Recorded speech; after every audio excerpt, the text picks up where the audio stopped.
Here's Ice Ice Crash Crash. Hits, connects onto the Mungus, gets the KO. Here's the Ivy Cudgel following suit, landing into that Incineroar. So great positioning here from Dylan to be able to set up these big knockouts at the end after such a slow start. Here's that Ivy Cudgel, lands in that Incineroar, gets KO. Enrique down to just the Choice Specs Flutter Mane now, but it looks like the writing might be on the wall. 3 versus 1 versus this Flutter Mane. And that Encore was so cool, not a tech that we see very often on Ogrepon, but putting Amoonguss in a position where it just couldn't really do very much, right? If you didn't have that Encore, Amoonguss actually becomes much scarier because as soon as Taunt wears off, it does become a huge threat with that Spore, but having Encore means that you have another way to limit it from clicking those Spores, and so Dylan now, of course, with 3 Pokemon advantage, 2 Sucker Punches, and shoot on Flutter Mane, and Ogrepon probably survives an attack from the Flutter Mane here as well. Yeah, and there's the Sucker Punch into the Flutter Mane. Does big damage right here. Flutter Mane will go for a Moonblast, but Ogrepon can take that thanks to that Embody aspect. Here's the Ivy Cudgel to follow up into the Flutter Mane and gets the KO. Dylan will take game 1 here. Critical hit, just gravy on top right there. So Dylan takes game 1 versus Enrique. Slow start to such an exciting finish, Aaron. Yeah, my question is, what do you do differently if you're Enrique? Because it felt like his Pokemon choices were pretty fine. It is just a really difficult defensive core to maneuver against, right? I am looking at his own Ogrepon, right? It has super effective damage into both Ting-Lu and the Dondozo, and crucially, there was that double protect in this game. I actually think it looks probably quite different if that double protect doesn't happen, because should the Ting-Lu get eliminated earlier, you're just not dealing with the threat of Taunt and the Trap nearly as much, and that means Amoonguss can be a much bigger player. So I actually really liked Enrique's approach to this early game, and he might be being like, look, the odds of a double protect are more in my favor, or of you getting the double protect are more in my favor than not, so I'm willing to run it back. Otherwise, I think like Farigiraf, really awkward Pokemon to bring into this matchup because it is just a liability into Dondozo, Ting-Lu. So that means the other Pokemon you could adjust to is going to be that Ogrepon. Ogrepon's weird. It's like tempting because it gets super effective damage into a lot, but it's also like not the most offensive, so it often does get, you know, kind of put to sleep by Yawn and then stays on the field for a while. I don't hate it. I think it's a potential adjustment he could bring, but I do think Enrique's 4 were also pretty decent in that last one. Yeah, maybe thinking about it, like it's tough, right? Like you don't want that. You want the Amoonguss out because you want to be able to kind of mitigate that Sand Tomb damage, but also like you need something partnered with it to try to get more damage down out onto the field. But there it looks like it will be that Ogrepon over on Enrique's side, as it is going to be an Ogrepon and the Ursaluna lead. Dylan sticking tried and true. Dondozo, Ting-Lu gonna slowly whittle away at Enrique here with the same strategy to open this match. So my big question here is, are you able to get a knockout with a double up, right? Because what you could do right now for Enrique is just straight up Terra the Ursaluna and then Blood Moon into going for a Leech with the Ogrepon. Try to just knock down Dondozo easily. If this were Assault Vest, Ursaluna Protect would be great here, but because it is Assault Vest, you have to just go for it. What's a little bit scary here if you're Enrique is like, oh, I might face a double protect, so you might click Hyper Voice instead of the Blood Moon, expecting protect, but yeah, it's not going to be the double if your Ogrepon actually playing defensively, spiky shielding. Yep, so here's a big Blood Moon from that Ursaluna. Gonna try to put out as much damage as possible. Ting-Lu hangs on with a little under 50%. Here's the Sand Tomb gonna start slowly chipping away at this Ursaluna with all that residual at the end. And here's Dondozo going for a Yawn as well. So this Ursaluna's trapped in, gonna fall asleep next turn. Can't use Blood Moon, but you know, you still have options to protect from the Dondozo and the Ting-Lu to try to make it fall asleep and then just kind of play this 2-on-1 situation. This is a really nice call by Dylan, right? He ends up doubling into the Ursaluna, which he knows can't protect, right? So he's always saying, I'm always going to get Sand Tomb and Yawn off unless you get a knockout. And Ogrepon playing defensively does not go for that Horn Leech. Now Dylan can safely double protect. Ursaluna will guaranteed fall asleep. And it puts Enrique in a kind of tricky position, right? Fishing for the knockout there with Ivy Cudgel. Dylan's not going to give it to him. Ursaluna will fall asleep. And what this means for the next turn is that Dylan can pivot the Ting-Lu out into, say, his own Ogrepon, go for a Yawn with Dondozo, or even start fishing for Fishers immediately. So I think Enrique could have played a little bit more offensively on turn 1, was like scouting out for potential protects or didn't want the Ogrepon to get trapped in. But Dylan, yeah, ends up playing really nicely. Ursaluna's already taking a lot of chip damage. Right now, there's no Amoonguss to help Polypuff it on the field. Yeah, so that might be something that Enrique has to think about, like how is it going to be a play? Well, first off, did Enrique bring the Amoonguss, and will Enrique be able to get that Amoonguss in safely to provide that support that we saw that kind of kept him in game 1, right? So here's Ogrepon going for the Ivy Cudgel. Ting-Lu will be sacrificed there. Dylan losing such a pillar, a cornerstone of his team from the previous game right there, just not being able to be an absolute nuisance with all that Sand Tomb damage, as well as freeing freeing Ursaluna, and here's the yawn from that Dondozo into the Ogrepon. So Ogrepon not trapped will be able to switch out, but it is going to be the Chien-Pao to replace the fallen Ting Lu. Chien-Pao, of course, such a pivotal Pokemon in this matchup because you have that sort of root, it just applies so much offensive pressure. So yeah, I think Dylan there maybe had the opportunity to switch out into his Ogrepon, but he also may have just been like Ting Lu's done his job. It's already, you know, kind of played a big role in stopping the Ursaluna. Now I just want to get damage out, right? Because once the Chien-Pao hits the field, his goal was to try to dish out as much damage as possible. The thing that's a little bit awkward about this next turn is you know Ogrepon will fall asleep if it stays in, but maybe it's tempted to. Sort of Root is active, you could go for that one leech into the Dondozo. And so it's going to be the Stellar Sacred Sword. I think this is definitely a really powerful play. And Ogrepon is going to switch, so, you know, Incineroar could come in here, but the question is, would Intimidate be enough to stop the damage of Stellar Terra Sacred Sword with the Sword of Ruin, right? Too. So it's a lot of multipliers landing here.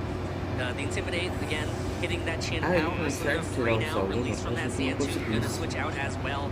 It will be Fluttermane to take the field, so a little bit of a fresh start for Enrique here as Dylan will Terra this turn. It is going to be that Chien-Pao, like you said, that Stellar, so going to get some boosts on all these Chien-Pao's attacks. Beautiful double switch by Enrique there, though, right? Fluttermane is going to eat up the Sacred Sword as we saw, and so it does land into it too, yeah. So here's Dondozo going for a yawn, just going to yawn down that slot, expecting a switch so that Incineroar will be drowsy. Does Incineroar want to stay in? Possibly go for a fake out, or does it want to switch out to prevent it from falling asleep? Yeah, you would think a switch into Ogrepon is pretty safe here, but the thing is, Dylan is also kind of in an awkward spot because you got to start doing damage, right? So you can see the potential to go for the Wave Crash. Like, this could be a turn where you just double up on a Fluttermane and just eliminate that piece of offense immediately. One of the things you have to be wary of is if you click Wave Crash, there could always be a switch in back into the Ogrepon from Enrique's end. So it's one of the dynamics, but the reality is Chien-Pao going for that Terra, not getting any damage off me and getting intimidated does not feel great. Yeah, so Incineroar does not want to stay in, switches out. Programou essa live porque tava, gente, 14 horas. Falei, bom, safe switch right dá there. tempo, eu Not vou very dar, threatened, as Chien-Pao will protect himself, does not want to get knocked out, but it's actually going to be a double tech. Going to try to scout out what that Fluttermane's going to lock himself into. That's kind of important. You know, information is key here, as Fluttermane will lock into that Dazzling Gleam.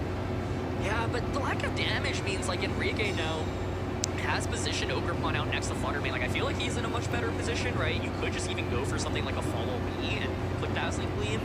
Chien-Pao is just such a big piece of offense here for the Dylan's end, and not being able to get any damage off with it so far has, like, made it struggle, right? So it feels like if Chien-Pao gets eliminated, yeah, it's just Follow Me, then Enrique should have a huge advantage. So that double switch was just beautiful by him. Yeah, so here it is. Ogrepon drawing away this Ice Crash. Not sure if it was already targeting it, but it will draw it away, take it pretty well, about 50% there, as Fluttermane will continue to use Dazzling Gleam, so Chien-Pao goes down to its Focus Sash. Some pretty decent chunk done to that Dondozo, bringing it a little over 50%, and here's another yawn into that Ogrepon because of the Follow Me. So Dondozo's still content to go for these yawns, but I think Dondozo might have to switch to Click Fisher soon. Yeah, it's interesting, risky, right? It's risky. You can see it's still hovering those yawns. Fluttermane, of course, Dazzling right now can't just knock out that Chien-Pao. This is a key question once again. Like, does Enrique ever want to bother staying in on a turn like he knows he's going to fall asleep, right? The general play is no, like, switch, but if you switch, you obviously open yourself up to taking damage, and so Chien-Pao going to be the first to pivot. Dylan recognizes this is my win condition. I cannot let it go down to full century. Yeah, so Ogrepon will replace the Chien-Pao, as Chien-Pao will be he stays in! And Fluttermane goes for the Dazzling Gleam. No switches over on Enrique's side. Here's Holy gets the KO on that Dondozo, so huge play right there. You know, sacrificing Ogrepon to fall asleep, but you know, it does get to heal back up. It's not trapped, but it will fall asleep. It'll fall asleep, but, you know, I think that is absolutely the turn that you go for it, right? Gets the knockout onto the Dondozo. Enrique still got his Pokemon. Chien-Pao, was that Sash earlier? So when I say can't break the Sash, Sash is already broken. King now the thing is, Incineroar can just pivot in, right? And be able to intimidate both of these Pokemon once again. Single Dazzling Gleam is so powerful here. You would need a critical hit potentially on the Fluttermane. And so I think, yeah, Enrique played a really nice defensive game this one, and I think going for that attack with Ogrepon, really nice recognizing, look, I feel like you kind of need to attack here with the Dondozo, just gets the KO immediately, so two, really nice plays in this one, and Incineroar being able to just switch back in and out on a team with physical attackers feels so good, and this is one of the things for Dylan. If you don't get the knockout on Incineroar early, it gets the controls for the entire game. Yeah, or you don't, your Santon gets broken instantly because Team Blue gets knocked out. So could flinch, could crit here. Here's Qianpao with the Crystal Crash, doesn't get enough, and Dazzling Gleam goes for the pickup on the KO on the Qianpao. Does a good chunk to that Ogerpon. So writing's on the wall here. Enrique is going to take game 2 since it's just this Ogerpon on the field, and now we're going to go down to an exciting game 3, Aaron. Oof. I love the Ogerpon adjustment, right? I think Amoonguss is tempting because Pollen Pug is actually such a good movement, and inability to protect it, I think, makes it a bigger liability, and it is much more weak to the Qianpao than the Ogerpon is. And I think the way that Enrique distributed damage with Fluttermane in this game was really nice. So now the question is, if you're Dylan, how do you respond to the Ogerpon and Ursaluna lead combination? Yeah, and if you're going to continue to go with that Dondozo Team Blue, you really have to watch out, make sure that Team Blue can stay on the field, not get knocked out so early, because so many turns that Dondozo was spent yawning into slots that could just switch out and mitigate that turn. Basically, Dondozo was sitting there doing absolutely nothing. I mean, usually that's what a lot of Dondozos like to do, just sit there and not really, threaten much, but at the same time, it's like you have to do something at some point, right? So Enrique takes game 2 there. We're going into game 3, Aaron. Yeah, and I feel like Dylan had the best possible turn 1 given the lead matchup in that game, and it still didn't work out for him. So if I'm in issues, I'm thinking, okay, I don't know if I can go Dondozo Team Blue as a lead again, right? Because it just was a little bit too passive, and the Ogerpon's offense is actually such a big deal. So you might be thinking about ways to thread and water Ogerpon and Ursaluna with a little bit more damage right from the get-go. We haven't seen Dragonite make an appearance yet in this one. It is kind of awkward to bring because you often Steel Forces Steel Terra, and if you Steel Terra, you do become weak to Earth Power and Vacuum Wave from Ursaluna's end and Flare Blitz from Incineroar.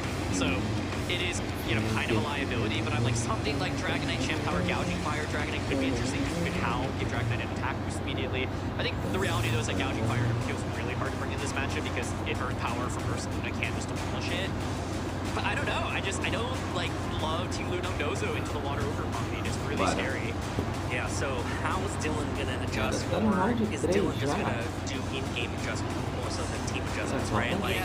I don't know. I feel like you kind of need a new lead mix-up, or negative Ogerpon. One thing I was theorizing was Dragonite Qianpao as a lead, because the reality is that it is normal Terra on Ursaluna, so Stellar Terra Sacred Sword can always go into the Ursaluna slot.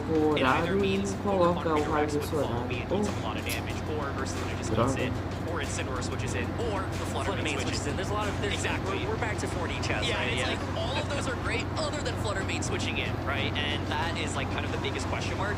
I think from Dylan's end, you can see the way you play with Qianpao is so important. In game 1, it was really well positioned, right, to just do a lot of damage, because that's the carry at the end of the day with the abilities ranking. It's the best damage dealer. So, crucial on getting the right damage here. Let's see if he makes a lead adjustment here. Dylan does make some adjustments. A huge adjustment here. It is going to be a complete mix-up. No Dondozo Team Blue leads in his set. Going to be the Gouging Fire and the Dragonite, as Enrique leads with the Ogerpon and that Blood Moon Ursaluna. So, a little bit more offense, this might be what Dylan needs to be able to break through. Yeah, I think the reality is you can always go for Howl and Scale Shot here. The main question is, do you want to Terra? You can also theoretically protect with the Gouging Fire here.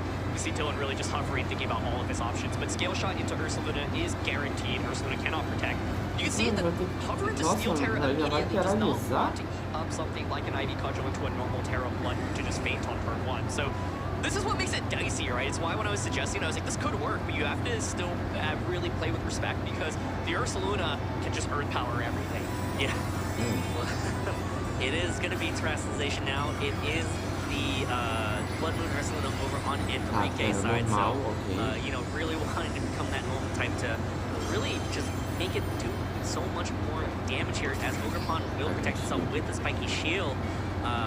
Doesn't want to take an attack from that Dragonite. Here's the Howl from that Gouging Fire, gonna boost the attack of Gouging Fire as well as that Dragonite. Hello, Choice Band Dragonite, you're back, but now you can actually choose your moves. Here's the Scale Shot from that Dragonite into the Ursaluna. There's There's the third hit. Oh, it won't even get the KO from that point right there. So the damage score is 5. It's 5 hits, but it would have been nice if those 5 hits would get the KO, but unfortunately you'll need one more Howl to do that. Does get the speed boost here, no Terastallization on that side. Here's a Hyper Voice. Just a Hyper Voice here, no needs to commit to the Blood Moon. Cuts good damage. Nossa, Critical hit on the deu crítico no Dragonite. Dragonite. Big damage right there. So Nossa, se o Orgepon tivesse dado Yeah, but crucially, it doesn't get a knockout onto Mas é um either. novo So I ataque. think you're in Dylan's shoes. You're actually probably quite happy with that, right? Now you have a boosted Dragonite. Olha, You can't esqueci o just nome skill do shot ataque. that Que breaks the slide. maravilha. So if you're Enrique, what you can do is switch in Incineroar. Oh, it's gonna just be the follow me Follow me. option. Nossa, essa Does Orgepon Breaking tá Swipe get the rápida. knockout? If so, I feel like Dylan might just win this game. Let's see. here it is. The Breaking Swipe. It does. Ursaluna gets KO. Big KO onto that Ursaluna. Ogerpon's attack stat will Caraca, mano, esqueci o nome do drop, golpe. so that those Ivy coaches will be doing more. But it looks like this Ogerpon is content to just be Oh, meu in Deus do the céu, sort of esqueci support o nome moveset do right now, golpe. or you know the support Scale shot. mode. Here's the scale shot. It doesn't even matter. It's just gonna get KO'd. There's 2 hits. There's the 3rd hit, gets the KO. So Ogerpon gets knocked out. So big change of pace Caraca, from mano, como Dylan é que é o here, nome do getting golpe? 2 huge knockouts on turn 2. Yeah, I mean, if it's just Fluttermane and Incineroar in Oh, the back, the meu next Deus turn do you can céu, just esqueci protect o and nome go do golpe. for Que maravilha. double protect, actually, and then now you're at +2 speed, so then you can go for Steel Terra Iron Head the subsequent turn and just knock out Fluttermane. It is Fluttermane. It is a Choice Fluttermane, specs. yeah. You're staring down this Dragonite. I think, yeah, Flutter Enrique's really Incineroar, hoping, né? yep, it's Flutter Instant. Really hoping to survive that turn, get a Caraca, Hyper Voice mano. double knockout, but Gouging Fire says, look, Esqueci I'm o not nome here do just to golpe boost my da markers, I'm also Orgepon. here to do damage. Yeah, and you know the Dragonite has inner focus too, so you know you don't even have to protect it. That's You're just right, gonna yeah. fake out. So The risk is, like, you could still fake from a fake out, and you can see Yeah. Enrique's like, you know what, it's just over, yeah. And for what was não tinha such muito o a que fazer, não. paced defensive war, Dylan basically wins the game in O 2 Dragonite turns. estava mais changing rápido up que o the pace right Incineroar. there, but what a huge Ele- adjustment. You're right though. Ele tava It's mais gonna rápido take que o 2 Incineroar e a drops Flutter. of, Ele ia dar um defense scale from shot. scale shot, so I guess the fake out Mesmo could have com done, a but, I mean, defesa Enrique saw it, baixa, like, ele é mais the rápido. play was clear. Ele ia ficar Yeah, zerado, né? yeah, Porque yeah. como o Incineroar baixou só o ataque que o Golden Fire pegou, What an adjustment, though. I mean, Yeah. Gouging Fire getting such a huge Caraca, knockout mano, with como é that que é o nome do golpe breaking da swipe, right? So, Orgepon? like, Esqueci. huge knockout right Eu there. And real that's what esqueci you o were nome most do concerned golpe. about. Is it going to get KO? Clearly did. So, wow. What? Games 1 and 2, such a Oh, slow meu Deus. Eu esqueci, pace, mano. Esqueci. maneuvering of position, and just Ó, o Aaron Zenz methodically aí, ó. carving out what the end game was. Oh. Game 3, I knock out your Pokemon. Oh. Yeah, absolutely. Cara, que o Marlon é fã. I think to go with the Gouging Fire Mano, Dragonite como é que é o nome do conviction. golpe da Orgepon? Pera aí, eu vou ter que voltar o jogo inteiro, Skill shot. gente. Não acredito Yep. nisso. Vou ter que voltar um jogo inteiro aqui. But I don't know. I don't like Pera aí. Is going to take game 2. do this for the entire game. Yeah. Or you don't, you know, you're Ah, An adjustment, right? To the Chempao, like Ogerpon. the field. Yep. Absolutely not. Enrique takes game 2 there. The field. Yep. pera aí. So, Chempao going to be the first. This is a key question once again. Like, does Enrique ever want to bother staying in on a turn like he knows he's going to fall asleep, right? The general play is no, like you can switch, but if you switch, you obviously open yourself up to taking damage. And so, Eu não Chempao expect going to be the shield, first né? to pivot. Dylan recognizes this is my weak condition. A I Orgepon cannot vai let it go bater, down né? from this Deixa eu ver qual é o... Yeah, so Ogerpon will replace the Qianpao as Qianpao will be He cleared stays clear. in. And Fluttermane goes for the dazzling leap. No switches over on Enrique's side. Here's Aham. Enrique gets KO. Caraca. But it's risky, right? It is risky. You can see it's still hovering those yawns. Fluttermane of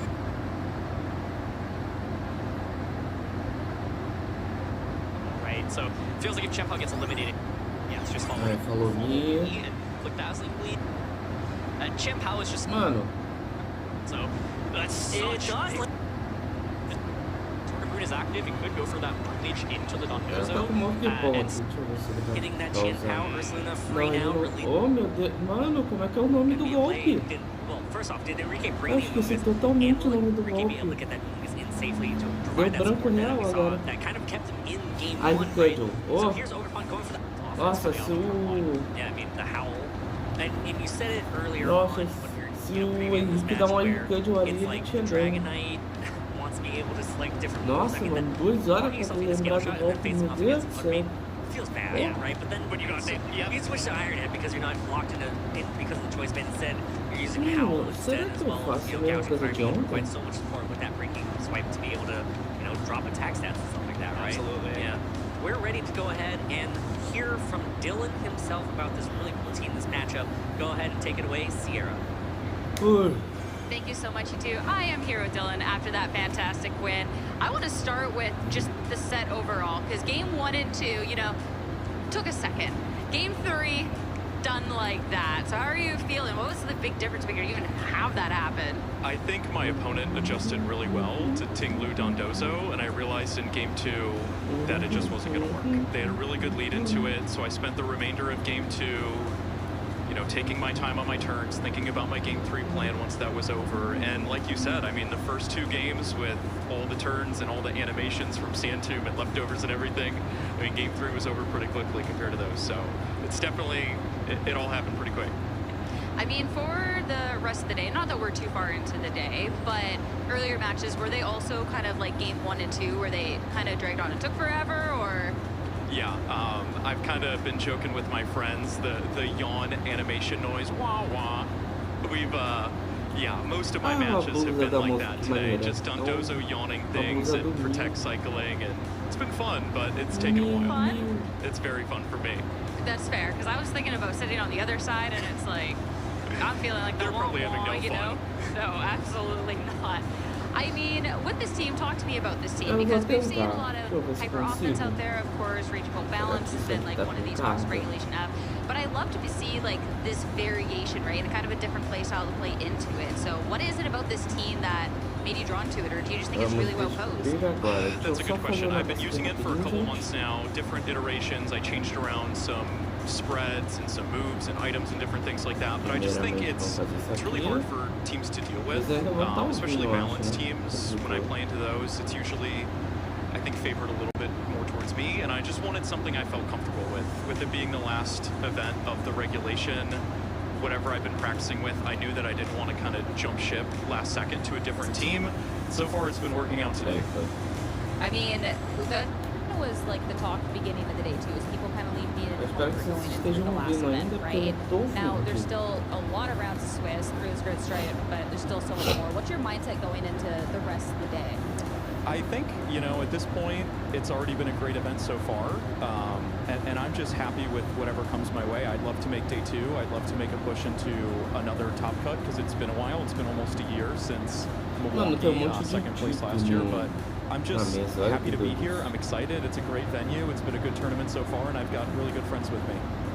Glad to hear that. And yeah, you said it's a great tournament, so talk about, like, not just a great tournament, but like it's been a fun time. So talk about that. Have you gotten to enjoy Houston, just hanging out with friends? So I got in pretty late last night, but I'm staying till Monday, so I'm excited to explore Houston once the tournament's over. So far, though, coming from Chicago, the weather has been the main thing. Not having to deal with 30 degrees and snow. But I mean, just the atmosphere here is great. I love the Texas community and just the VGC community in general. It's so fun. I definitely, as a Canadian here, also understand that going from the snow and the cold to the heat. So I'm glad you understand that. Last but not least, well, 2 questions, but we'll start off with the more usual one. Is there any final words that you have, or like shout outs that you have for those friends that you can hang out with? Yeah. So I've got a whole crew here with me. I've got Kay, Andrew, Gio, they're staying with me. Everybody from Chicago who's been supporting me, and they're just such great friends that I can always talk to. My wife, Katie, she's watching from home right now, and she's super excited. And also my students in my class, because I'm a teacher, they're watching as well. So it's really awesome to be able to win and have them watch that. Do you get to like talk Pokemon with them often? Yeah. Teach them a little Yeah, VGC? I got a little Pokemon club going on. Oh, I love that. That's amazing to be able to see the community fostered like that. Last but Caraca, not que least, though, I massa. think this is the Ele most falou que a important question. professora With this dele being tá in Houston, assistindo. what Eles Pokemon, têm in your opinion, looks best in grupo de cowboy hat? Pokémon, acho, né? Caterpie. That's a great answer. Caterpie. Awesome. Yeah. I love that one. I love that one. Dylan, congrats on this win. Thanks. Best of luck with all the yawning going on for the rest of the day.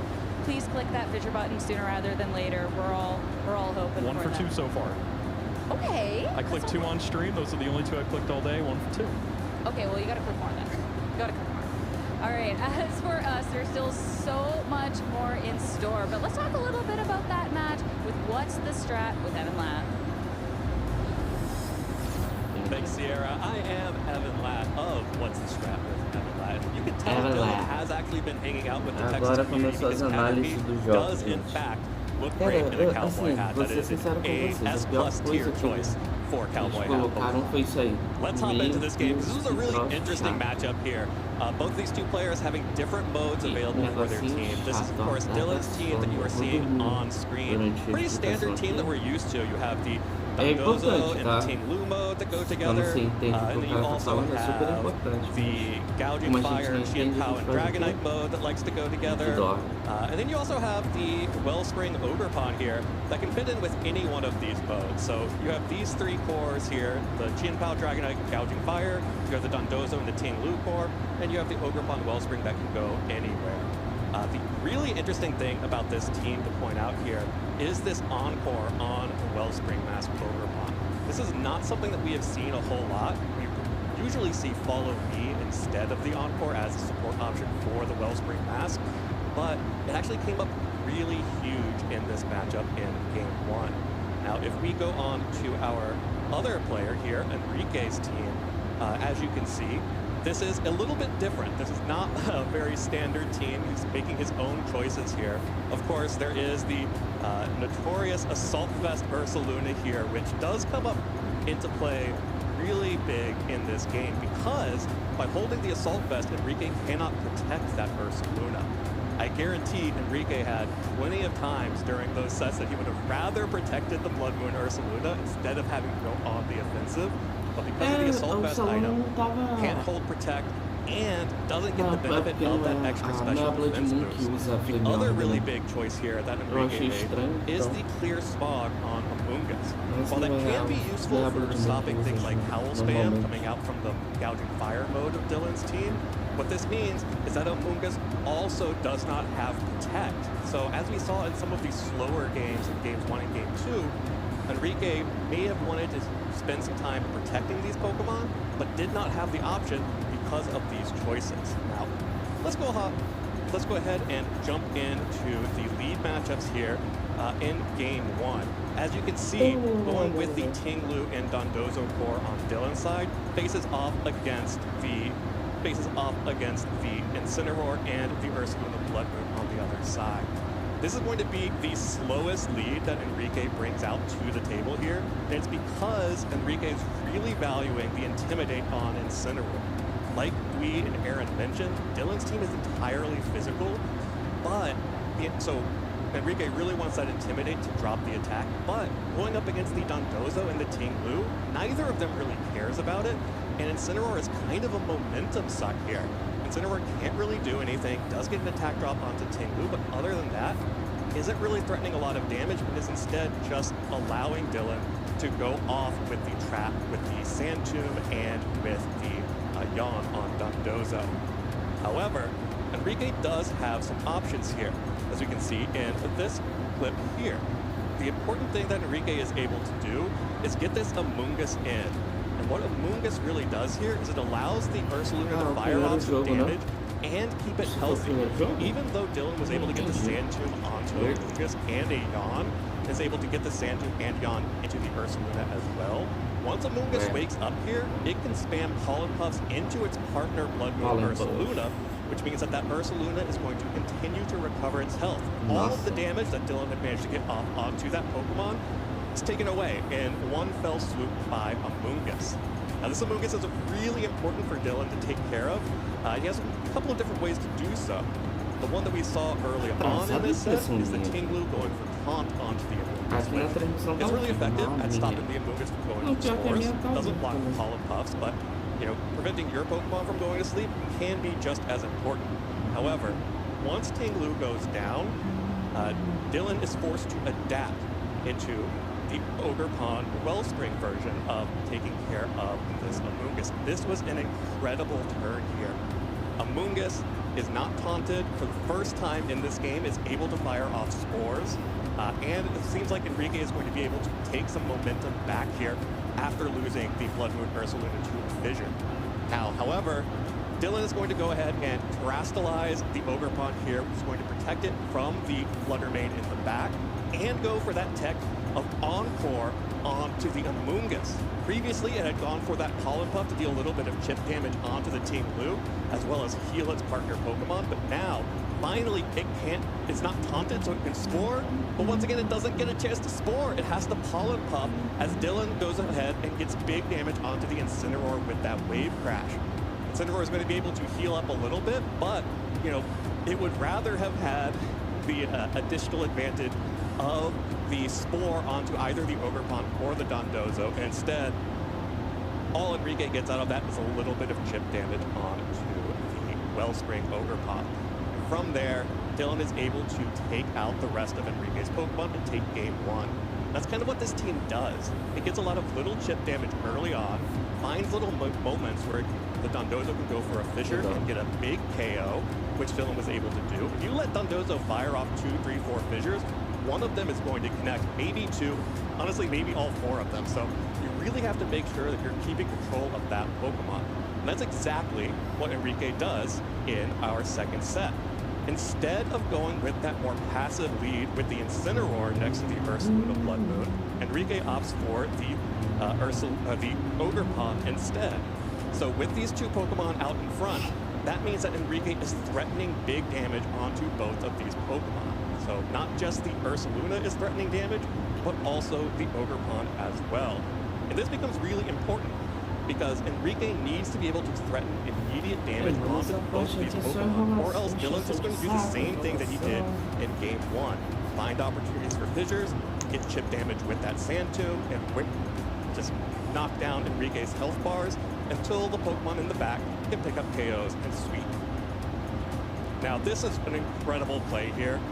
Enrique is finally freed from the trap from Ting-Lu by knocking it out with that offensive pressure, and has so many options ahead of him.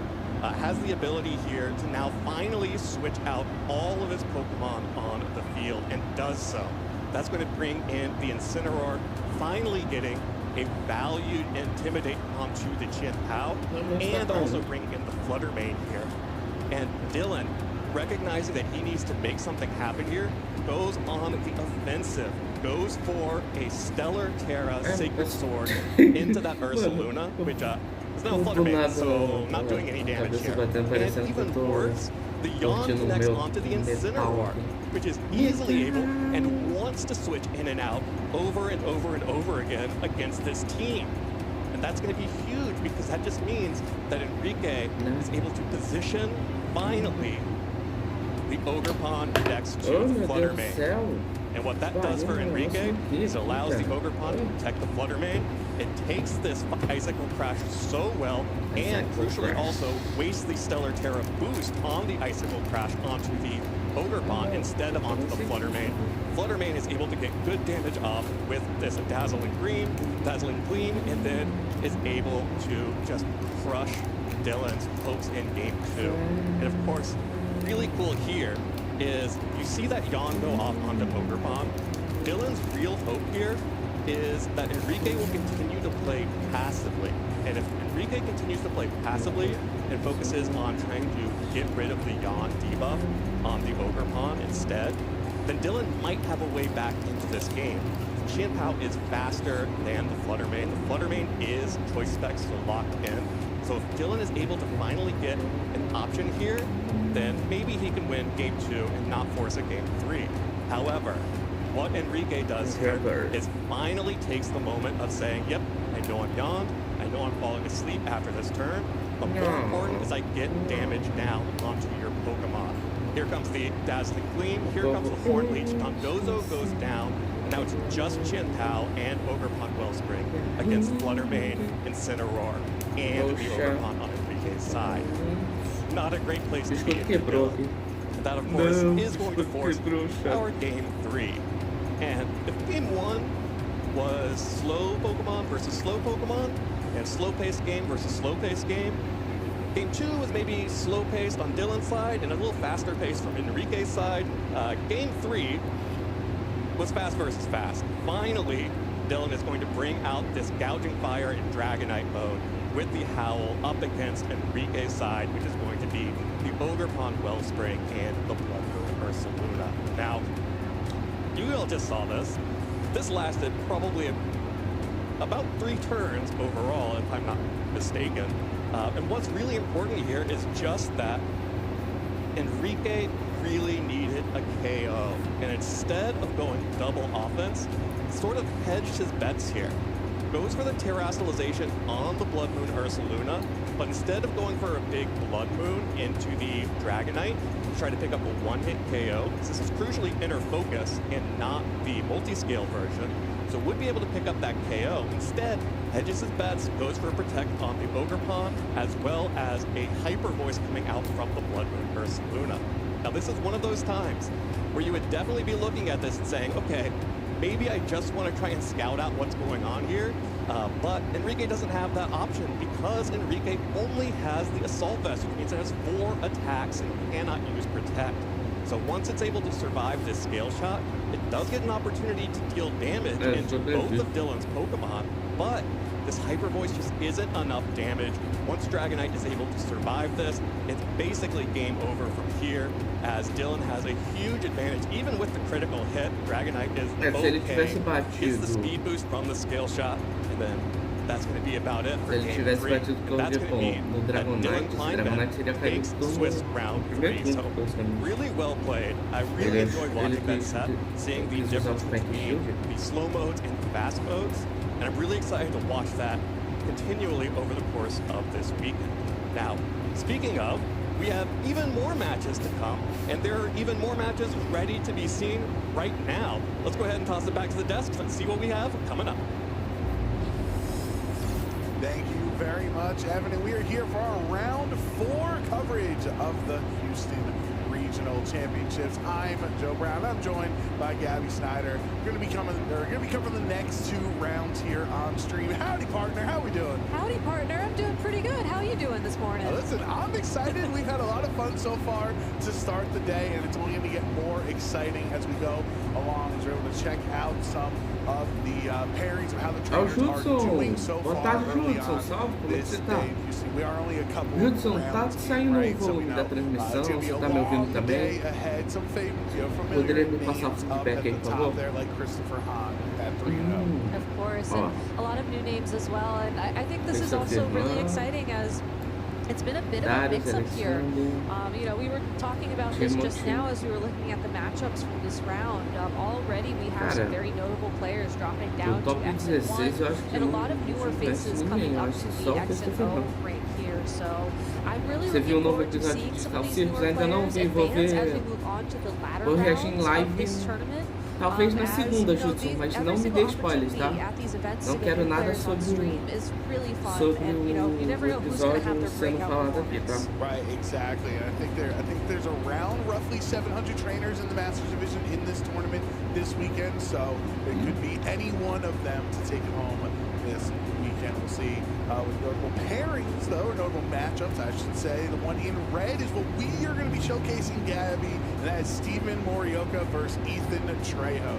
Ethan being one of our players to watch this weekend, and Steven Morioka, one of the OG VGC players from back in my day. So really looking forward to see them match up. Of course, we have Wolflick up there as well, playing Rusi Zhang. We have Baby Sig versus Yodam Cohen. I believe that's Texas versus Yodam Cohen, so that should be pretty exciting to watch. And some other fantastic matchups as well. So lots of incredible Pokemon going on. You're not going to want to miss a single minute of the action. Yeah, this will be Judson, tá dando pra me ouvir direitinho? phase 1 after this round, right? So I think a lot of for any of our viewers at home who have never really experienced playing at a regional, not experienced the mental gauntlet, you know, that it goes on through playing all 8 rounds consecutively, and all of the Bleakwind misses and the critical hits and the 3 turns of sleep and everything that can go awry. I feel like if you start 4-0, that is when you start to feel comfortable. That's when you start to feel like, okay, I can perform well here. You said Bleakwind misses, and then you just lost me based off of personal recent experience. But I know you're absolutely right. I think comfort is maybe not the word that I would personally pick for it, because I do think that comfort implies like you sort of relax a little bit, and I do not think you can let yourself relax given just how much variance there is in Regulation F, you know, because of the misses, because of the sleep turns, because Amoonguss is one of the top 6 Pokemon in the format here this weekend. But I do think you can have confidence, right? Like, you know that you're already halfway through the tournament, and you only have to win 2 out of the remaining 4 rounds to move on to the next day. Of course, you want to win all 4 of those rounds, so you have the best odds of making it to top cut on the next day, but you give yourself breathing room and you give yourself, you know, confidence. Yeah, and then of course, obviously only one of these 2 trainers with Steven and Ethan are going to be 4-0 after this round. But I wonder, Gabby, you know, you've been in this situation before, you've top cut regionals. How is the momentum, because they were both in the same season, so somebody like Ethan, who is on a run right now, playing really well over multiple events throughout this format, how do those prior regionals impact your performance in Houston? I mean, well, I never played in Houston, first of all, so I can't speak for the in Houston part. But it also, I think, depends on the individual, right? Like, I think in modern Pokemon, because these events happen closer together, because there is sort of a structure and there are consistent locals as well, you can sort of build that confidence from event to event. And I think you can come into a regional with expectations, like I did this at this past event. I know, bearing anything like my Tornadus deciding it's not going to wear its contacts this morning, you know, I should have a pretty good chance of making it to day 2, making another run in the tournament. And I would not be surprised if Ethan, you know, has that confidence in himself for this tournament, given his past results. And, you know, we can talk about Steven as we have some time here as they're getting set up, getting ready for the start of a round. Before you talk about Steven, one of the original players right back, you know, he journeyed across America, if you will. Yes. That is how long Steven's been playing. So the amount of legacy skill that Steven's been able to pick up from 20 years of competitive Pokemon, it's hard to match. It really is, and I'm so happy that we can like talk about these old tournaments because it makes my heart sing. But for now, let's go ahead and jump into our matchup here of round 4 of Swiss as our players are ready to go. They're ready, and let's take a look at Steven Morioka's team. Chiyu, Dondozo, Dragonite, Fluttermane, Galarian Weezing, and the Tatsugiri. Just because they're not next to each other on the team sheet, you didn't fool us, Steven. We know Dondozo Tatsugiri's there. We do, and his opponent Ethan Trejo going to be running the Urshifu, Fluttermane, Indeedee, Ogerpon, Hearthflame, Tornadus, and Iron Crown. So a little bit of a mix-up here for both of these trainers, running some slightly different versions of the teams that you would expect to see. Like, let's talk about the Dondozo Tatsugiri here. Normally, I would expect to see a Pokemon like Dragonite, maybe a Jetpaw as well with Dondozo, just give it some more offensive options once the Tatsugiri maybe goes down, and it's just sort of left on its own, maybe even give it an opportunity to play without Tatsugiri like we saw in the previous round. But Chiyu and Fluttermane is an interesting adaptation. Two very strong special attackers known to stand on their own. Yeah, I think that it's the kind of we think of a 2-2-2 core. If the Galarian Weezing was a Chien-Pao, then you'd have that in this case, but you have a 2-2-1-1 basically individual Pokemon there with Dragonite and Galarian Weezing. And I think the Weezing is going to be really important, Gabby, obviously, because of that neutralizing gas, turning off all abilities on the field. Your opponent, Ethan, who has Psychic Terrain available with Indeedee, if Galarian Weezing is on the field, Indeedee cannot activate the Psychic Terrain. That is very true, and you can also do some really interesting things as well with maybe Photosynthesis or Beats of Ruin, or really any Intimidate abilities, really anything you want, honestly, with that neutralizing gas. And I'm very curious if it's going to come into play in this matchup, as I feel like Galarian Weezing is a very situational Pokemon, and I'm not sure I see the situation here against Ethan's team, but on the other hand, you know, I've also seen Galarian Weezing just do really interesting, crazy things, and sometimes all you need is a couple of toxic spikes on the field, and then a Dondozo to just hang out on the field for, you know, however long it needs to hang out, and that could be your game plan right there. And that Tatsugiri does not have a Choice Scarf or maybe Focus Sash or some of the other things that you might think would give it a little bit extra help. The Safety God was effectively not going to be relevant here since Ethan does not have an Amoonguss or any scoring. Exactly, and why don't we go ahead and take a look at Ethan's team now, and if it looks familiar to you, you would be be absolutely right, as at least in terms of what the team looks like E o time do from this Ethan, perspective. Well, Trejo I vem mean, de maybe the Pokemon are in Fluttermane, different de spots, but these do appear to be the same 6 Pokemon that he Indeedee brought vem to de Seattle Rock last week. It does appear to be the Iron same Crown moves de and the same Buchenese, items. Whether or o not some of these Repon Pokemon Máscara are de trained Fogo, differently, we will have to see as this match plays Tornados, out. Fogo de But Clone, e o you know, Chico I de don't blame Água him. If it's que not faz broke, don't Scar. fix it. You just did so well in Seattle just a Legal, few legal, weeks legal. ago. This is the last tournament of Regulation F. Será If que ele you vai have vir that de confidence, Tornados if you have that, e you know, Chico de primeira ou ele vai honestly, entrar com... experience with your team, Se bem que ele pode why entrar com change things up? Didi Absolutely, and you look at the importance of the duos on Ethan's end, right? That would be the Iron Crown and Indeedee female kind of working together as psychic types. Indeedee sets up psychic terrain thanks to its ability, and then Iron Crown can hit both Pokemon with expanding force while in the terrain. But then the other pair of Tornadus really helping support both Fluttermane and Ogerpon Hearthlane with Sunny Day. You're boosting the damage that Ivy Cudgel will be doing as the sun will be up for your fire attack, as well as activating a Photosynthesis boost on Choice Specs Fluttermane. That's going to do a lot of damage. Yeah, and this is honestly a really hyper-offensive variant of these size spam teams. A lot of times with the Iron Crown and Indeedee, you know, you see that Reagindo that we sort of saw, you know, Sierra bring for her caster picks, if you will. But this team sort of takes the best of like hyper offense in the sun with the Ogerpon, with the Sunny Day on the Tornadus, and just adds in the size spam as just another mode. And I really love how Ethan has constructed this team for that reason. You know, I love the sneaky Perish song on the Fluttermane to try and just punish teams that maybe rely a little bit too much on stall. You know, there's so many different ways that Ethan can approach this matchup just because he has all of these different Pokemon, all these different combinations available to him. I'm very curious if he has like a line, if you will, in mind for Dondozo teams, and we're going to see that revealed, or if he's just going to take a more organic approach, you know, maybe lead Tornadus plus something else, maybe lead the Iron Crown and Indeedee to start things off and see how it goes. Yeah, I don't Trejo and Steven Morioka here around for the Houston Regional Championships. Ethan with Urshifu Rapid Strike. That choice scarf is going to make it super fast. And the Iron Crown's core drive activated thanks to the booster energy is going to boost its speed as well. But I love how Steven has approached this lead because he's given himself two very strong options here. The Chi-Yu can go ahead and check the Iron Crown and Indeedee, and the Dondozo is just a single switch away from getting its partner, the Tatsugiri, and getting the commander ability and all of those boosts. So yes, the Urshifu can threaten the critical hit damage and break through those boosts, but he's given himself options to play around what Ethan is trying to set up.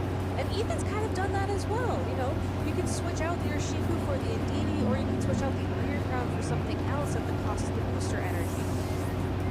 Chi-Yu going to switch out on the turn one here for Steven. You don't want to take any risks on turn one of game one in this best of three set. So we'll just lock in the commander combo. Tatsugiri swapping into this turn, going into the Dondozo and boosting all of its stats by 2 stages. Now Steven only has 1 Pokemon on the field and Dondozo can't switch out. But if they targeted down the Chi-Yu slot, it is going to miss. Ethan protects the Iron Crown this turn, so no attack. And the Surging Strikes goes towards that Chi-Yu. So great play by Steven to get the commander activated without taking any damage this turn, and then doing some really good damage with an Earthquake in response into this Urshifu, bringing it down about 40%.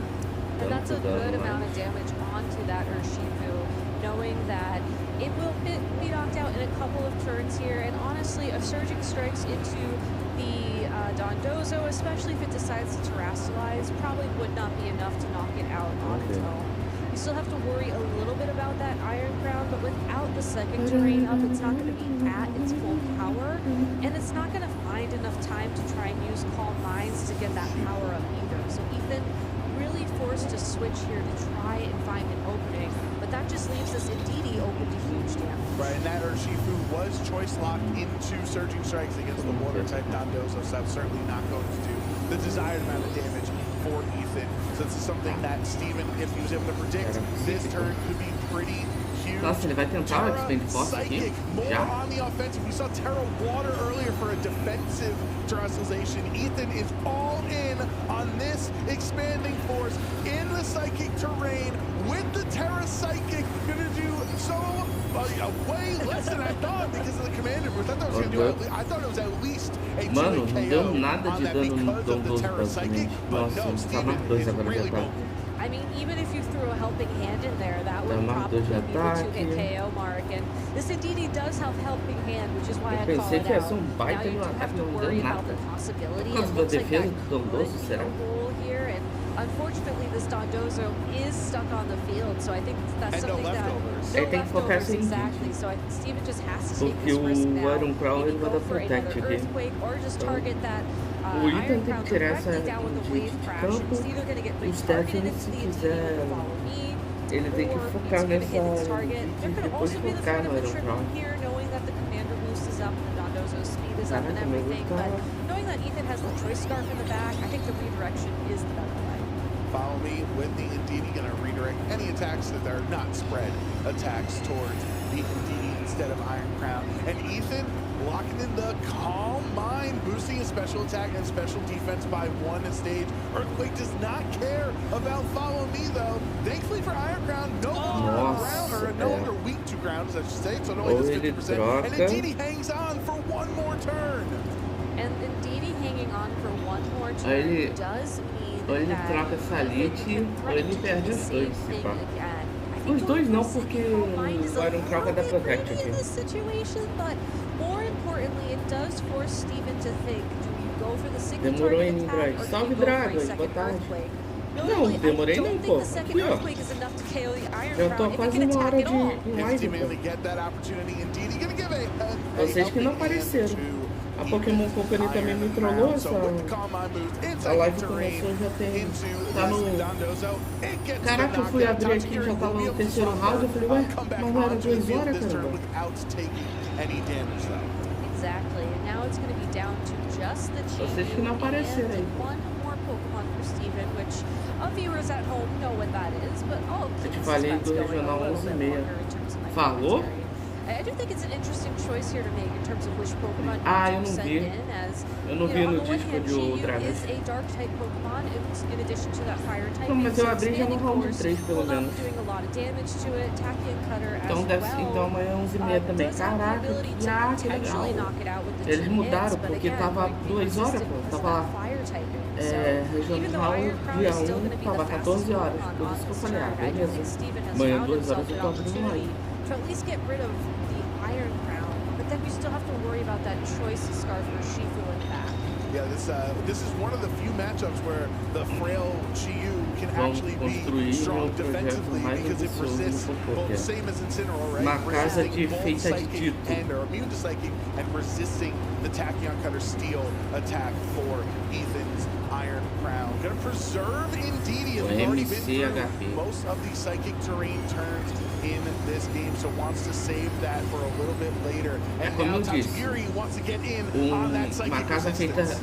Exactly, casa and feita the de steel dito. terrestrialization will help it a lot, but also it just won't take damage anyways. Ele thanks vai to the tentar acertar o protect. Shifu. Now with Urshifu getting onto the field, it will be a It's heat wavy. wave, not hitting Iron Crown thanks to protect. The only target can be into the water type on Urshifu. Not enough for a knockout, and I don't want to jinx it. Okay, there was no burn on the switch in. Muddy Water, though, is a spread attack that's going to hit Urshifu here, and even with the Deus, resistance, cultura Urshifu gets humana. KO'd.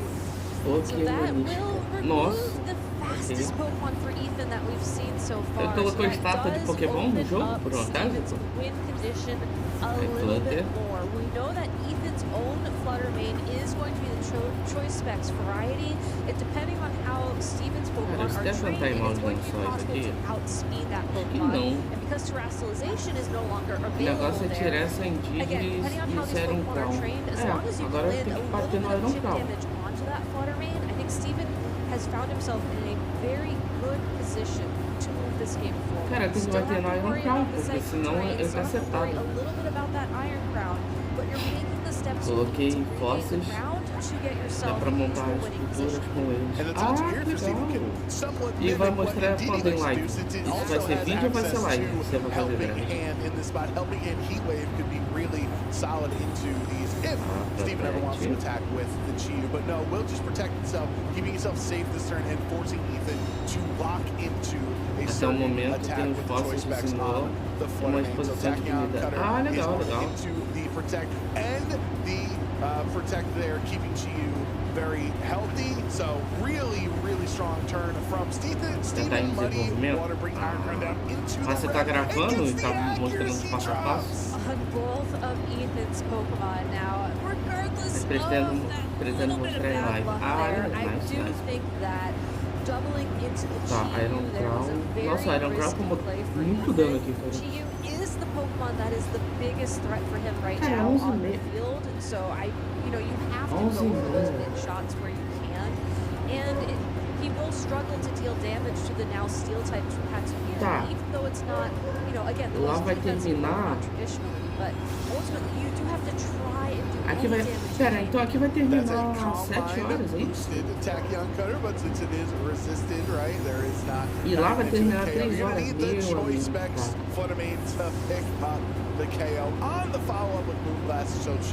Tá, achei que ia demorar mais.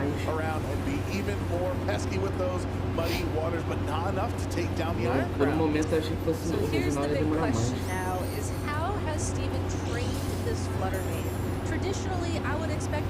Eles acontecem no traje. Então, já diria a grande música, né? A música mais filosófica de todas, né? Todo mundo é.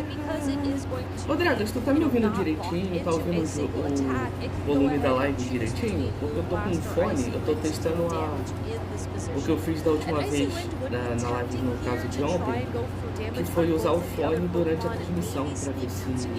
pra ouvir, né? Como fica muito baixo pra mim o retorno, eu não ouço, mas vocês devem ouvir alto. Aí eu coloquei o fone pra ouvir o retorno da live, no caso da transmissão da Pokémon, né? Enquanto eu falo com vocês. Sim, se você conseguir. Eu sou um pouco mais... É porque eu...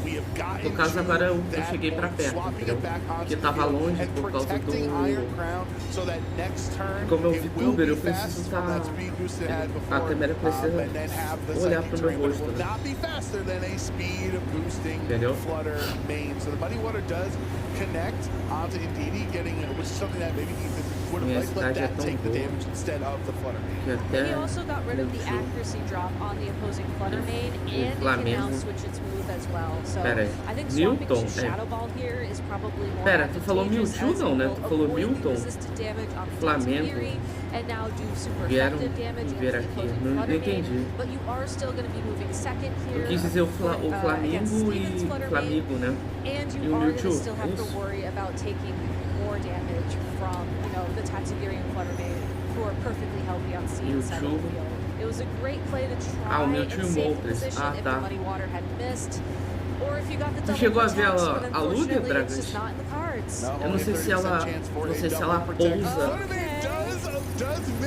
Eu não sei se ela pousa no chão, mas tem um certo momento que você consegue ver ela olhando pra, assim, pro céu e ela tá voando, pássaro voando.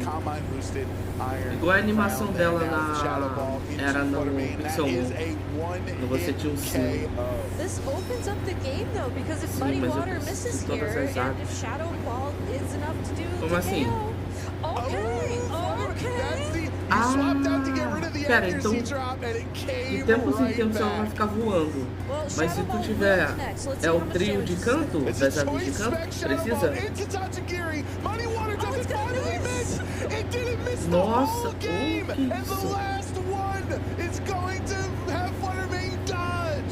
Alright, so there is still accuracy in play here as both Flutter Mane and Tatsugiri have a chance of missing again.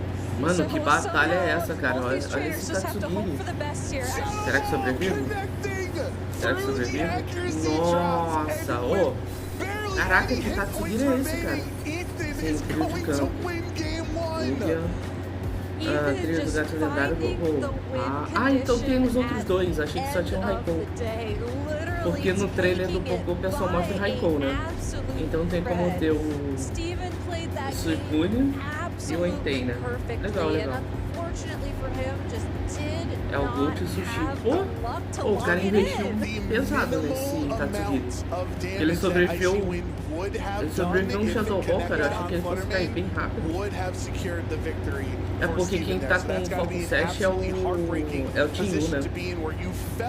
Se fosse o Tatsugiri que tivesse o Foco Sash, ele ia deixar. Ele não ia investir tanto na defesa. E ele quase levou, tá? Se aqui crita, diminuiu a accuracy, mas se crita ou se ele não erra aqui, o Tatsugiri ganhava, cara. Mano, que Tatsugiri forte, tá? E o pior, ô Dragas, que tu não consegue nem alcançar o Ruger, né? Na forma de Dragonite, né? Tu não consegue nem subir lá.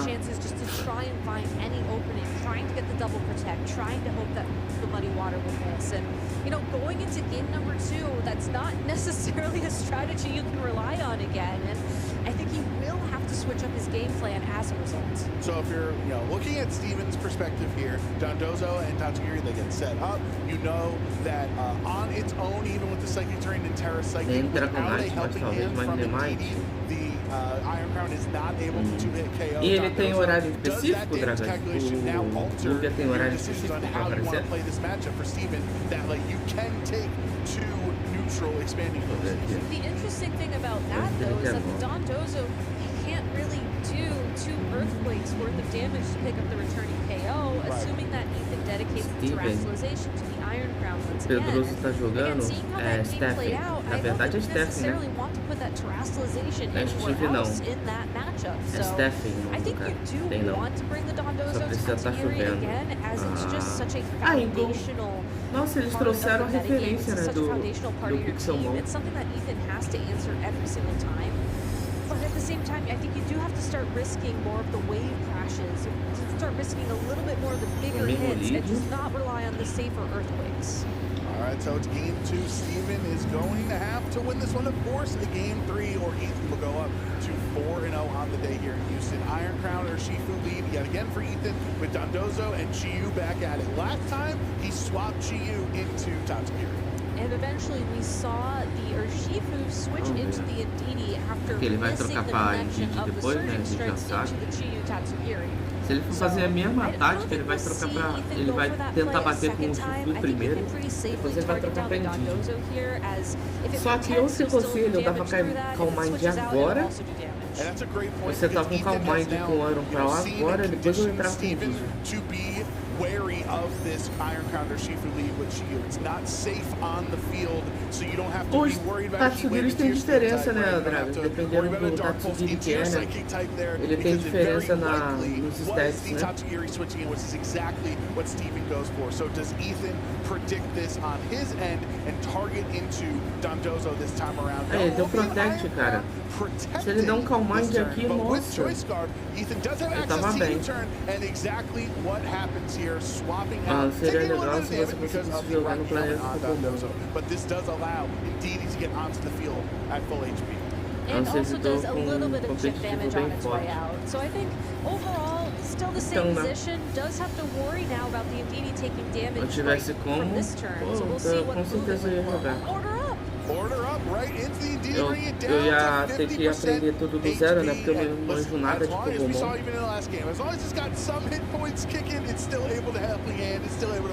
Mas acho legal que Pokémon trouxe a essência que o Pixelmon falhou miseravelmente.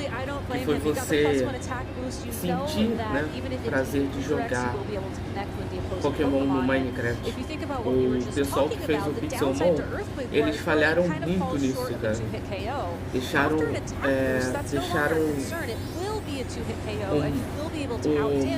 modelamento dos Pokémons tão redondo que tirou meio que a essência de ser um Minecraft.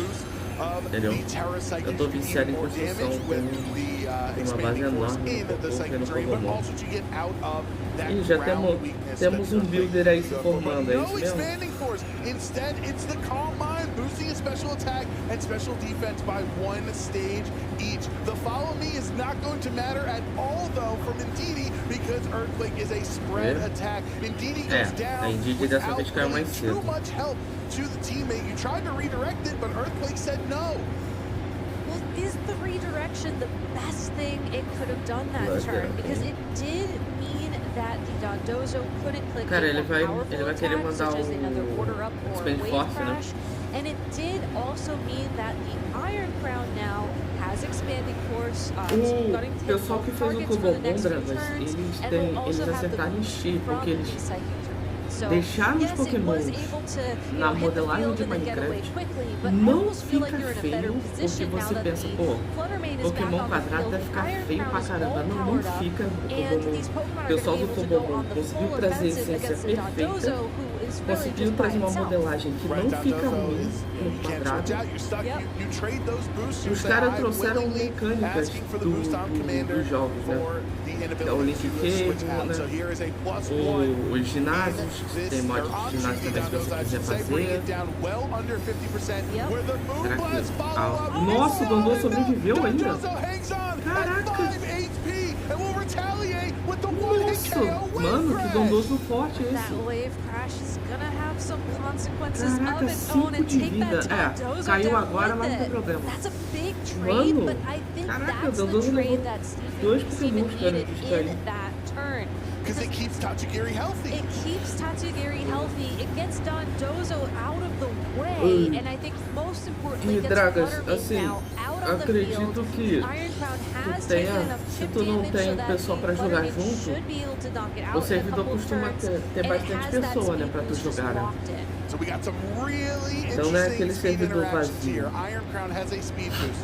Fluttermane has a speed boost, and Urshifu has a choice scarf. One of the ways to give your Tatsugiri a speed advantage would be from the Icy Wind, like we said, 95% of the time. Exactly, and you do have to wonder Ninguém lá do meu servidor joga não, Dragas? Vê se de repente o Alexandre joga, pô. Ele que gosta de jogar Pixelmon, vai que ele joga.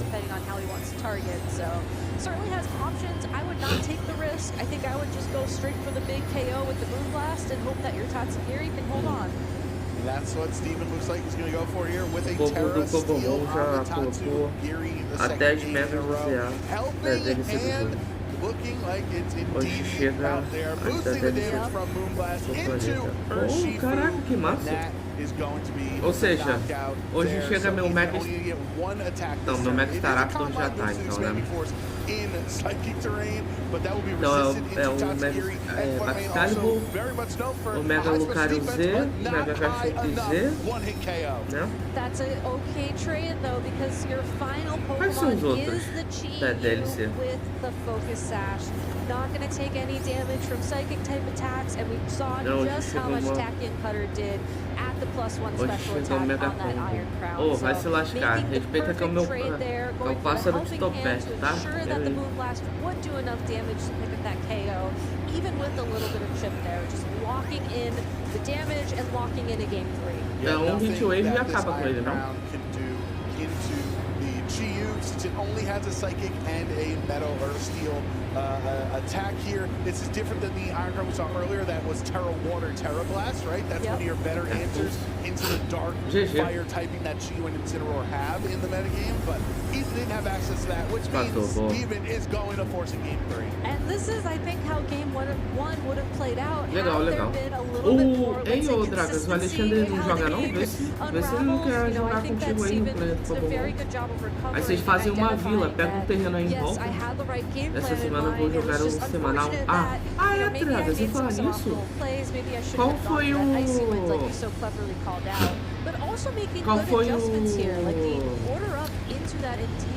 Qual é o camp dessa vez?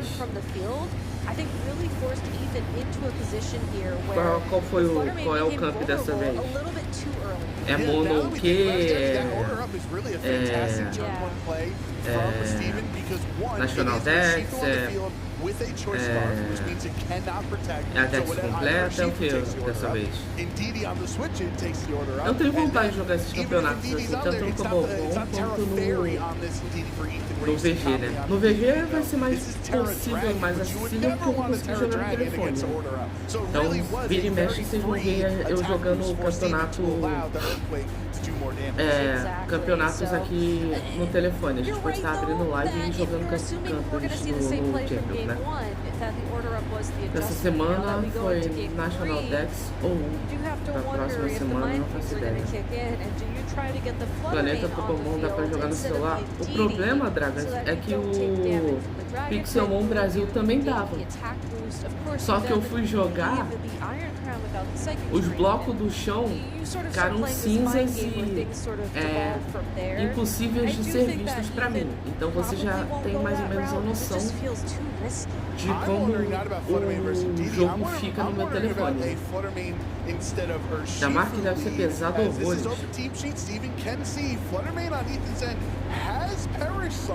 Which, if you force Dondozo to activate, right, with the Tatsugiri, it can't get off the field and, would be very worried. It would force Steven, I think, to switch out the Dondozo turn 1 instead of eu posso até tentar baixar, mas o fato dos blocos no Simon tava mostrando na casa dele, eu falei, tem alguma casa aí? Eu não conseguia ver a casa dele. Os blocos da casa estavam totalmente invisíveis e eu olhava pro chão também. Aí, vê se o Simon é outro. O Simon de repente topa jogar também. O Simon gosta pra caramba de... O Simon gosta de Pokémon também. Vê se ele não quer jogar Pokémon aí com vocês. Aí vocês pegam uma parte aí do terreno, faz uma vila entre vocês aí, entendeu? Well, you called the Fluttermane just on the wrong side of the field. But honestly, I like this adjustment from both these trainers, as the Tornadus with the ability to set up Tailwind to ensure that the Urshifu now outspeeds the booster speed on the Fluttermane. Ensures the fastest Pokemon on the field can land the Surging Strikes where it wants to land it. I think that's going to be a huge boon to Ethan in this position. Deixa eu ver quantas horas de live já. 1h11 de live, gente. Já muito obrigado a todo mundo. Quem não deixou o like, poder deixar o like. Deixa o like, chat. São... daqui a pouco eu vou pegar uma coisa pra comer ali. Até que tá indo rápido, né? Potentially be very unlikely to switch Fluttermane out on this turn because you lose the booster energy boost on it, but Steven is foregoing his entire turn 1 to activate the Commander combo with Tatsugiri and Dondozo. Now, if Ethan going for an attack into that Fluttermane slot, it would miss just like it did in game 1. So a big play coming out in a big game for Steven, and let's see if it pays off on his end. E o Dondozo não toma drop, né, do Incineroar por causa do Oblivious, né? Dessa vez ele literalizou o Shifu. Será que ele vai dar um Close Combat aqui? É pra ele dar um Close Combat, cara. Ele entrou com o Tornado também. Seus strikes. Mano, por que ele insiste em bater nos lotes do Tatsugiri, sabendo que ele vai entrar com o Tatsugiri e dar um comando, cara?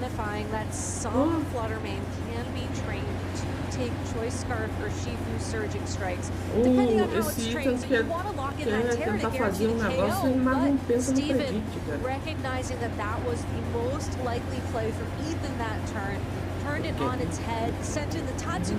Ô, Dragas, inclusive tu já tem todo o time? Já tem National Dex ou tem que ver qual é a lista, né? De Pokémon que pode, né? Mas acredito que... Ó, se prepara que provavelmente deve ter muito legado chato nessa lista. Pokémon, Máscara de Fogo, Perfeito Storm, mas privilegiou. Eu não vou jogar o dessa semana? Ah, tá. É porque ficou muito em cima? Porque ficou muito em cima de tentar fazer os pontos, foi isso? É porque tu falou que segunda-feira normalmente eles liberam, né? Ah, o campo é hoje, eu tenho compromisso no horário. Ô, Dragas, a premiação desses campeonatos é sempre a mesma ou ela varia de acordo com o campeonato? E qual é a premiação, né, também? So just eliminating that Pokemon entirely. The Bleakwind miss is a little bit unfortunate, as it's possible another Bleakwind Storm plus an attack from this Flutter Mane would be enough to pick up the KO on the Dondozo, but still, Steven just has such a lead in this match already. It's 2 wasted turns of Tailwind, and it's going to be a third because Steven's smartly protecting here. Sunny day, nice though for Ethan. You know that Tailwind is going to eventually expire, right? So activate the sun while your choice specs for the main is on the field, so you can get the photosynthesis and the choice specs boost. Really smart play from Ethan. Unfortunately, not going to premiação aí do servidor e é fixe. Não, mas quais são, né? Deve ter o top 3, né, pra premiação, né? Tu sabe, por um acaso, qual é a premiação do top, hein? Ou é de acordo com, tipo assim, top 3 deve ter, fato que deve ter premiação, mas eles têm premiação para outros tops, tipo, como é nos regionais, que é top 64, top 32, top 16, tem por um acaso? Choice specs boosted. Moonblast into Dondozo brings it down to half HP, and Bleakwind Storm does connect this time around, and you can see the damage, even if the first one did connect, that it would not have been enough for the knockout. So now Dondozo can respond with an Earthquake into the Flutter Mane. Tornado's avoiding as a flying type, not going to get hit, and that would be a 2-hit KO onto the Flutter Mane. Sabonão. That would be, but will it have the opportunity as Tornado's at full health can go for another Tailwind and Flutter Mane can easily follow it up with eu não lembro qual foi a posição que tu ficou no último campeonato. If the Flutter Mane finds itself KO'd before the sunlight expires, this mas o Dragas, assim que tu vê que liberou sobre o que é o campeonato, você já corre pra fazer teus Pokémon. Igual eu tô fazendo os Pokés pra Battle Frontier, mas eu tô pensando em deixar de lado. Eu tô pensando em deixar de lado os Pokémon da Battle Frontier aqui no Brilliant Diamond e pegar Pokés e fazer um time pro Champions, porque aí eu só transfiro os Pokés pro Champions, entendeu?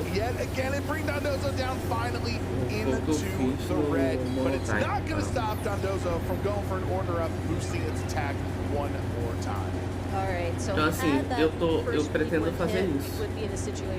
Acho que eu vou dar uma pausa nos Pokés que eu tô fazendo pra Battle Tower, né? Na verdade, aqui no Brilliant Diamond e fazer um time no Brilliant Diamond e depois passar pro Champions, entendeu?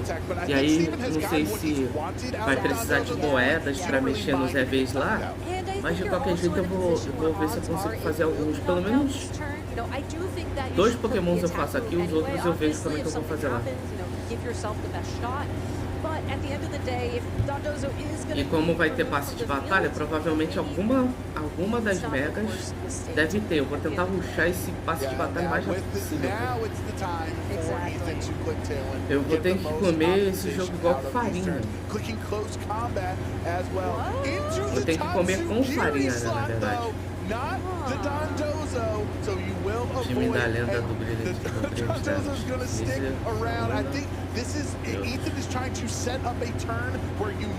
Sneasler não pode, já começa por aí, tá, Dragas?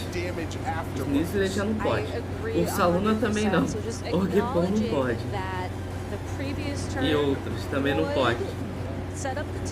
Nenhum dos que você citou são compatíveis com o Brilliant Diamond, então lembra que Brilliant Diamond é Gen 4, é Gen 6/4.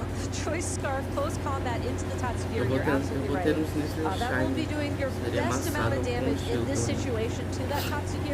No Champions ou no Planeta Coborron? Eu sei, mano. Tô brincando. Mas eu quero ver. Eu tô pensando se eu vou. Eu tô pensando se tiver a. É porque não vazou o passe de batalha, né, cara? Eu queria muito ver o passe de batalha. Eu tava pensando em usar uma Mega Megane. Meu cogumelo. No Champions. Não, mas o Dragas, o Regulation vai ser o A. Provavelmente vai ser só a Dex do ZA. Se pá, vai ser só a Dex do ZA com os megas, pô, entendeu? O ZA tem todas as megas disponíveis? Tem, né? Peguei a piada do filme do Sonic. Ah, tá. Provavelmente vai ser a Dex do GA com os megas, entendeu? Todos os megas liberados. Todos os megas liberados, mais a Dex do GA. Então, eles devem, se eu não me engano, se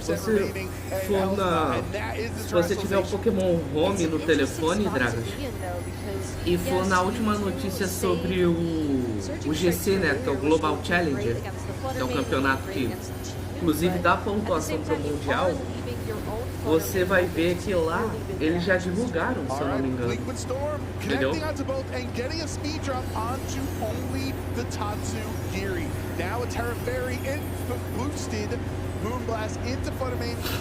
Eles já divulgaram, se eu não me engano. É o 7A, eu acho. Aí tá ME, eu acho, né? O negócio ME, o pessoal tá teorizando que é mega evolução. Mano, que Tatsugiri tanque, na moral. Se esse Stephen conseguir ser campeão, mano, que Tatsugiri tanque esse bicho, na moral. Cadê o Marlon e o Dragapult pra ver isso aqui? Ah, já sei como invocar eles. Chainsaw Man é o pior anime de todos. Quando o Nindras tenta me converter pro VGC sem falar que tá tentando converter pro VGC. Então, né? Não, mas eu quero que você jogue mesmo, entendeu? Aliás, eu quero que todo mundo jogue. Entendeu? Que a gente vai fazer os campeonatos aqui no canal, com certeza, cara. Eu só tenho que ver como é que é o esquema de ter Pokémon no jogo. Só se você tiver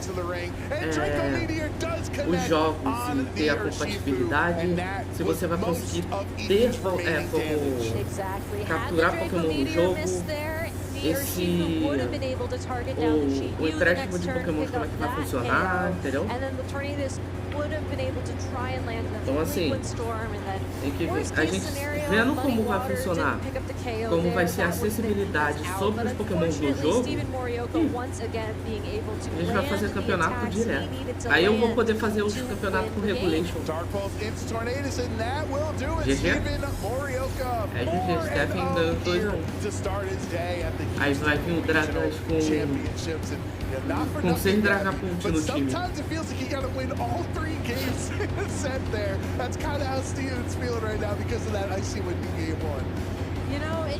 Entendeu? Vai vir o Dragas com 6 Dragapult no time lá, falando: ah,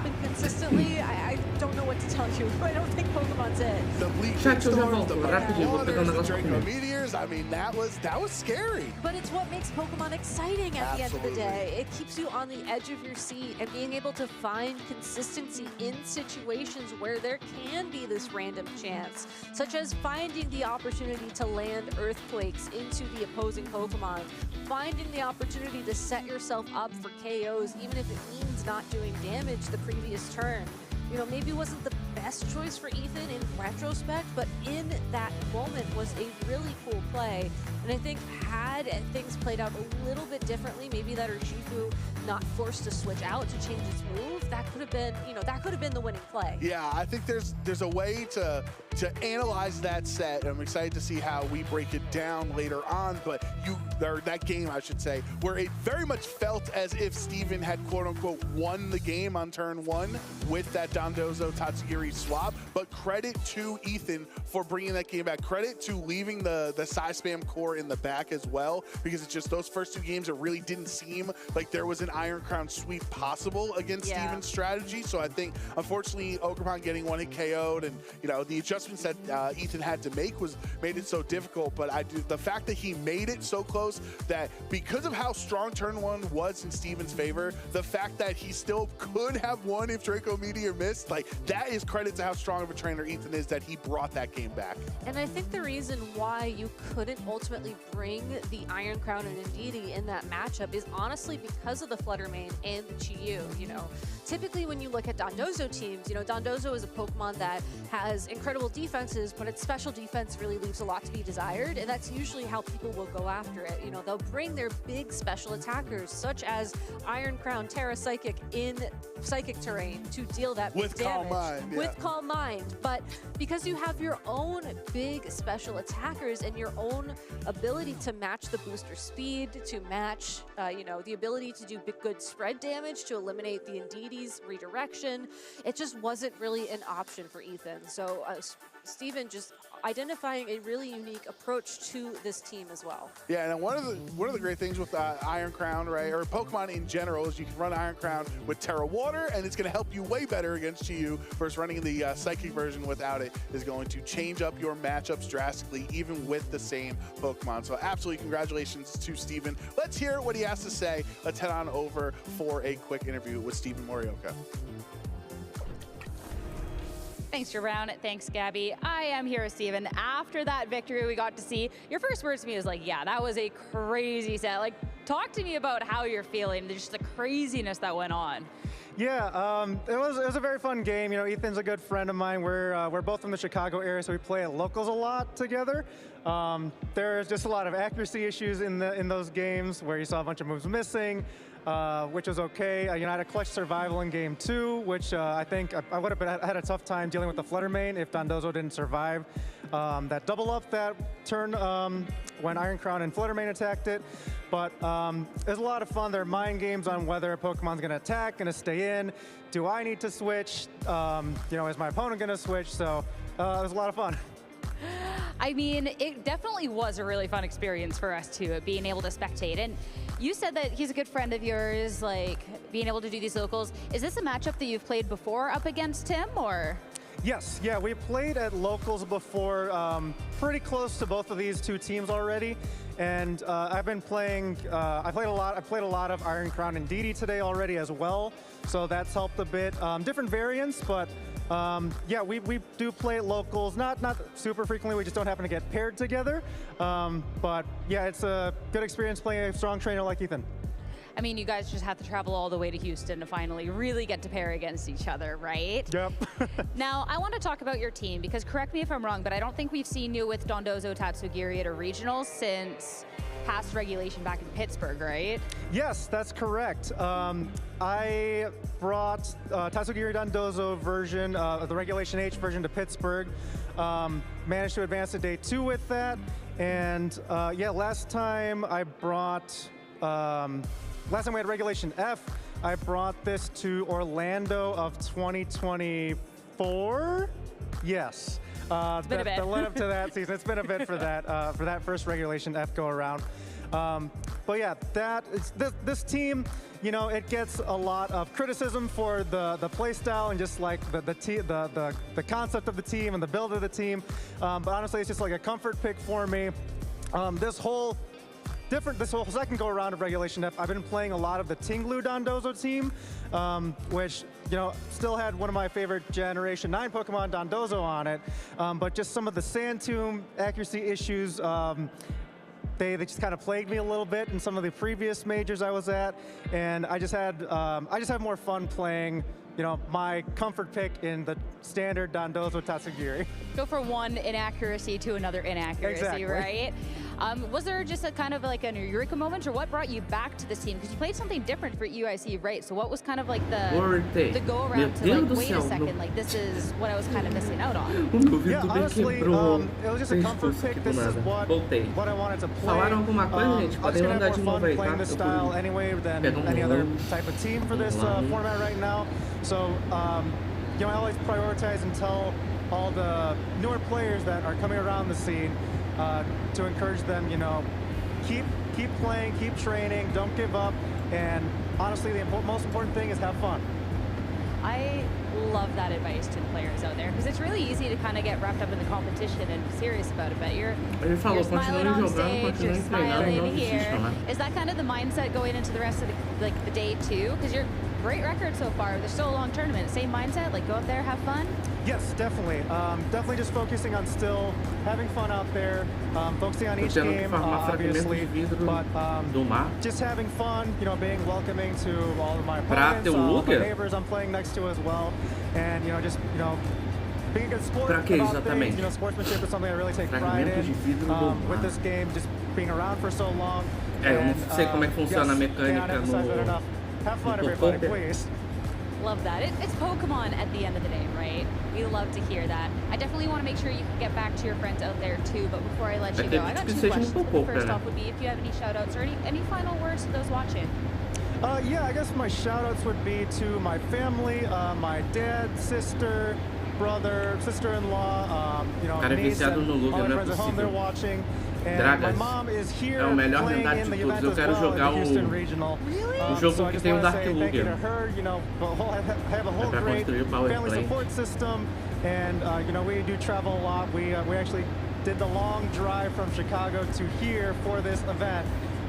So I enjoy the road trips and I enjoy the company and always the help with everything.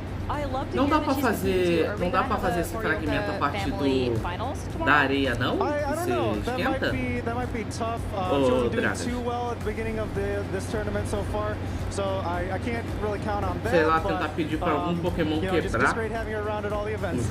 We believe in the comeback, that's for sure. Last but not least, I've been asking everyone this, but we are in Houston. We got all the cowboy hats around. What Pokemon do you think is going to look best in a cowboy hat? E dá pra colocar algum Pokémon pra fazer isso? I would have to go kind of back to the Alola region and just go with Mudsdale. Okay. Because I think there's a trainer wearing a cowboy or cowgirl hat, and the Mudsdale just screams ranch to me. The Joe I think had the exact same answer to really? You guys are aligned. Yeah, okay. I'm also surprised you didn't say Dondozo, because I feel like that would be that would be cute, yeah. It's not too late. It's not too late. We can find a cowboy hat for the Dondozos out there. But Steven, congrats on this win. Best of luck going on for the rest of the tournament. Thanks very much. Thank you. Uma coisa que eu tô vendo ele gosta do Mudsdale. Ele gosta bem desse negócio de cowboy e tal. Uma coisa que eu achei diferencial desse regional, pelo menos eu vi pelo menos na terceira partida, não sei como é que foram as outras, é que tem um jogo, aí em seguida tem esse cara aí o que eles estão fazendo? Esse cara acabou de falar, não tá tendo timer da próxima rodada, já entra o pessoal que narra já entra falando sobre o próximo round. Eles falam menos e já mostra os confrontos já. Pelo menos foi assim no terceiro e no quarto round, aparentemente. Quer dizer, pelo menos foi assim no quarto round, né? Que eu peguei já no final do...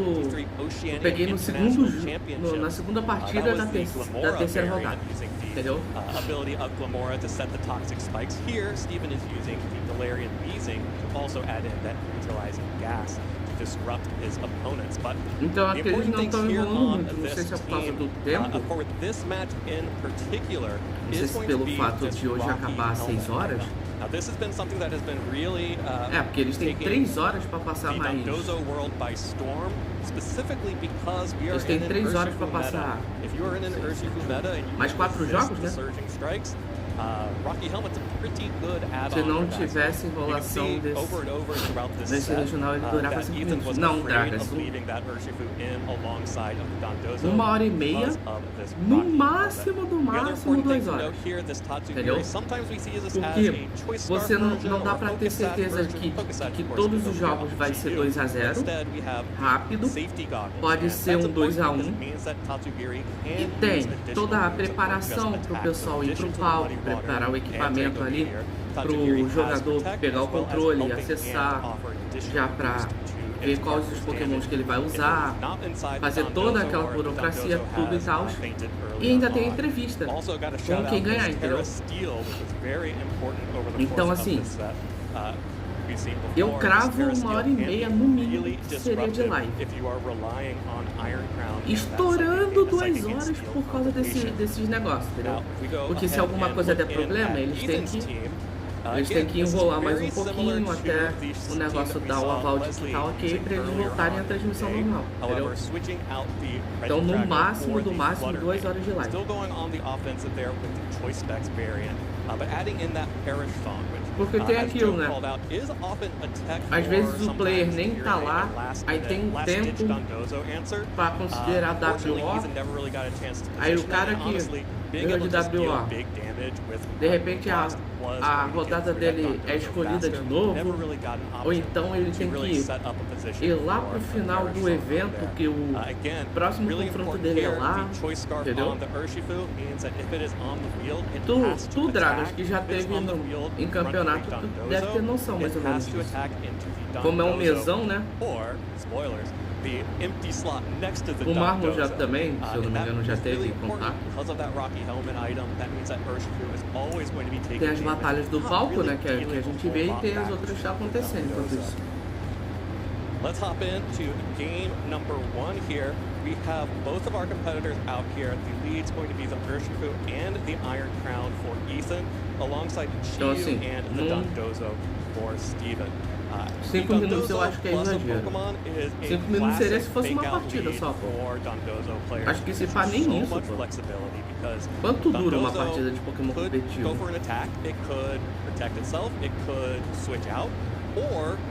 7 minutos. 7 minutos pra uma partida só. E é uma melhor de 3, então são 21 minutos aí. São 21 minutinhos aí. Só pra uma. Indras, qual a sua opinião sobre o orangotão certificado? Depende, tem 2. Tem o oranguru e o orangorango. Meu Deus do céu. Tem o oranguru e o orangotão certificado. Qual dos dois você tá falando? Que a gente também chama o oranguru de orangotão certificado, né? Of course, there's always that threat of the Chiyu switching out to the Tatsugiri, which is, of course, what we see ends up happening. Instead, we get the Indeedee coming out as the Urshifu switches out. I love this. Inclusive, play in game 1. Iron Crown quando eu jogar Pokémon Sun Moon, eu estou incumbido de ter um oranguru no time e chamar ele de orangotão certificado, tá? Se eu não lembrar, me lembrem isso. Orangotão certificado. Eu tenho apenas 2 palavras para descrever ele, Dragas. Mamaco Supremo. Pronto. É isso. You can see the damage on the Dondozo right here. It only took about 70 or 90 damage there, rather, 82 damage. So wasn't actually going to be enough with the Helping Hand boost. But Helping Hand plus Calm Mind will get you there in the same amount of turns as 2 expanding forces. And from there, the Iron Crown is able to start dealing some big damage, gets KOs onto the Dondozo, finally breaks through it. Well, Ethan here is forced to switch out the Indeedee here to protect it later. This is important because Ethan really needs to keep other switches available for the Flutter Mane in the back, which is, of course, choice locked. Here, though, we see the first steel terrestrialization from that Tatsugiri, which proves to be a real thorn in Ethan's side here. Going for the protect here, while instead the Urshifu is going to take a heat wave and a muddy water, and it will be knocked out on the switch. That's a huge loss for Ethan, who would have loved to have had one of those two attacks miss, so that Urshifu might have been able to get in here with its Choice Scarf and be able to threaten either of these two Pokemon remaining on Steven's side. From here, things get a little bit messy. We do see a lot of muddy waters, accuracy drops, we see some misses, but ultimately what it comes down to is this Iron Crown is unable to get a double protect off here, which means that this Icy Wind will knock it out, but crucially, the Flutter Mane avoids the Icy Wind on Ethan's side. These players don't really know how each other's Flutter Manes are trained. Sometimes these Flutter Mane can be very bulky, which means that they're slower if they are choice specs, but that doesn't end up mattering as much as that little bit of chip damage onto the Flutter Mane. So Ethan's Flutter Mane is able to avoid damage, fire back a one-hit KO with the Shadow Ball, fazer os Pokémons despretensiosamente. Como assim? Ah, mas eu preciso fazer Pokémon para campeonato. Sim, mas faça alguns Pokémon despretensiosamente. Como, por exemplo, deixa eu fazer Vou fazer uma Umbreon aqui. Deixa eu fazer Capsaquid Vou fazer um Dragapult aqui. Por quê? Porque sim. It goes up 1-0 in the set. And that was a really close set. Obviously, there was a lot of variance in that particular game, but it was still really close. And this is kind of just what happens when you're using some of these moves that have imperfect accuracy and have secondary effects, like the Muddy Water. Let's hop into game number 2 now. See what goes different here. Same leads come out from both players. The Iron Crown and Urshifu on Ethan's side, and the Dondozo and Chiyu from Steven's side. Now here's what happened in game 1. In game 1, Steven went for an Earthquake right off the bat to try and get damage onto both the Urshifu and the Iron Crown, while switching in the Tatsugiri. What that did was it dealt a little bit of respectable chip damage to the Iron Crown, which could have to use its terastallization, and to the switch in. A live de Zelda com isso, entendeu? E eu tô fazendo um negócio que é... Em breve aí, gente, eu vou ver ainda. Mas em breve, lá no Indras Reage vai sair outro vídeo, tá? Eu peguei o vídeo de react que o Zurli me pediu pra reagir àquela cópia descarada de Power com Pokémon. Eu peguei o vídeo daqui do canal, né? Peguei ele e joguei lá pro Indras Reage, entendeu? Então em breve a gente deve ter lá. E aí eu acho que eu vou fazer esse esquema. Eu vou... Não sei se eu... Porque assim, eu não queria misturar o conteúdo, né? Fazer o Zelda e colocar, entendeu? Eu queria ver se eu pegava um dia, sei lá. Mas uma coisa que tem que falar no final do episódio. Ah, não, tem que ver esse episódio inteiro. Só tem uma adição desses Então assim, eu queria ver separadamente, entendeu? Aí eu não sei se eu faço isso, eu reajo a ele num vídeo em vez de live, entendeu? Aí eu solto lá no canal. Eu tô cogitando essa possibilidade, né? Assistir, eu gravar um vídeo e postar pra vocês lá, entendeu?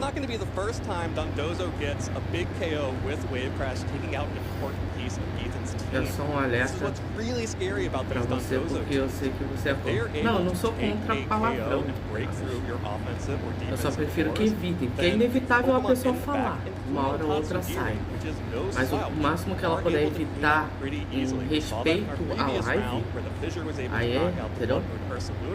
And then be able to continue to take over the rest of that game. And here, it's this wave crash on that clutch survival.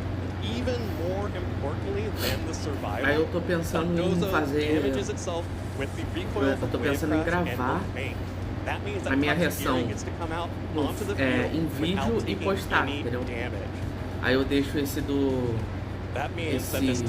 de Power com Pokémon pra outro dia e posto o Digital Circus, entendeu? Acho que eu vou fazer isso, pra não misturar o conteúdo, entendeu? Que eu vou fazer assim, eu vou ver se eu pego algumas coisas que eu reajo em live. Eu vou pegar exatamente o corte e passar pra lá, entendeu? Porque se eu for esperar pra reagir só Rap Geek, essas coisas, vai demorar muito. E aí eu posso pegar esse tipo de conteúdo que eu tenho já e passar pra lá. Aí eu não sei se eu mantenho o canal como Nindras Reage ou se eu mudo o nome do canal pra Cortes do Nindras, entendeu? Porque tecnicamente eu vou estar reagindo a coisas lá, então eu acho que não, é melhor deixar do jeito que tá. What Steven has done is just laid a huge trap. This is a perfect Então eu acho que eu vou fazer isso. Acho que eu vou reagir ao episódio. Eu vou gravar a minha reação, melhor. Aí eu vejo se eu posto na segunda, entendeu?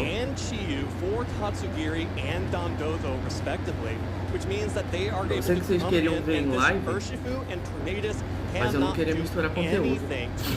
Nindras Reage é melhor? Então, é porque não tem como cortar, né?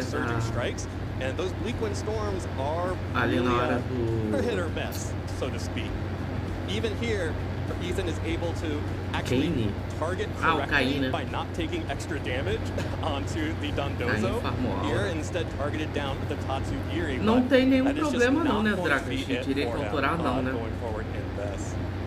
Especially after this set, he is forced to switch out the Urshifu because there is nothing that Pokemon can do against this Dondozo.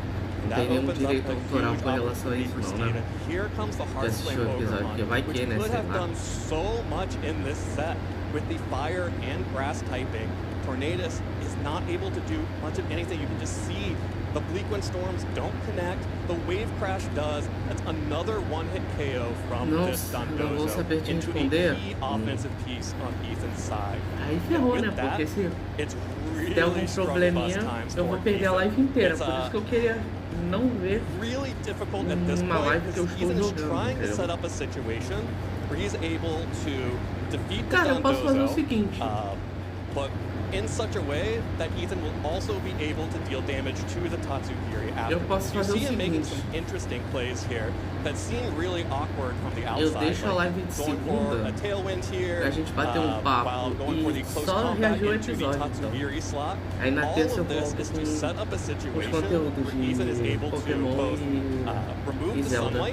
Because does not want to be able to either take away damage from the Urshifu or boost the Chi-Yu or Fluttermane on Steven's side. É isso. But also, acho que eu vou fazer isso. Dondozo and hit Tatsugiri in the same breath.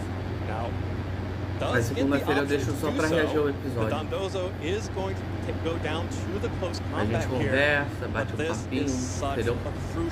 E aí vê o episódio e teoriza sobre o episódio. Not going to hit the Tatsugiri, so all of that work that Ethan did to set up a situation where Ethan was able to knock out the Dondozo and swing at the Tatsugiri goes to waste because the Bleakwind Storm doesn't connect. And as you track the hit points over and over again, eu não entendendo absolutamente nada do que o Dragon está falando. That really matters here. The Tatsugiri having that extra bit of hit points is really able to set it up for success later on. Segunda, bora.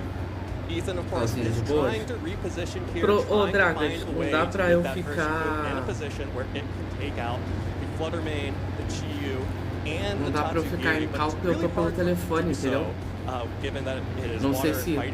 Não sei como é que fica a cal enquanto eu tô em live. Ah, usina de campo. Ah, tá. É onde fica o... onde você consegue o Electabuzz e o...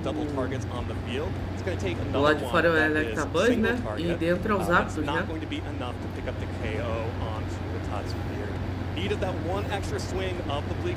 Eu nunca testei fazer uma live no telefone but unfortunately, Mr. was not able to make it happen. Bleak Windstorm did not connect on the Kazakiri, and with that, Steven Morioka becomes 4-0 heading into round 5 of Swiss. And with that, it's time for us to take a quick break. When we come back, we will have even more action here in Houston, Texas at our regional championship. Eu conseguia fazer live de dente, cara, mas eu acho que eu não vou conseguir. I am here with Apollo Dessa vez eles fizeram computador. Just about getting ready for the regional. How are you feeling going into the event, especially with this being your hometown regional? I'm feeling really good. Like, I'm so happy it's in Houston. I don't have to like fly over, and like I've been missing a lot of school for like to attend these regionals. So yeah, really happy that I don't have to miss anything. That definitely works out well. Now, I want to talk a little bit about Seattle and your run there, especially too. We got to see you there. We got to play on stream. We got to see the win. I want to talk about though your friends cheering you on in the crowd for a moment and your reaction to that, because that was a really funny clip. Well, Mano, a invocação do chamar o Marlon não funcionou, vou tentar de novo. Chainsaw Man é o pior anime de todos. Denji é o pior protagonista. Denji é o pior protagonista de todos. Funcionou. I mean, what does that support me to? Your friends are there, they're cheering you on, especially too, this being your first year in the Masters division and playing against all these really tough opponents. Yeah, I'm really like happy that I have a lot of friends. Like going into NAIC, like my first ever, I had like some online friends, but like I didn't even really know them too well. But Nossa, now, parece like, que eu I just tô have com... so many more friends. Parece que eu tô noiadão, né? Meu Deus do céu. I'm glad to hear about that. And you brought 2 Pokemon with you for this. Is Jumpluff and the Hoppip your favorites, or? Yeah, the Hoppip is my favorite. Jumpluff might be my second favorite. What about Skiploom? Skiploom? Honestly, Skiploom's an enemy. Don't let James Evans hear that one. Now, gearing up for the event tomorrow, how are you feeling? Do you feel prepared going for the event? Any pressure because you're the hometown hero? I feel like pretty fine. I don't want to put any extra pressure on myself. But like I do know I'm in a good spot for Worlds, and I don't have to do like too well here, even if I like want to qualify. Like if I just do well. Pera, não apareceu pra mim aqui a notificação que você abriu um pouco pelo Dragos. Makes sense. So we still have a couple of more tournaments. Now, I know that you get to travel out to these events. I think with your dad most of the time. So how is it being able to travel around and US family while doing so? Yeah, I'm really grateful for my dad, like taking his time to just go out to these like random places, so he can just stay at the hotel room while I'm just at the venue competing. I'd love to see that support. Last but not least, do you have any final thoughts going in tomorrow, or even friends to thank those who supported you? Eu quem dia, quem sabe. Dorian and the Crow for like helping the team. But besides Espero that, que não, I can't really no think of futuro anyone não right muito distante. Putting you on the spot, there is still event prep to do. Paulo, thank you for your time. Best of luck going on into the regional. As for us, let's get back to the action. Welcome in, everybody. I brought 3 incredibly athletic trainers to do a little challenge called Can You Lift It? They're going to introduce themselves, and then we'll go ahead and get started. So, Caleb? I'm Caleb Pang. My athletic history, played a lot of sports growing up. Primarily was a swimmer, javelin, and then I did a lot of Olympic weightlifting as my adult life. Crowning achievement is I got second place at a local Deve notificar aqui. Dragas está jogando com né? Deixa eu abrir aqui rapidinho só pra ver se vai aparecer aqui pra mim que você tá jogando. Vou ver aqui rapidinho. Ó, aparecendo que você tá online. Aqui ó, Pokémon Pocover. Pelo menos notifica, né? Hi, my name's Andy and I lifted a muffin to my face today. All right. So we're going to have 3 parts of the game. We'll go ahead and kick off with part number 1. I'll ask each of you about a Pokemon, and then I'll reference his Pokedex entry to see how heavy it is. I need to know, can you lift it? All right? Caleb, you're up first. All right. Aegislash, the Royal Sword Pokemon. Ooh. Is this blade form or is it shield form? Shield form. Heavy shields. I feel like I could lift it. Okay. Aegislash comes in at 53 kilograms, which is 116 pounds. Caleb, I think you can lift it as well. Got it. All right, the next one. Voila.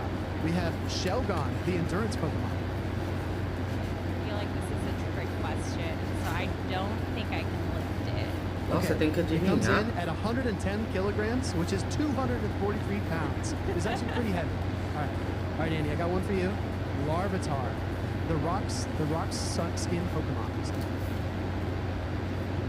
feel like this is I don't think I can. You don't think you can lift it? No, it looks small, but it probably weighs a lot. Okay, it is a rock type Pokemon. It's 72 kilograms, which is 158 pounds. So honestly, I respect it. All right. Next up, we're gonna rank heavyweight Pokemon. These are Pokemon drawn from the Curitiba Regionals just last weekend. I have L&D Harjeff's Clodsire, I have Zardy's Guzzlord, and I have D-Saint's Tinkaton. I want you to work together as a team and rank them from lightest to heaviest. You have 15 seconds. Well, what size are they? Were they like extra small? The only note I can give you is that the Tinkaton is extra small. Ooh, okay. I feel like Tinkaton. O Guzzlord não, mais pesado? Ou é Tinkaton? It's steel. Oh, that's a good. No, it's gotta. Oh, yeah, that's a good point. The hammer's gonna weigh a lot. I feel like Guzzlord's maybe the heaviest, but now that you say the hammer, that might be a heavy hammer. What do you 5 seconds.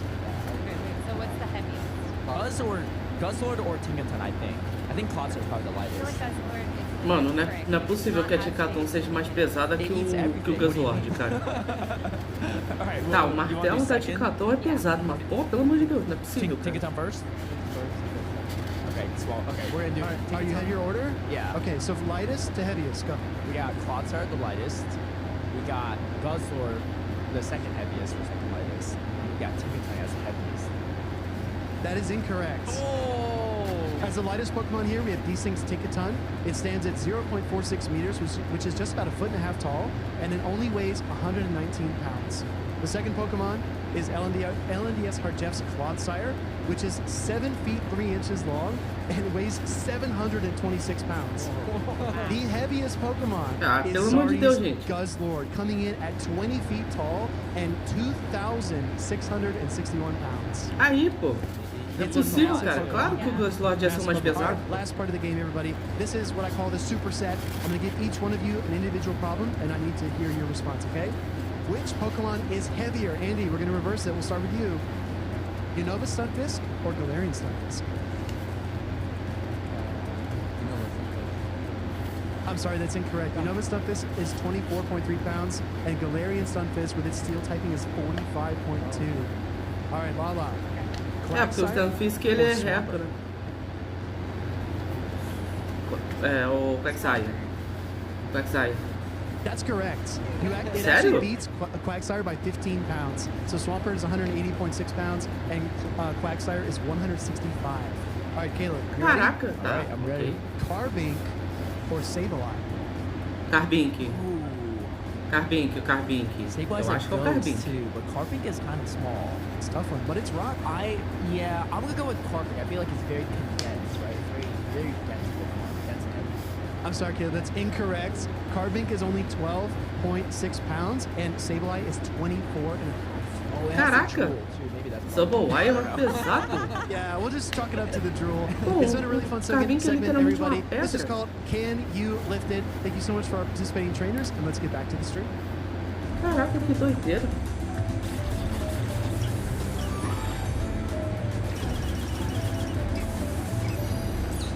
Aí o Quaxley.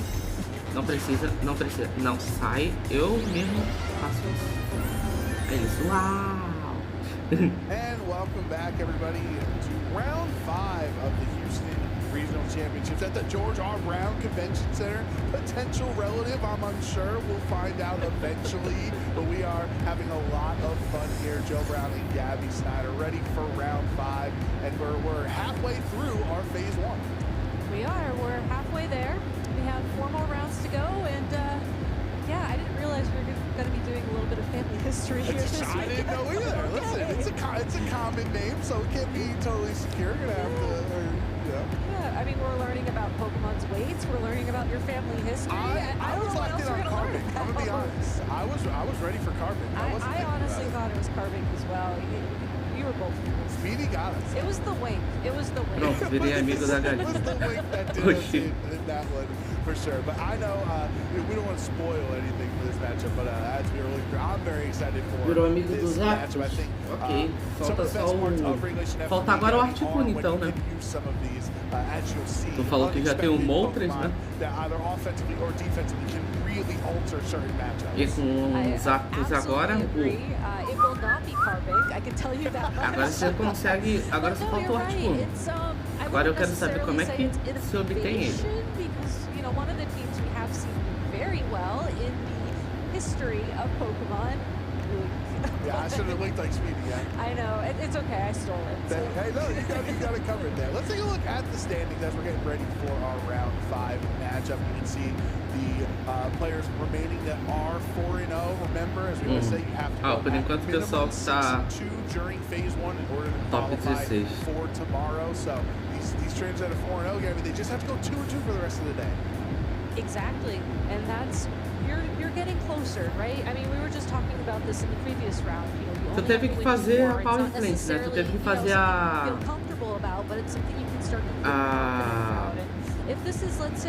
usina elétrica. Com o Moltres tu precisou fazer o que, Dragas? Pra ele vir.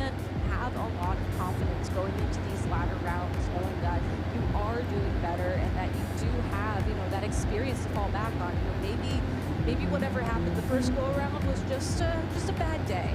Everybody has them. I think given the names on this field, I think there are a few people out there who maybe aren't having the best morning here, but that just means we get the opportunity to showcase a lot of newer trainers here on the stream. I think that's a benefit, honestly, for all of us.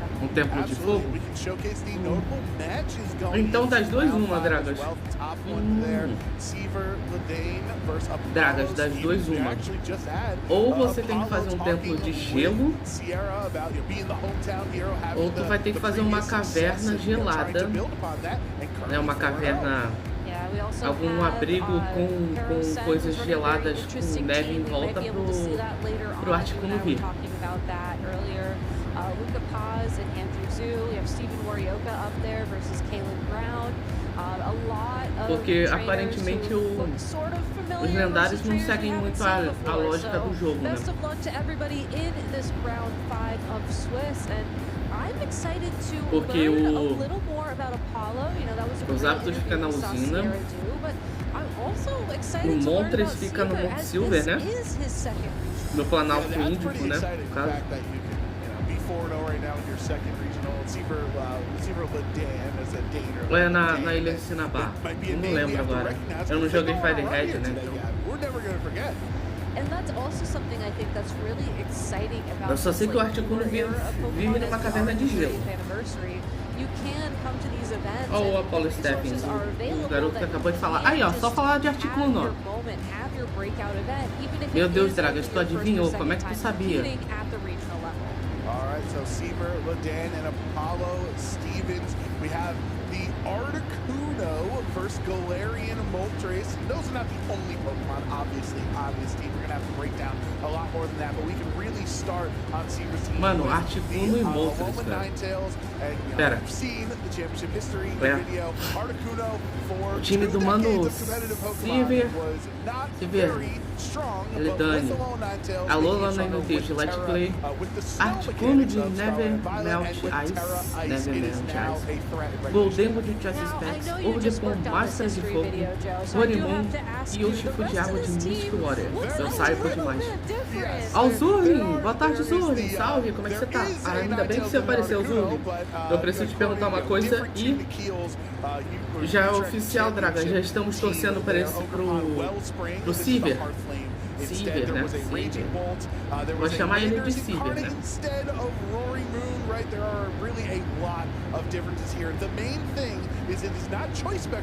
Já estamos torcendo pro Seaver. Zuli, me responda uma pergunta. Eu estava...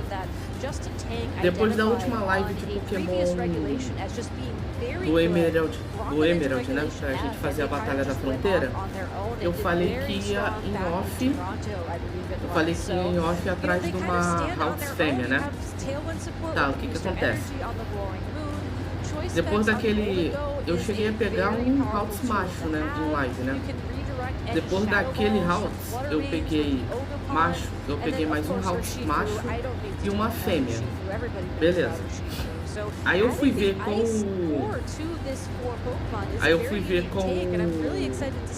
o velhinho, né? Deixa eu só falar o time do Apollo. O time do Apollo, gente, é Fluttermane de Push Energy, Galarian Moltres, né? Moltres de Galarian de Choice Specs, Arcanine de Risui de Choice Band, Orgepon Máscara de Água, Reagindo de Assault Vest e Sneasler de White Earth. Tá. Aí o Zurley, eu fui falar com o velhinho pra ele, o Judge, né? Pra ele ver como é que tá os Pokémons. O Haltz macho que eu peguei em live, ele veio com uma boa especial defesa. O segundo Haltz macho que eu capturei, ele veio com uma boa velocidade.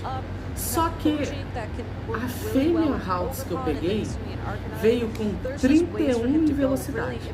E pelo que eu sei, a Gardevoir, o melhor atributo dela é especial ataque. Tu acha melhor eu guivar o especial ataque da Gardevoir e usar essa Haltz fêmea, ou eu brindo o Haltz macho com especial defesa e a Haltz fêmea com essa velocidade 31 e chuto pra e torço pra vir algum Haltz fêmea com especial ataque bom. O que tu acha? Articuno e a Lula inteiro. Bora, eu quero esse lead. Tá. Ah, o Denver Rorimund. Troca. Lead Bolt e Flutter. O que tu acha melhor? Até onde eu sei, os pais não importam os IVs. Não, mas se eu bridar, vai que dá a chance de vir uma Haltz com velocidade 31 e com especial ataque 31, entendeu? O que tu acha melhor? Eu ter essa Gardevoir rápida ou bridar e torcer pra vir um especial ataque? Eu só tenho especial defesa e velocidade só. I think Apollo keeping that Fluttermane safe for later is his best option, as that Pokemon can win matches on its own. Yeah, very often these flinch core teams in Regulation F with the Thunder Wave on Fluttermane, with Fiery Wrath, with Rock Slide, they do often go bulky on the Fluttermane and make up for the lack of speed investment with a booster energy. So great call que aí eu me poupo o trabalho de bridar ou brido, entendeu? Eu preciso saber que aí só vai faltar. Aí só vai faltar o Clayton, que eu preciso ir atrás dos Voltoy, né? E o Beldon, que vai ser insuportavelmente chato, já tô até vendo isso. É a mesma chance que seria com qualquer outro casal de Gardevoir. Você teria que evoluir os dois rounds. Não brida. Deixa eu analisar os stats da Gardevoir. Eu falei, o melhor dela, se eu não me engano, é o especial ataque, né? Eu sei que a speed não é... Eu acho que não é ruim. Não lembro agora quanto é a speed. Mas eu sei que o especial ataque dela é melhor. End of the day, the Roaring Moon probably would have enjoyed being removed, as it just wants to set up Tailwind and get out of the way for the Alolan Ninetales, who will be switching in for the Golden Go.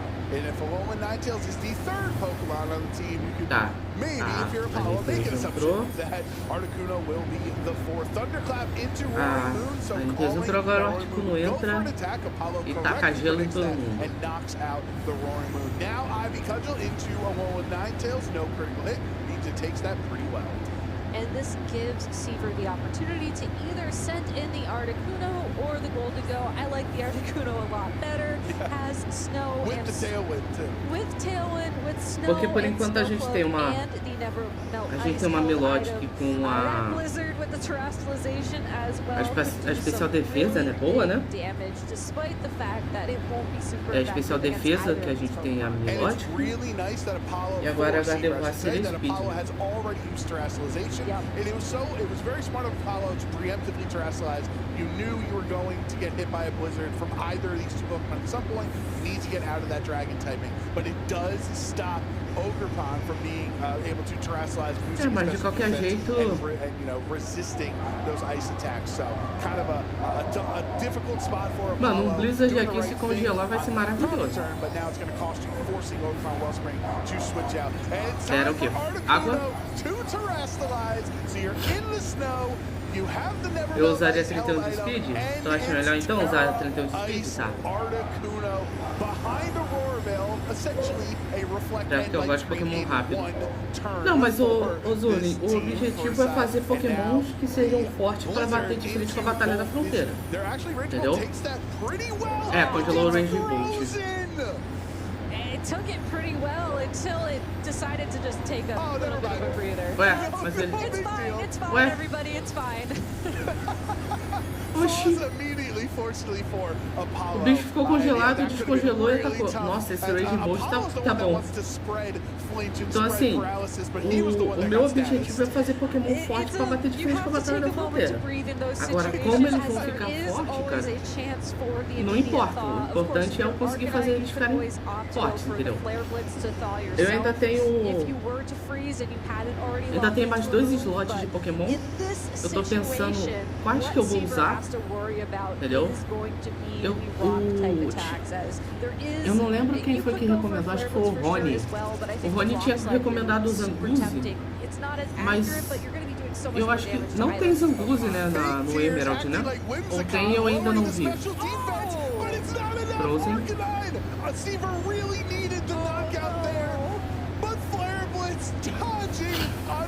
There's so much chaos that Articuno provides on the field. That Flare Blitz saw. Caraca, esse Articuno tá bom, tá? Deu dano, congelou. Deu dano, desviou. And that is why we play Pokemon at the end of the day.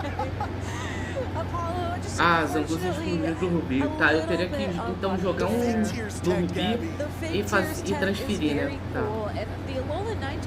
É porque eu tenho que ver quais os Pokés ainda que eu vou colocar aqui, porque eu não queria colocar qualquer Pokémon.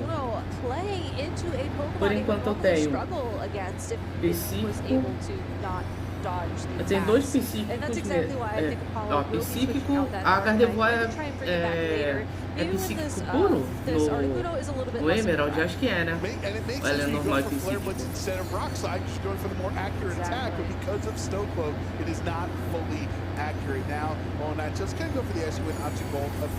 Agora vai congelar os 2 agora. Vai congelar a Flutter, ó. Remaining, and Apollo losing the Raging Bolt that he started the game with, so just 3 Pokemon left here in this game. Eu tenho. You have Ogerpon, but you can't redirect Blizzard, so. Cara, parando pra pensar que eu tenho 3 Pokémon tipo psíquico aqui. Nossa, agora que eu vi. But you can try and stall out the remaining snow turns, as this Alolan Ninetales is holding life. Benção, Nidras. Benção, Alexandre. Boa tarde, como é que você tá? Bem com você? Chat, desde já uma ótima tarde aí pra vocês, hein? Caraca, mano. Agora que eu reparei, eu tenho 3 Pokémon psíquicos no time. Nossa!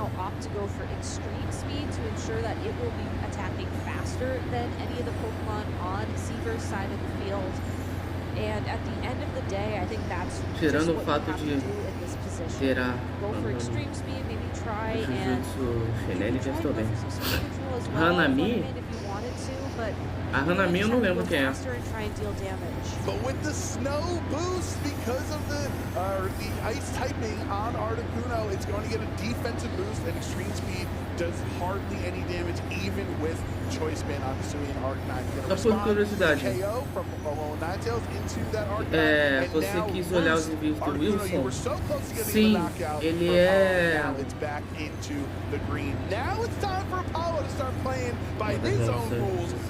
Ah, tá.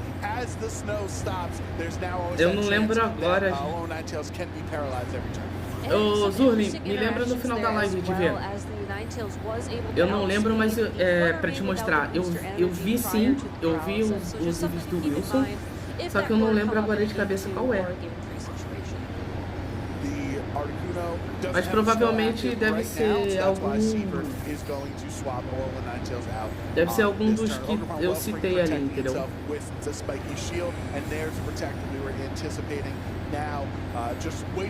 É algum dos que eu citei ali, provavelmente.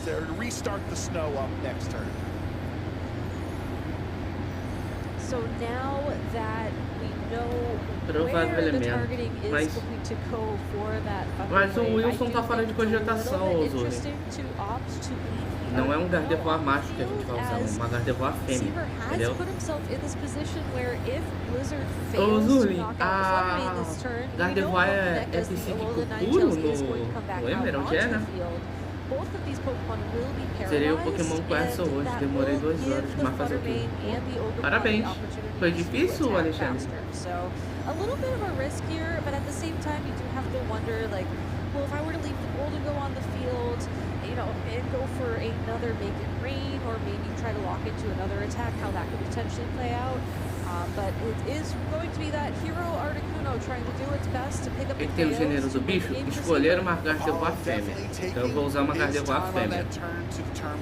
His attacks here, knowing that the game is starting to slip away and might need the help of Thunderwave to bring this one back. Articuno with the Blizzard, now that the snow has re-entered the field. These are fully accurate. Blizzard can't miss. It will connect on the Fluttermane and gets a critical. Ainda foi crítico, chat, bebam água, não esqueçam de se hidratar. Defense, an incredibly high special defense, and is generally trained very bulky with these Thunderwave sets. So that crit was very nice. Yeah, and the thing that made me nervous about that play was that Blizzard that connected earlier. Mano, eu tenho. Just about half, and it's really hard to vou ter uma Gardevoir, que é psíquico, um Metagross, que é psíquico e metal, uma Milotic, que é água, e o Claydol, que é ground e psíquico. Mano, eu tenho 3 psíquicos no meu time.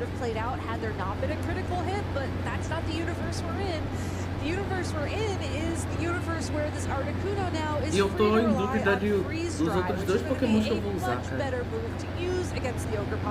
4 times super effective at that. And one of the benefits, what I really like about Seaver's eu sinceramente não sei quais os que eu uso. Eu tô pensando em usar um de gelo. Foi difícil na de fantasma e na gelo.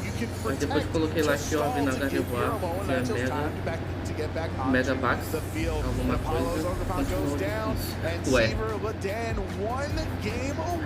Olha esse articuno que bonitinho, gente. And you can also go for a Bruce, so she saw that Articuno find time to sneak in as well, and really just making itself the MVP, the most valuable, or MVP, most valuable bird. Provavelmente Swamp, Metagross e Latias já servem para fazer a batalha inteira, quase inteira.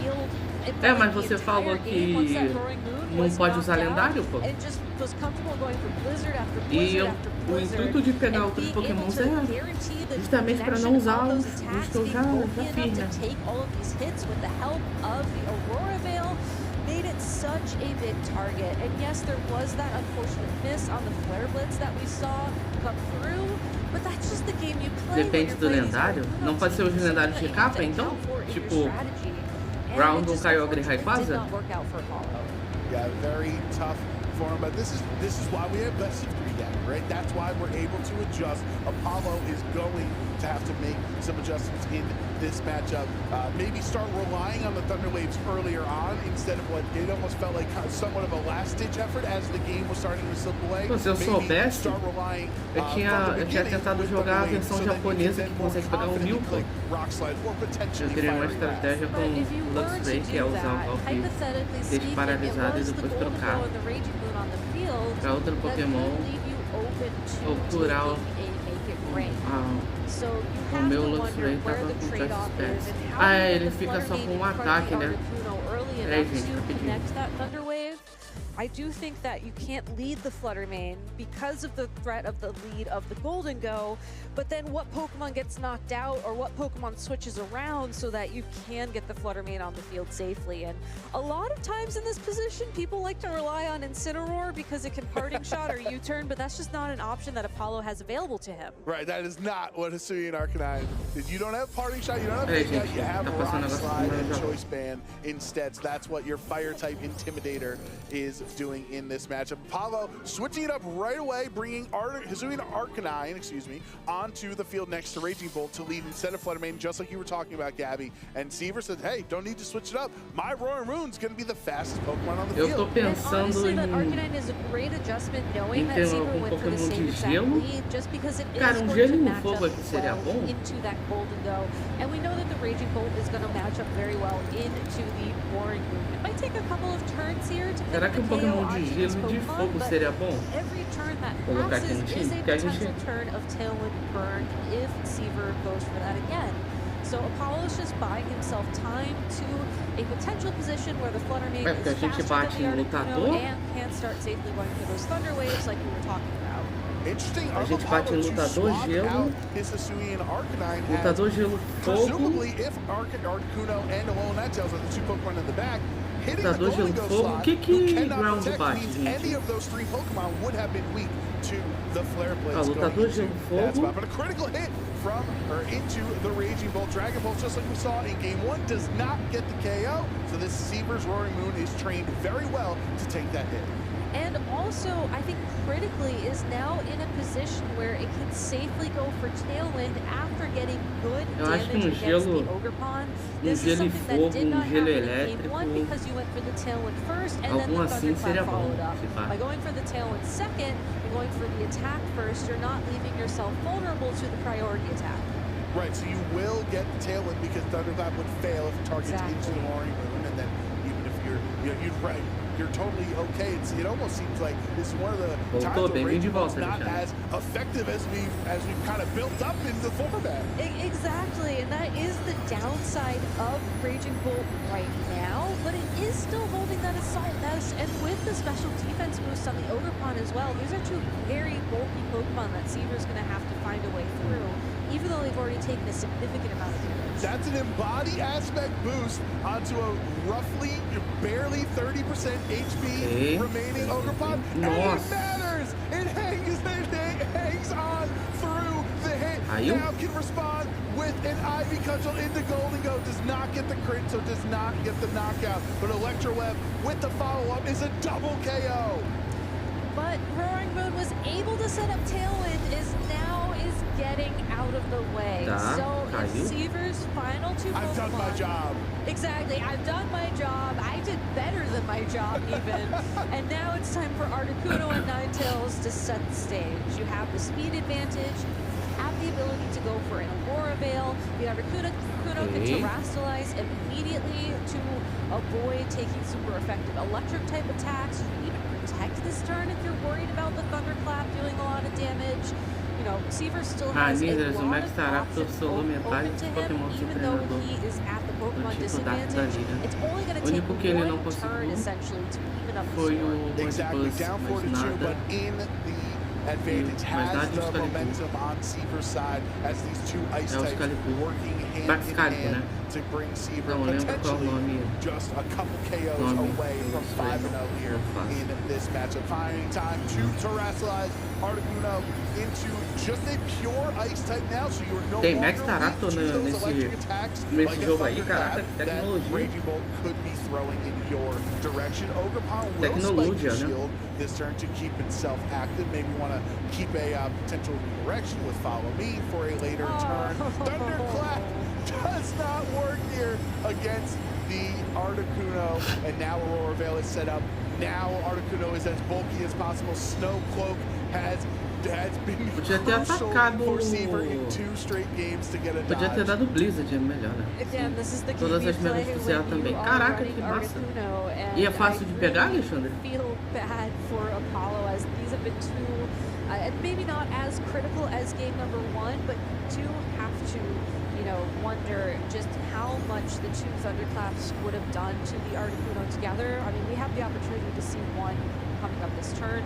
And whether or not that would make a difference when the Arcanine comes out to the field. With Aurora Veil around, you know, I do think that, especially with Snowcloak and the defensive boost, that it's possible this Articuno is just bulky enough that aqui it não, able to withstand ele vai trocar pro... Choice Band Arcanine, but não, tem Arcanine ainda. There is so much entra com Arcanine, mas mesmo assim... that this Articuno has just based off of its moves and its ability alone. an avalanche of momentum, if you will, from these ice guys.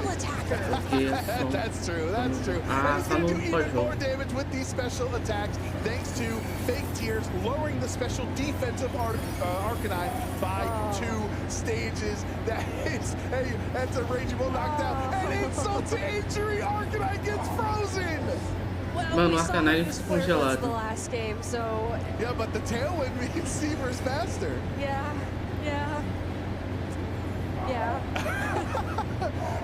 That stare, that's a very frustrated Arcanine. I know. That stare, frozen stare. I'm trying.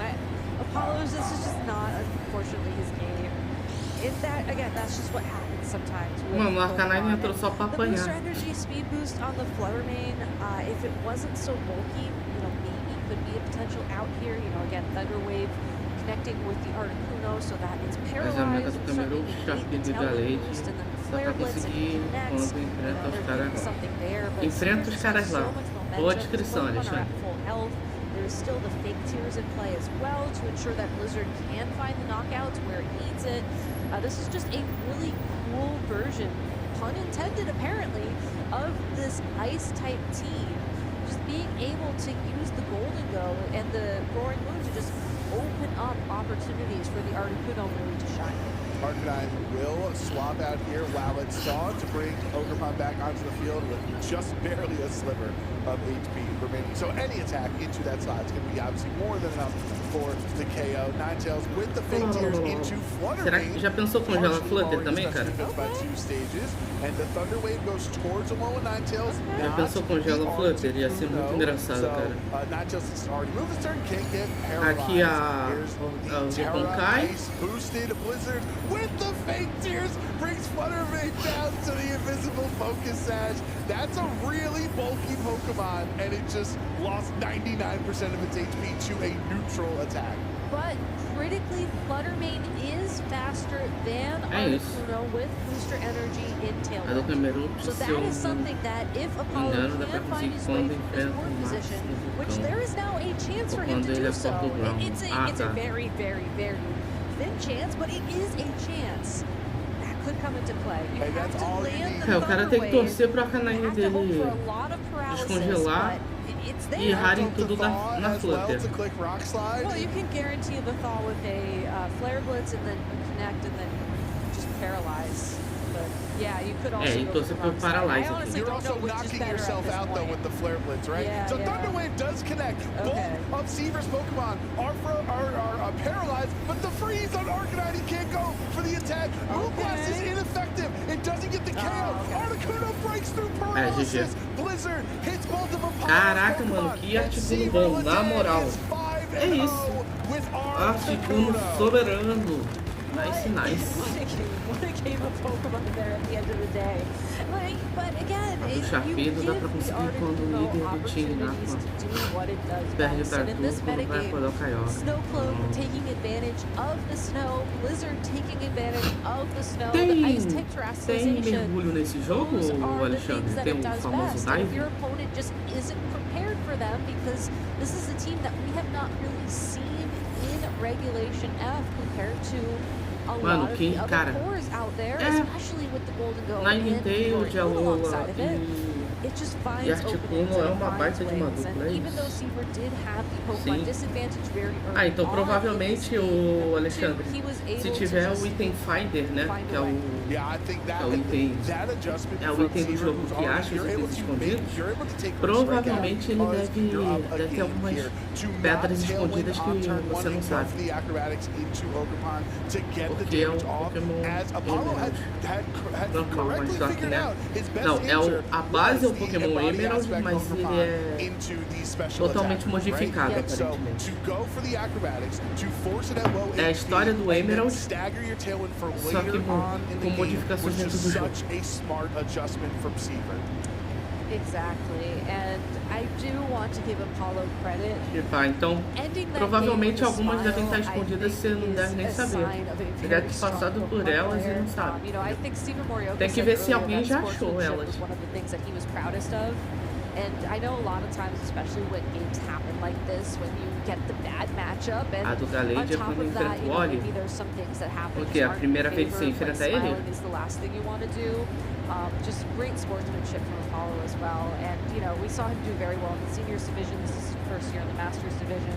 I don't think this is the last we're going to see of him. I think he's, you know, we've seen a lot of really great potential from him. So I'm looking forward to see more of him and honestly more of Seaver. I would love to hear, like, you know, just how he came up with the team, you know, how it's been treating him throughout the Regulation F metagame, and how he's been fighting the second regional championship ever. Absolutely, because really, obviously, we have the time here to break it down. Yeah, we can compare Seaver's team to the Ready Articuno team, right? It is fascinating. This is a remix. This is not an iteration of taking a one Pokemon. This team operates severely differently. There's no Landers Incarnate. There's no Reagindo. There's no Ogerpon Wellspring for redirection, right? You took the choice specs off of Articuno to give it Protect and Roost and put specs on Golden Go for that extra power there, right? Like I just said, the Roaring Moon to have Tailwind access as well. I think it's just so cool to see how you can use the same Pokemon, Ninetales and Articuno, and it operates completely differently. You know, it's also kind of funny. I didn't want to get into this, you know, before the battle because it's completely irrelevant to what we're talking about. But the original version of those 4 Pokemon was, I think, Regulation G with Calyrex Ice Rider.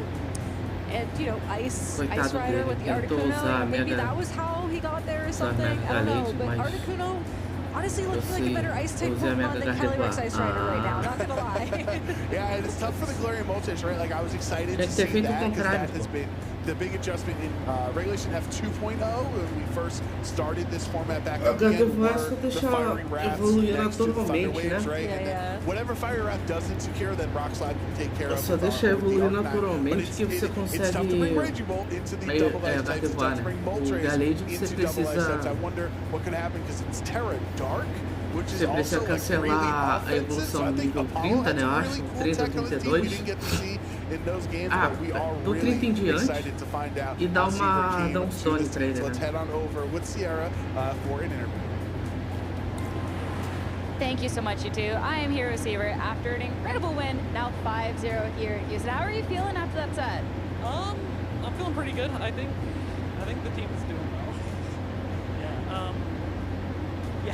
I don't really have much else to say. I'm feeling pretty good. Glad you're feeling good. I mean, something we talked about is you felt like that one maybe wasn't quite as deserved. Like, talk to me about the set, because it definitely was a crazy one to be watching through. You know, we get the Snowflake coming in clutch, we get to see Freeze, all of it happening.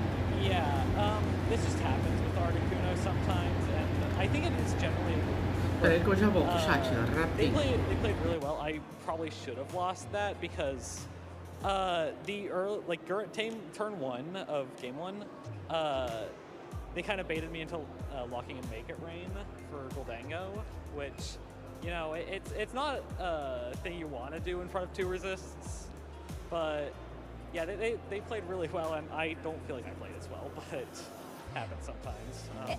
It's Pokemon, right? Yeah.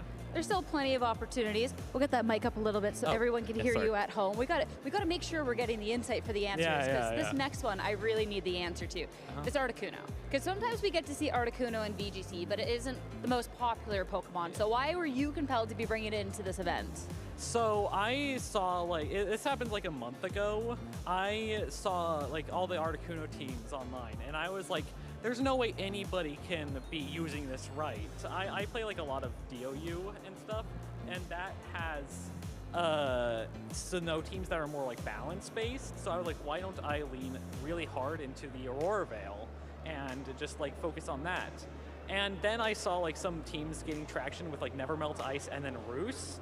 And I was like, that looks really nice. I think that works really well. I'm gonna use it. And so I've spent like the past month working on that like team generally. I started with Stun this format, but I didn't really like it, so. You just switch back to the snow. We've had an extended winter for a reason, so you could show up here with snow in your Articuno. But I mean, how have you felt it matches up meta-wise? Because we haven't seen, again, most of it. It's been around, but it's not been crazy dominant. But we're kind of at a point where we get some of the balance, we get a lot of the tailwind. So you feel like it matches up at 5-0. It seems like it so far. I have not dropped a game. At all, okay. If you want to put that in. But yeah, basically that's how I feel about it. The team, it is just really good. Initially I found like this core 4 of like Ursh, Ogre, Ninetales, Articuno, and I found that beat like basically every balanced team, which were like the top of the meta. So I was like, okay, I'm just gonna use this and then get the two that patch up those matchups. And I think it works really well into this meta game right now. I mean, not dropping a game? No, I have not dropped a game. I mean, to be fair, my round 1 did not show up, so counts. Kind of only 8 game wins, but I still haven't dropped a game, so exactly. We don't need to we don't need to question the round 1. But now that you're 5-0, I mean, 1 away from locking up phase 2.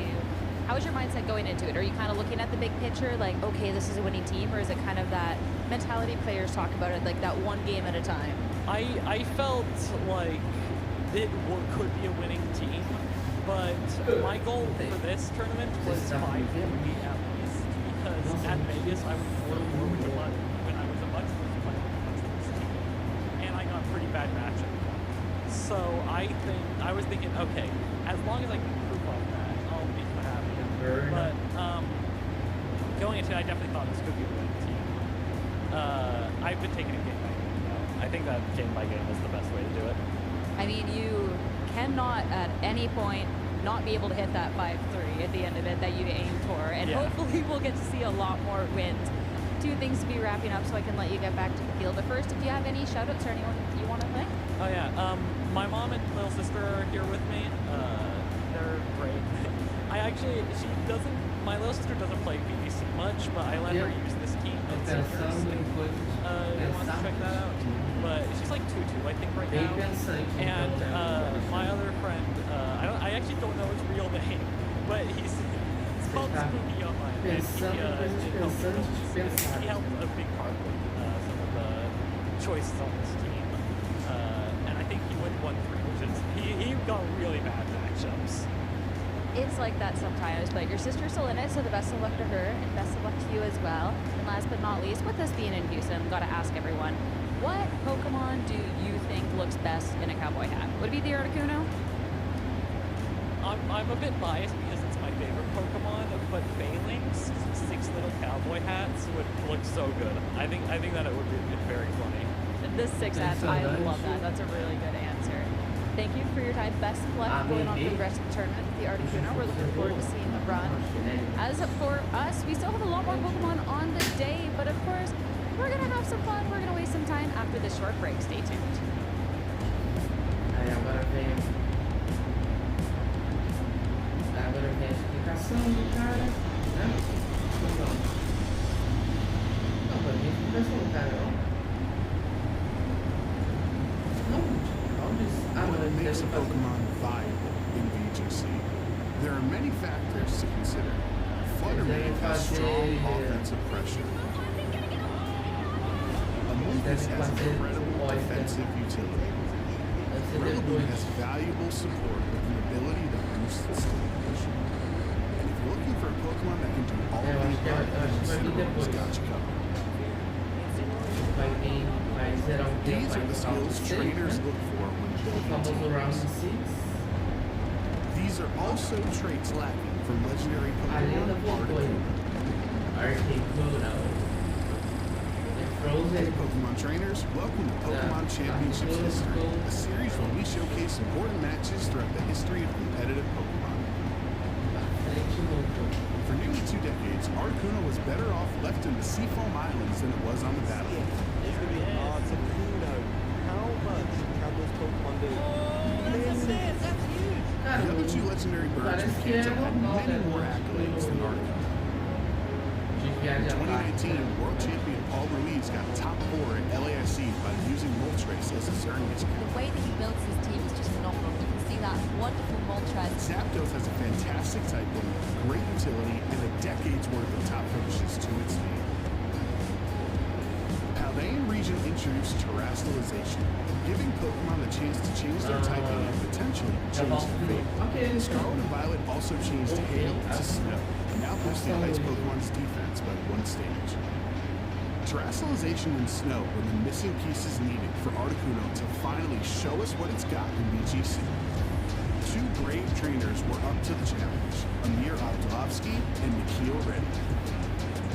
At the Utrecht Special event, Nikhil cracked the code on Articuno, and Amir also saw the potential in this diamond in the rough. The most important teammate was Alolan Ninetales, with Set Up the Snow, giving Articuno accurate blizzards and helping it take less damage thanks to Aurora Veil. Hisuian Arcanine was the other key Pokemon in this core, with Intimidate to lower attacks and Rock Slide or Flare Blitz to threaten the Pokemon that resisted Blizzard. Rock Slide there, launched out from the arc, very nice. Nikhil and Amir took Utrecht by storm with one of the coolest strategies we've seen in VGC. For a particular point in time in a match, but you need that one-hit KO. Body Press does connect through. Articuno able to take that really well thanks to the Aurora Veil.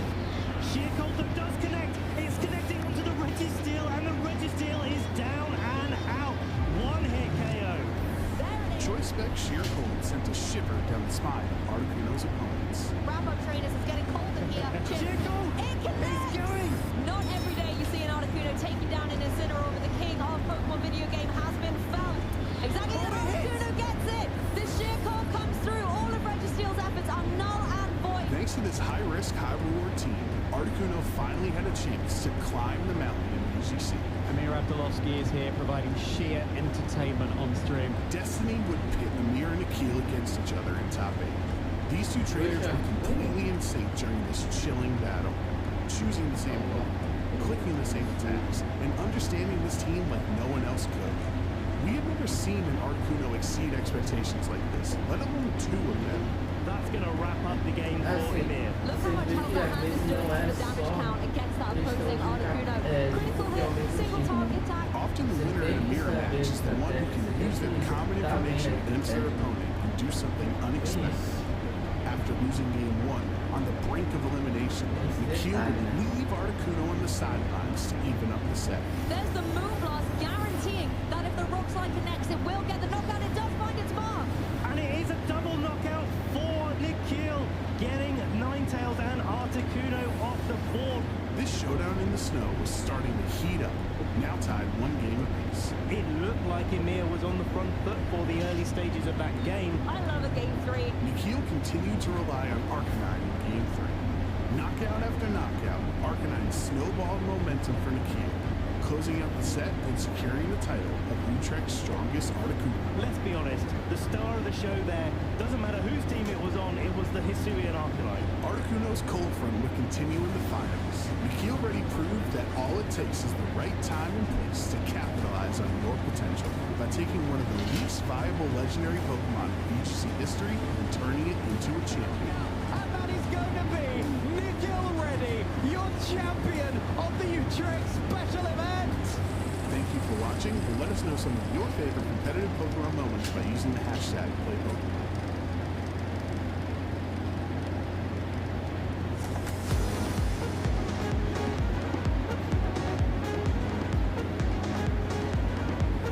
The best way to test your team is to get a group of friends together and hold a tournament.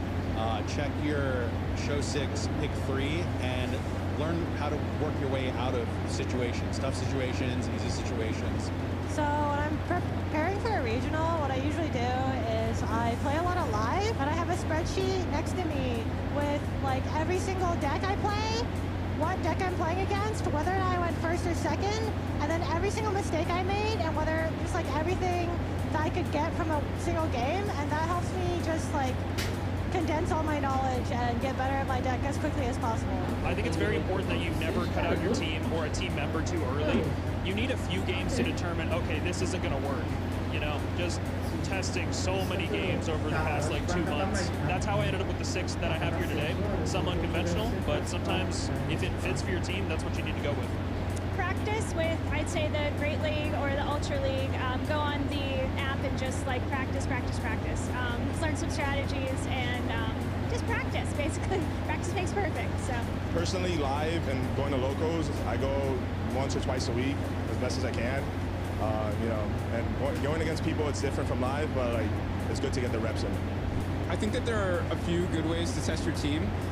Some of the best include just competing at locals and going out and getting real experience with other players, because sometimes what looks good on paper doesn't always do well in practice, so that's always good. But also working with friends and other people who are interested in the same Pokemon and archetypes that you are, because a lot of times we all see the game differently, and you never know what you can learn from those people, even though they want to use the same things as you. So.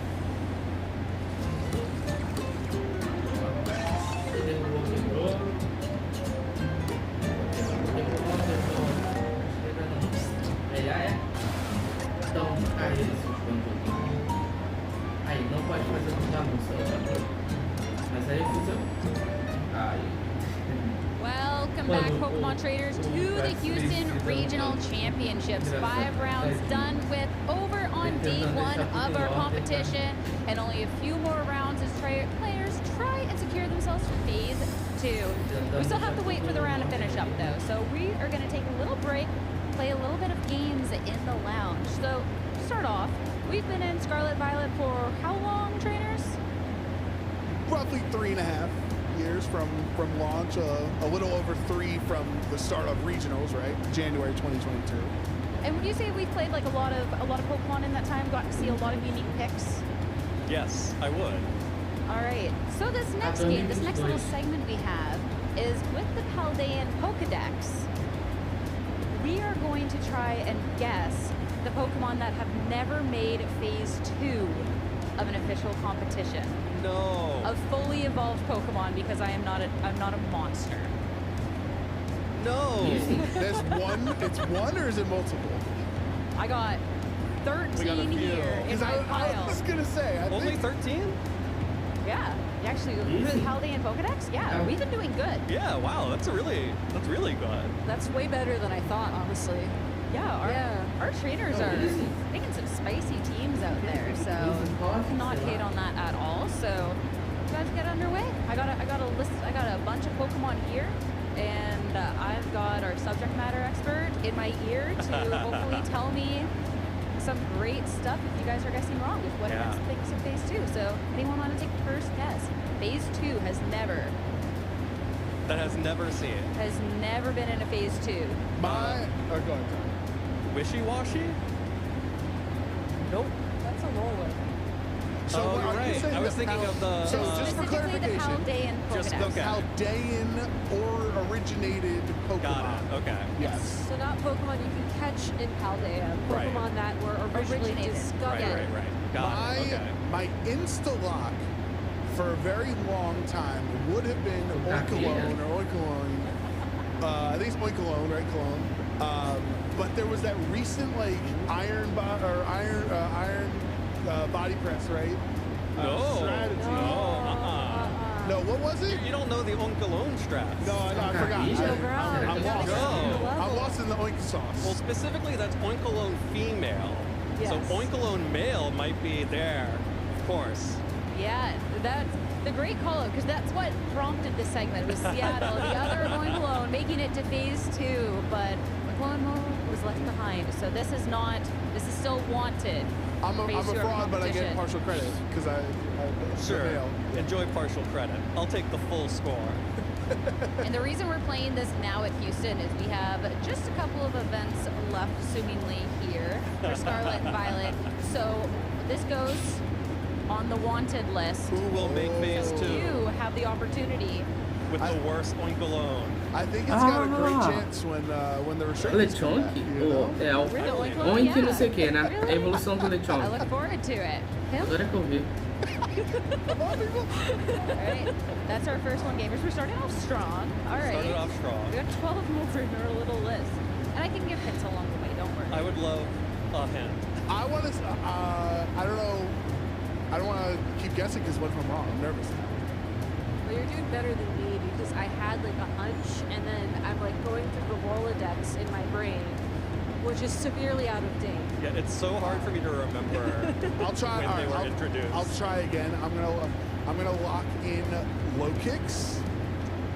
Oh, okay. Okay, that's good. That's good. There is no low kicks that have ever phased to an event. Funny enough, one actually is playing here in Houston with a full bug team. I think one off of Wolf's Bug Month team, which is incredible. So, one seat. Low kicks fans, it's possible. You have time. Now, that being said, there are plenty of low kicks in Regulation I. That's true. Don't get it twisted. We need the bug dark type, right? I like the confidence. Confidence. All right. Are we counting like the different forms of Pokemon as different Pokemon? Because Oinkoloch male was different. So we got different forms in here. So I know, like, I think Aqua Breed and o Blaze Breed Glacier, né? in Tauros. Paldeia. I don't think like the normal, just the plain normal Tauros. Good call. Yeah. And our analysts are so smart, guys. 3 for 3 so far. I'd like to dedicate this one to Pokemon Go in regional forms I have not caught. Yeah, early format, we got to see a lot more of the Tauros, but this one never had the same level of success. So it goes on the wanted list. You can have an opportunity to change their fate over at Orlando. I'm noticing that they're all very brown. Like they're like the color scheme. It's not a very colorful. Maybe it's not a competitive. We got some colorful Pokemon in here. Okay. It's full. Squawkabilly. Yes, but I will say, like I said, I'm not a monster, so Squawkabilly, the green Squawkabilly, actually did phase 2 an event. Really? But the 3 other colors did not. Huh. I did not want to cut out 3 Squawkabilly, so only one's here, but... Wait, which event? Do you remember? Subject matter expert. That's great. I never would have thought. 2023 for Squawkabilly. Yeah, I remember that. Because it has Intimidate, so it's useful. Oh yeah, of course. If it has Intimidate, you can make it work. É Pokémons esquecidos que não são mais usados. Thank you, TJ, for giving me the fun facts here. So yeah, Garganaco another entra on the nessa wanted list. And lista. remember, that is the Squawkabilly blue, white, and red. Yeah. Pinky We're red. on a roll. Yeah. Perfect. I'm nervous if we're gonna break the streak. Garganaco, vamos You guys are ver. doing great. I'm gonna. Golden Rain All I usado. think of are the stupid Pokemon that I know Lemora? because I was really excited. I'm gonna lock in Spidops. Spidops. Oh, Spidops, no way. I thought Spidops was an older Pokemon. No. No, it's my favorite Team Rocket Pokemon, Spidops, in the trading card. Wait, it's a Team Rocket Pokemon in the trading card? And Orbeetle and all my other favorite Team Rocket Pokemon. So for someone who wants to roll up with Orlando with their Spidops, how are we building this out? That's a great question. For someone else to answer. I could try to think of low kicks, right? É In the só first de impression Paldeia, and cara. dark Aí typing. I eu não vou don't know saber. what you do with Spidops. It might be like Sticky Web, which lets you, it's a speed drop on switching, which I tried to make work with Galvantula at one point. Não, mas eu acho que o Garganaco entra nessa lista, não? Se pá, foi. All right, maybe Spidops has no hope here, friends. We have to start eliminating the fully evolved Pokemon that we know. Right? Golden Go, right. Dondozo. Well, right. Armaroos, Ceruledge. There have to be like some Paradox Pokemon because I refuse to believe that every Paradox Pokemon has. She nodded. She nodded. It's Slitherwing. Oh Yeah. no! I didn't want to do that Yeah, to you. of course. I wanted to Slitherwing's leave. never made phase 2. No. I will be at Orlando with my Slitherwing, and I'm gonna try, guys. I'm gonna try.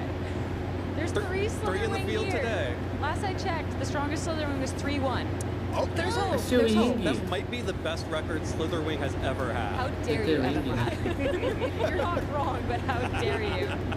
But yeah, Slitherwing, there's only a few of us believers out there, but those who believe will get rewarded with a normally subpar record. But I believe in the Slitherwings of this event, and I believe in myself at Orlando. If you have a team, please send it over. That goes on the list. Iron Bundle? Thorns made it? No. I was thinking, it's got to be more than one Paradox. Poor Iron Thorns. Well, it was I pretty don't good in the thought it. TCG, so we can't have everything. True. Doesn't count, not over here. Switch to the TCG stream if you want to talk about Iron Thorns. I don't think they can play it anymore, so maybe not.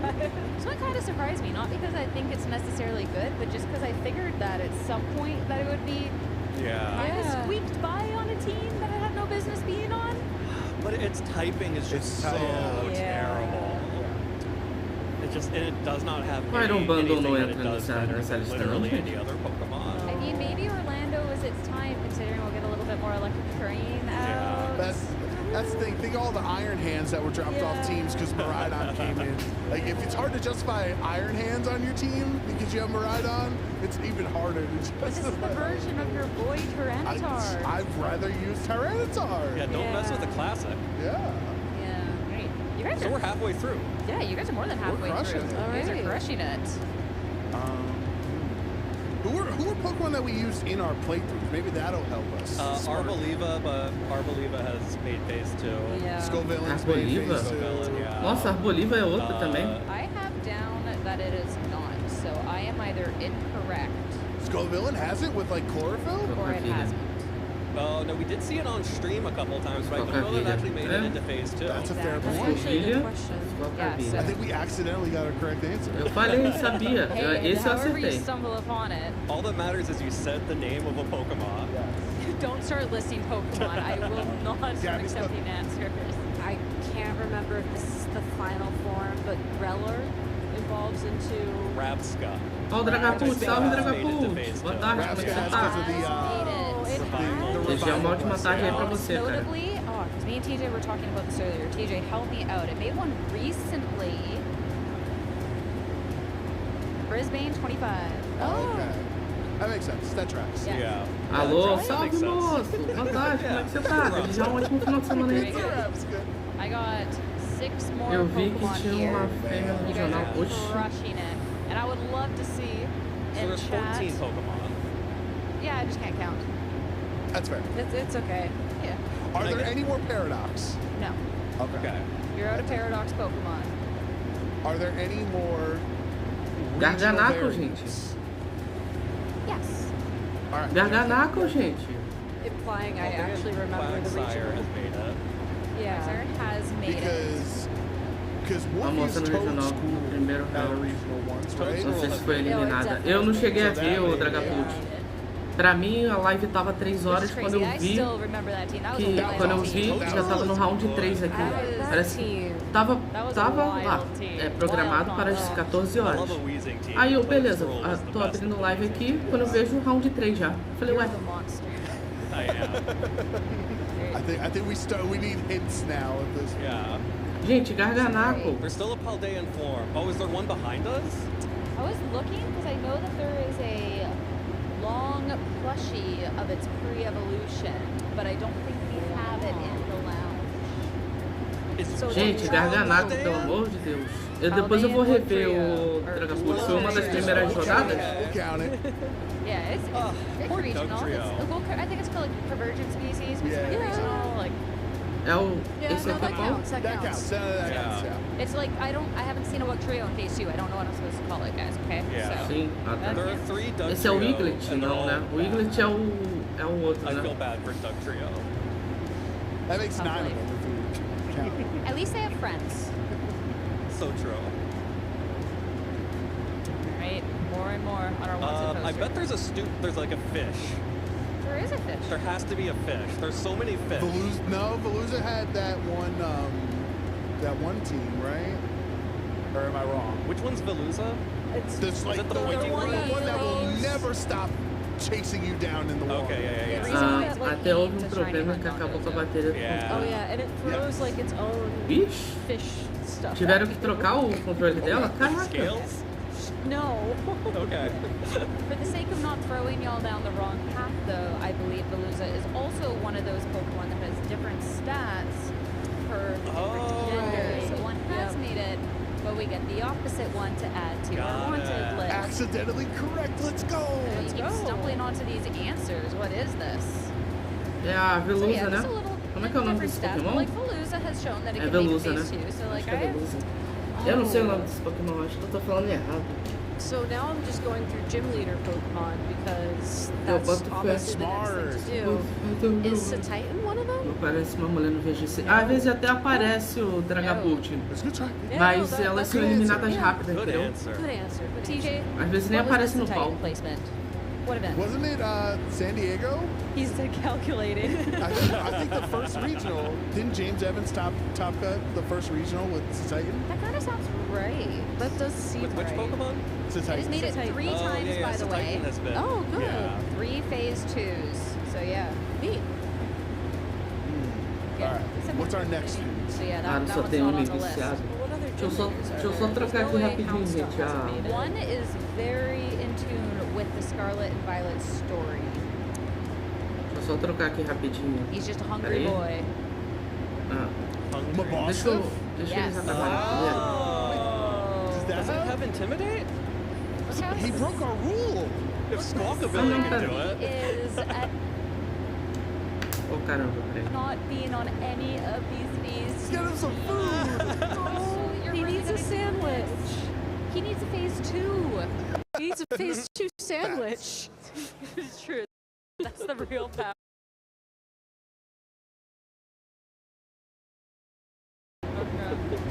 Give this guy a hot dog before the event and you will win.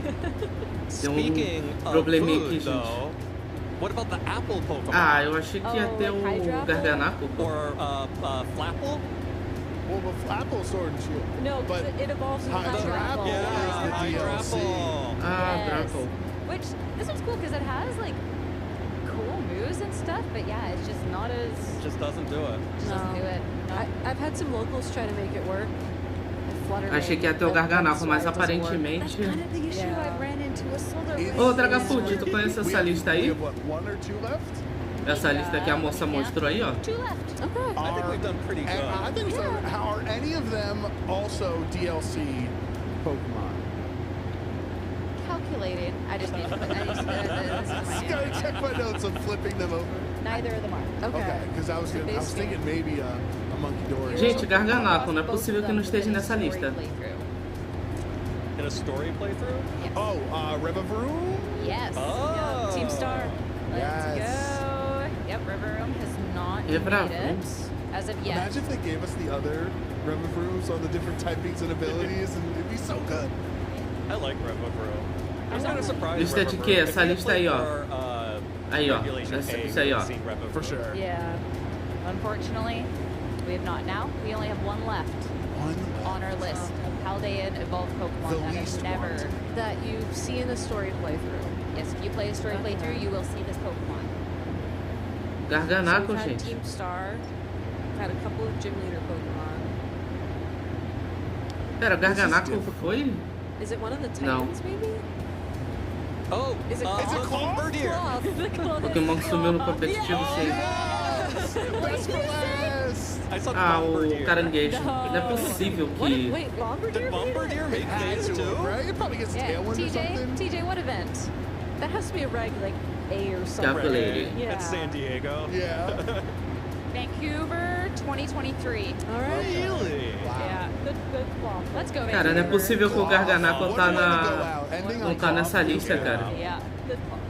So you guys, do we think Aquele pássaro Dark voador, ou fez a Dipt ou... could make it phase 2? Fez a Dipt ou a cegonha, Dragapult? Viable of the least viable. It's genuinely Slitherwing. Chat, bebam água, não esqueça de se hidratar. I was gonna say Mabostiff just because of the Intimidate. That's why Evan's my favorite. Toadscrow. No, I think Não, Gabby's making a really strong pitch from a positive. You're no longer my Ele ainda foi usar a cegonha, eu esqueci o nome da cegonha. I feel like a couple were surprising. I feel like the Tauros, just because like Regulation A when we were still kind of, I know the others were stronger, but like everyone was still in a discovery phase. Yeah. Could have maybe the Iron Thorns. Acho que o Garganaco não tá nessa lista porque ele é um... I think Scoville and Revavroom Porque ainda hoje ele é usado, né? would have made it Acho que é por more isso. time in Regulation A. Esse povo aí nunca mais foi usado nesse ponto. But that's not happening. Palafim. Sorry, Scoville and Revavroom. Isn't Reverum like the fastest space speed in the Paldean Dex? That too, yeah. Or maybe it's just the fastest like animation speed because if you're trying to farm materials. Makes sense. Yeah, I need to check my math on that. All right. Well, we need a little bit more time to cook with our Orlando team. And a Eu reminder, me pergunto if you guys se want eles Unlimited fora Aura, if you roll do up in campeonato, phase 2 with any of these Pokemon, You're certified. Eles jogam algum jogo de But Pokémon. it's time to see who's going to be making phase 2 of our competition now, as it's time to get started with our games yet again and send it over to our casters. It's Aaron and Dwee. Thank you so much, Sierra. It's kind of sad that we were here instead of being there having fun with them, but alas, we have a tournament to cover. It's all right, Aaron. We got this. We are ready for Swiss Round 6 here at the Houston Regional Championships. I am very excited because, you know, the day's winding down. Iron Zeng, que surpresa, sim. Eu achei estranho o Marlon não ter aparecido ainda. Agora que você tá aqui, Dragapult, eu posso fazer o que você falou. Eu posso fazer o que você normalmente faz. Vamos lá. Chase é o meio pior anime de todos, o Denji é o pior protagonista de todos.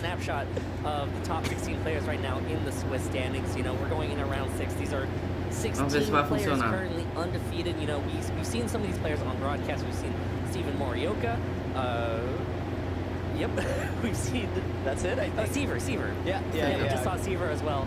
So, you know, some of these players. Caraca, tá todo mundo 5-0 nessa bodega? Whether it is, you know, today or in past broadcasts, but also there's like some players whose names that aren't really like household names in BGC, I feel like. Yeah, I think, you know, part of it is we are nearing the end of this format, and a lot of the players that have been competing very actively this season have kind of earned a lot of championship points already and are probably kind of waiting for the next format, whether, of course, it be our return to the previous regulation or, of course, the brand new Pokemon Champions regulations when that is officially out. So, some players are taking a break. They've reaccumulated a ton of points. Banido. Aê, ele apareceu. Aí, salve, Mar. Era só pra ver se você aparecia aí, ó. Não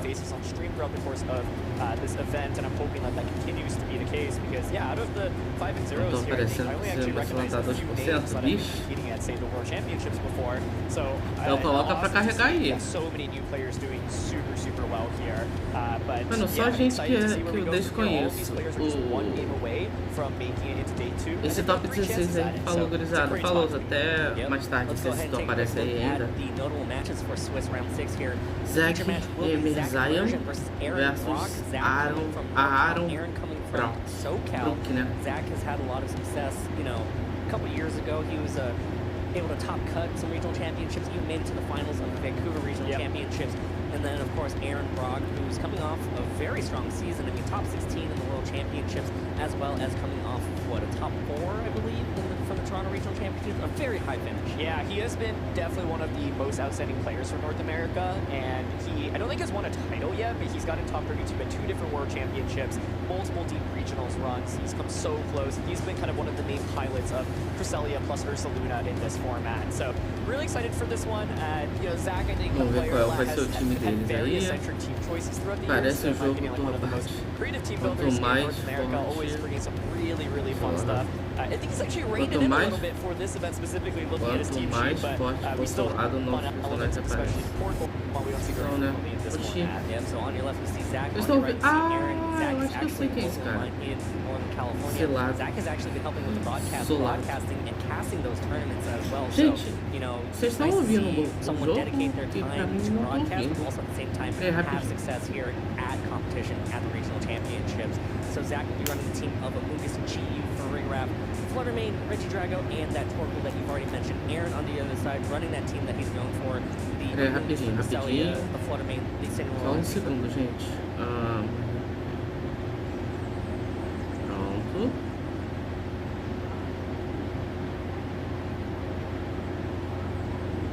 Tô ouvindo? É porque eu não estava ouvindo. What's interesting here is that you don't have to. Tá, o time do Zack é Among Us de Citrusberry, Tio de Chance Scarf, Fire Giraffe de Trollspray, Fluttermane de Foxsash, Regidrago de Dragonfang e Turtle de Charcoal. Ok. Espero ter. Zack has a bunch of different angles. You can lead Fluttermane, Chi-Yu, just start dishing out massive amounts of damage immediately. So then the Fluttermane, Torkoal, Chi-Yu, Torkoal all work. And if you want to slow things down, you can go with the Trigger Mango, Amogus Graph with Torkoal in the back. So Torkoal can function to enable his partners, or even be a really solid damage dealer with that eruption under Trigger. Yeah, so remember my key tenets from earlier, Aaron? Yeah, that's right. You don't want to be operating Trigger with teams not built for Trigger.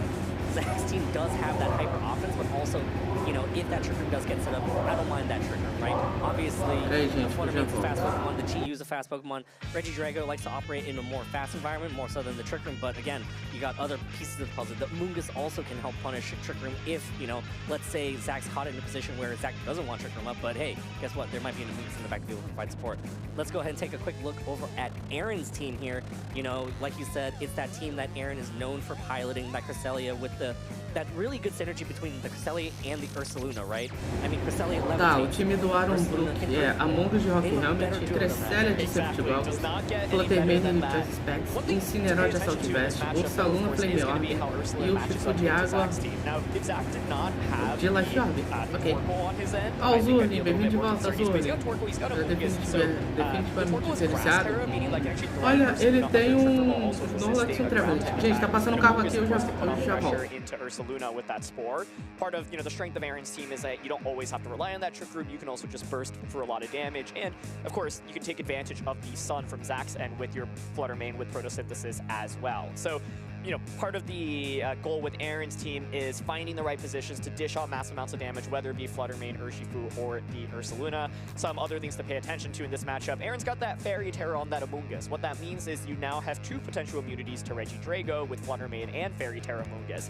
Regidrago's #1 nightmare, of course, is going to be opposing Fairy types, and so coming into this match, I'm already thinking, does Zach actually even want to bring that Regidrago? Because it can be a huge liability should Fluttermane and Fairy Terror Amoonguss come into matchup. Yeah, and then Cresselia has that Terra Steel as well, so exactly. You know, we talked about that earlier in our first Swiss round that we broadcasted, where the Cresselia just basically need to stick around, but I mean, this the Cresselia with that Steel Terra is. O carro ainda tá passando, mas quando ele chegar pouco mais perto, I'm excited to see how Aaron's gonna pilot this. O cara tem uns Snorlax e um Trevenant, cara, que maneiro. Right?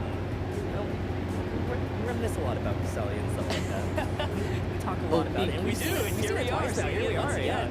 Here we go. It looks like Aaron will be leading with Urshifu and Incineroar as Zach will lead with Regidrago and the GU. So it's a really going to make sure that GU and Regidrago can dish out so much damage right now.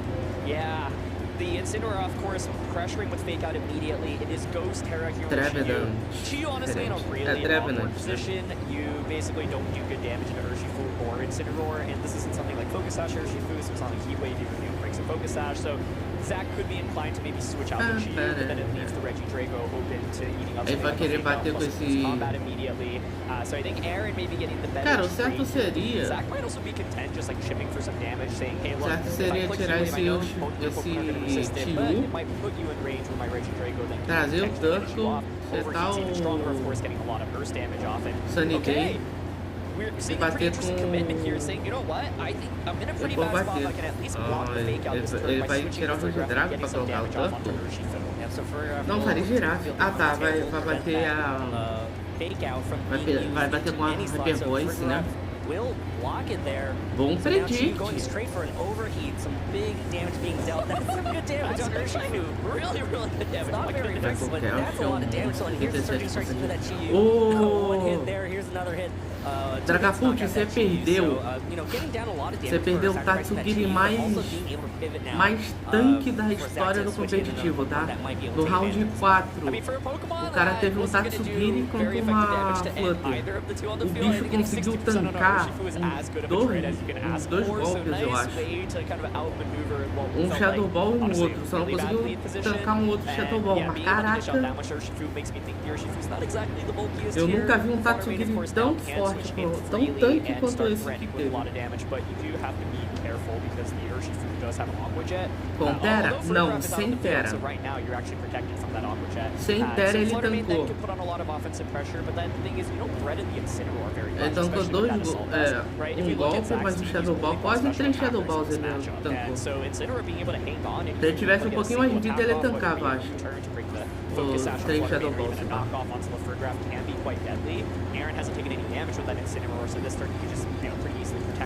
Foi no round 4, se eu não me engano. Porque a Flutter no Blast, cara, eu acho que eu acho que a Flutter era Choice. Acho que ela era Choice, por isso que ela não deu no Blast. Por isso que ela ficou presa. Acho que ela ficou presa no Shadow Ball. Eu não lembro agora. Ou o cara só achou que... ele vai cair aqui com o Shadow Ball, né? Eu não lembro se o Shadow Ball deu drop. Acho que não deu drop, não. Teve articulando com... Teve articulando com Ninetales. O articulando congelou 2 rounds.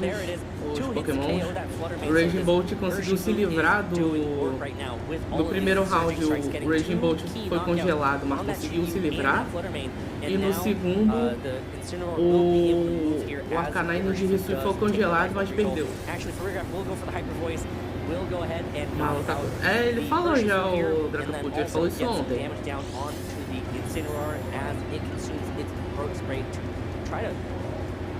Allow itself to do more damage next turn, but here's a U-turn in that Friggrap. Oh, it's a lot. Yeah, it's a good chunk, but most importantly, now Aaron gets to pivot out that Incineroar, save that takeout for even possibly the next turn. Yeah, I want to talk about something subtle there, which was the decision to go for Icy Wind instead of just blasting into Urshifu. The whole idea behind it is Friggrap might be slower than Incineroar otherwise, and should that be the case, the Incineroar can knock off the Friggrap, getting rid of its Snow Spray, and dealing so much more damage, right? So it's like you not only do more damage, but you also have special attack boost. And so Zach saying, look, I am willing to sacrifice my Flutter Mane if it means getting this Throat Spray boost off, because it does so much damage, but I think Aaron really positioned this game quite phenomenally as Flutter Mane now comes out. That is the #1 Pokemon you do not want to see. Se o teu é 20, o meu é menos 400 de azul. Eu devo ter umas 4 partidas de cooldown, acho. And I think it puts Zach in a really tremendously difficult spot because the Drago just basically can't really do very much to Flutter Mane. Yeah, Friggrap's that +1 special attack, but how much are you really going to be able to do, right? Like, it's not like a Side Shock is going to knock out the Flutter Mane. And so I think Aaron having really good command of this game, and it really started with just the leads. Yeah, and of course, cara, se eu tenho... Eu acho que eu devo ter menos de 10 partidas aqui no showdown.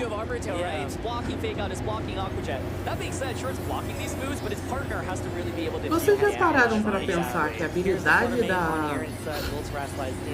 da Farigiraf só é possível porque literalmente ela protege a cabeça com a cauda? As Regidrago will protect, doesn't want to get knocked out this turn. Maybe Friggrap to be able to do something here, as Friggrap will actually also protect as well. Just trying to scout out what Aaron's plan is with the Incineroar and this Flutter Mane, and also what that Flutter Mane is going to lock. Ela só tem essa habilidade protect, so really trying to target it down as Incineroar will por causa de que a cauda, ela simplesmente vestiu a cauda no pescoço até a cabeça. To figure out what this choice specs Flutter Mane is going to lock itself into. But I mean, it's kind of dangerous because isso é estranhamente perturbador, aliás. É muito estranho ver a Farigiraf e olhar pra Girafarig. Exactly, yeah. And basically, Regidrago has a defense deterrent in Steel, but the only way you can do damage with a Flutter Mane's Earth Power, that might be like a 3-hit knockout, maybe even a 4-hit knockout. And so the reality is, the Regidrago is just caught in a really terrible spot into Flutter Mane. It's once again part of the reason why it's difficult to execute. And so Zach may be hoping for a double protect, try to get a knockout onto Incineroar, but the reality is that Flutter Mane is just perfectly positioned right now. There's not much that Zach can really do as a response, especially with the speeds not working in his favor. Eu fico me perguntando por que any chance of a comeback is going to go for the Steel Terran here. Por que o Regelec e o Regidrago são os Regis, são os menores Regis, cara? Eles poderiam ser do tamanho dos outros também, né? Game 2 to come, as Friggrap will protect itself here, does not actually, yeah, that's actually gets the double. Yeah, it gets double. Yeah, could be a Moonblast in that slot too. So now Regidrago will be able to move. Does open up an opportunity for a Flare Blitz into that slot, but it is going to be attracting here. Incineroar with that Assault Vest just hanging on, so not enough damage at all. And here's Incineroar going with the knockoff, knocking off that Dragon Fang, so reducing all the Dragon Fang's power. Yeah, you can see just how crucial Incineroar and Flutter Mane are. Cara, Dragon Energy aqui não leva não, Incineroar. O problema é que ele vai dar U-turn, né?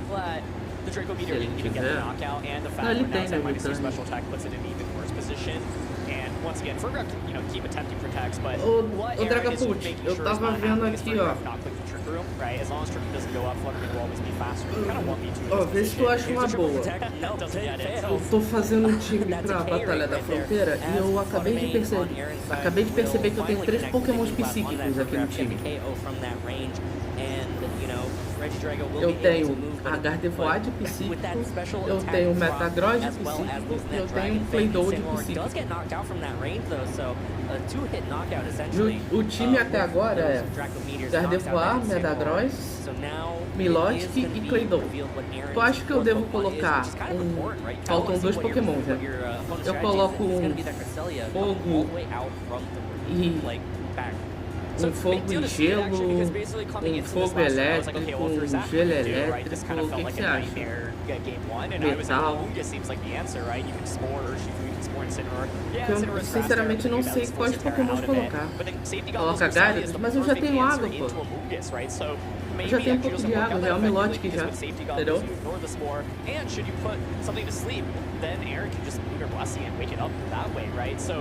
And doing, you know, I'm kind of getting deja vu because earlier we commented a game where it was an entirely physical team and we were like, hey, we haven't really seen an entirely special team. Look at Zach's team. Do you see any physical attackers? Eu não queria repetir tipagem, apesar de já estar repetindo tipagem. And that's why what makes this so challenging, right? Like, Fluttermane is very naturally specially defensive and Incineroar's got that assault. Era dos que é Intimidate. Ah, mas pra colocar só Intimidate é mais fácil procurar outro Poké que tenha. Se for pra colocar Intimidate, eu coloco Quem tem Intimidate na Gen 3, aliás? Regidrago does protect itself, so getting Zach some more time to try to figure out what the game plan is going to be for game 2 because... Tira o Wilson, 3 Pokémon desse capaz. Não, mas não tá o Wilson não, o Dragapult. É uma Gardevoir mesmo. Dragões tem Dragon Dance, Salamence. Aí, ó. É, a gente não tem um dragão. Aí, ó, dá uma boa, pô. Salamence é uma boa. A gente não tem um dragão no time. Aí seria dragão e voador, né? O Salamence é dragão e voador, né? É, já seria 2 tipagens aí também a mais. Aí o último, não sei se eu coloco um Pokémon de fogo, de gelo ou elétrico. Back into that Regidrago with the Psychic Ink, it's KO from that range. So, you know, trying to think about all the options, but that Fluttermane choice specs and a gente infelizmente trabalha com o que temos. Zach's Fluttermane did not get much value out of that game. We got a single IC wind off, and that was basically it. And yes, for cara, eu vou adicionar o Salamence aqui na lista. Doing very much damage with Hyper Voice, right? And even when boosted, like, it's just not exactly the scariest when you're facing off Assault Vest, Incineroar, and the Fluttermane, and so só tem que saber qual é a natureza que precisa do Salamence. GG. Aí, eu não sei se eu coloco um Pokémon de fogo, um de gelo, um elétrico.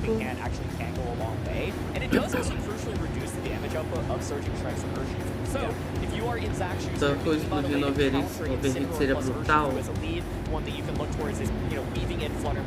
É que eu queria que o meu time se conversasse entre si, mas aparentemente não vai, né? Porque como é que eu faço pra um time ter sinergia com Gardevoir, Metagross, Milotic, Claydol e Salamence, cara?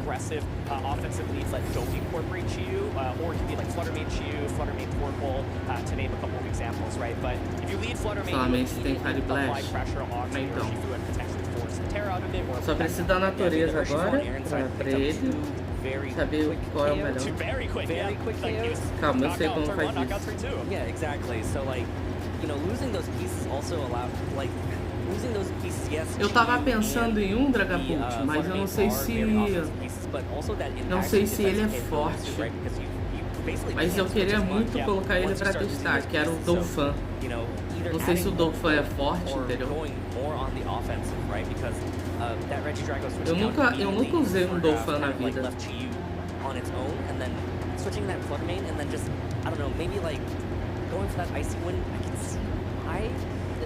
Zach wanted that icy one just to have a little bit of speed control, but at the same time, it's like, could you have just knocked out that version? Dolphin decepcionante? You know, you kind of pay the price there by trying to set de elétrico a gente só tem um Magnetric mesmo?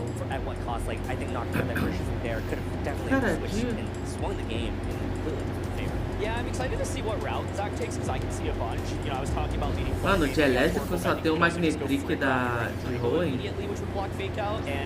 Caraca, nem ferrando. Enfim, chat, bebam água, não esqueçam de se hidratar. But then, of course, we're weak to knockoff. The Amoonguss right now, of course, is going to be threatened by Chi-Yu with its fire type damage, but Terra around as well. But Incineroar, honestly, once again, in a really nice spot on front line because with the Assault Vest, you're just not going to take a ton of damage. Yeah, and, you know, the most that it could be is possibly like what a Moon Blast or a Flutter Mane into that Incineroar for neutral damage, but again, Incineroar is a naturally bulky Pokemon, supplemented with that Assault Vest, so how is this Incineroar going to be broken, basically, right? Like, all these special attackers on Zach's side, where is that offense going to come down? It might have to come down in burst, right? There's also the option of... Eu ainda não usei Tiranitar. Then, of course, if you leave an Amoonguss alone, it could score, but also, of course, this Amoonguss could just Rage Powder everything away to try to prevent all that damage from landing into that Incineroar. As the Amoonguss now will Terrasilize into that Fairy type, so, you know, will be able to take... Cara, e um Tiranitar, não seria ruim, pô. Eu nunca usei. So, that's what Amoonguss is going for. And here, Chi-Yu going for a Heat Wave, but there's a miss, and it is going to be the Amoonguss dodging that attack, so huge miss right there. Onde você vai achar um Tiranitar? Ué, não tem no Tiranitar no Emerald? From that, Flutter Mane will não tem? Ué? Incineroar as Chi-Yu's Choice Scarf will be knocked off by the Incineroar on Aaron's side, and here's Amoonguss going for the Spore, so Amoonguss now forcing this Flutter Mane to take a hit, but look at that, the Heat Wave and the Moon Blast. Só, eu não sei se ele só tem a... Incineroar is just, you know, one of the classic leads in VGC where it has a lot of defensive capabilities. Getting a single Spore off can really pay dividends, and yeah, I think Aaron there saying, look, I'm not going to bother going for a fake out because eu não lembrava que não tinha Tiranitar no... like removing a choice card, sure, that's great. And so now the position is quite awkward for Zach, right? Because the Flutter Mane has to guarantee take at least one hurt of sleeves. You can see him. Se eu fosse usar o... It's definitely unfortunate because I think had that hit then another one when the sun is set up the portable switching in might get the knockout. E a habilidade dele nessa really não aumenta right now. So we're trying to burst it down though, saying, you know what, I'm going to switch into não, mas não seria... Tiranitar é bucha? Não, mas seria mais pra ter ele mesmo. É um Pokémon forte ali pra ter. É porque eu não queria ter Pokémons que assim, eu passei e peguei, né? Tirando a Gardevoir, o resto do time são Pokémons que eu não peguei ainda. Entendeu? Ô, Dragapult, eu tenho um Milotic, como é que o Turtle seria bom? O Turtle vai setar o sol, ele vai cair, a Milotic entra em sequência aí. Eu vou ter nerfado o meu ataque de água.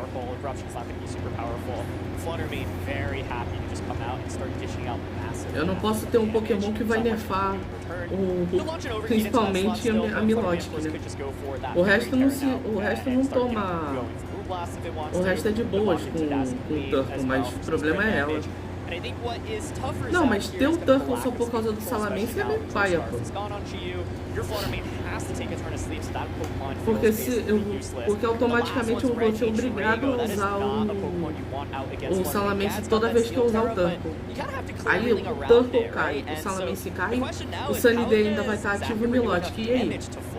Eu vou estar nerfado, não vou conseguir levar o Pokémon adversário porque eu vou estar nerfado por causa do sol que eu mesmo setei. Eu usando o Sunny Day com o time de... You might have to just hope that, you know, Aaron kind of targets him. Ah, mas aí é nona geração, não é terceira. But here's the Moon Blast into that Chi-Yu, gets the KO as Torkoal will protect itself here. So now gonna set up Zach for what is gonna pivot into that Chi-Yu slot that's been knocked out. Here's Incineroar going for a Flare Blitz into that Torkoal protect. So elétrico só tem um Magnetric, cara, na Hoenn.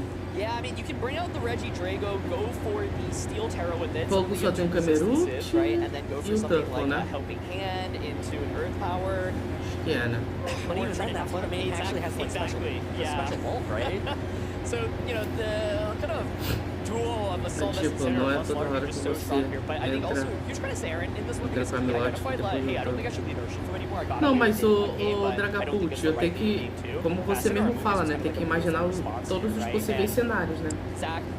Quem garante que o adversário não vai conseguir levar o meu turco cedo ao ponto de eu não aproveitar tanto o sol com o Salamense e também não levar o Salamense junto, e no final das contas eu ter que ser obrigado a usar Milotic por causa de ser super efetivo com o Pokémon que tá contra mim, só que eu tô nerfado por causa do sol, entendeu?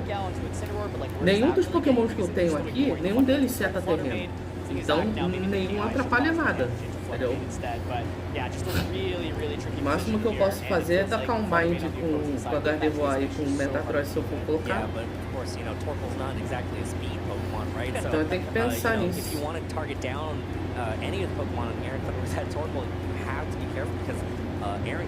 O Absol tem Intimidate? O Dragapult sabe dizer? Indras, tu tá muito nervoso com isso? Calma que dá certo. Dragapult, eu vou enfrentar a Batalha da Fronteira. Vocês falam que é o desafio mais difícil que tem nos jogos. Eu não quero tomar uma surra pros caras, pros NPC. Eu quero jogar minimamente bem. Então eu já tô formando um time que eu acho que vai ser relativamente forte contra os NPCs. Entendeu? Eu tenho Metagross, Claydol e Salamense, que são três monstros, basicamente. Entendeu? Mais o Salamense e o Metagross, né? São semi-lendários. E eu enfrentando um jogador viciado de Tio. Ah, mas o Tio é Glasscannon, pô. O Tio é fácil, é só você levar ele com seus distracts do Shifu, acabou. Ele não faz nada. E a Flutter, se você tiver Terra Metal na frente delas, acabou. Ela não faz nada contra você. Então...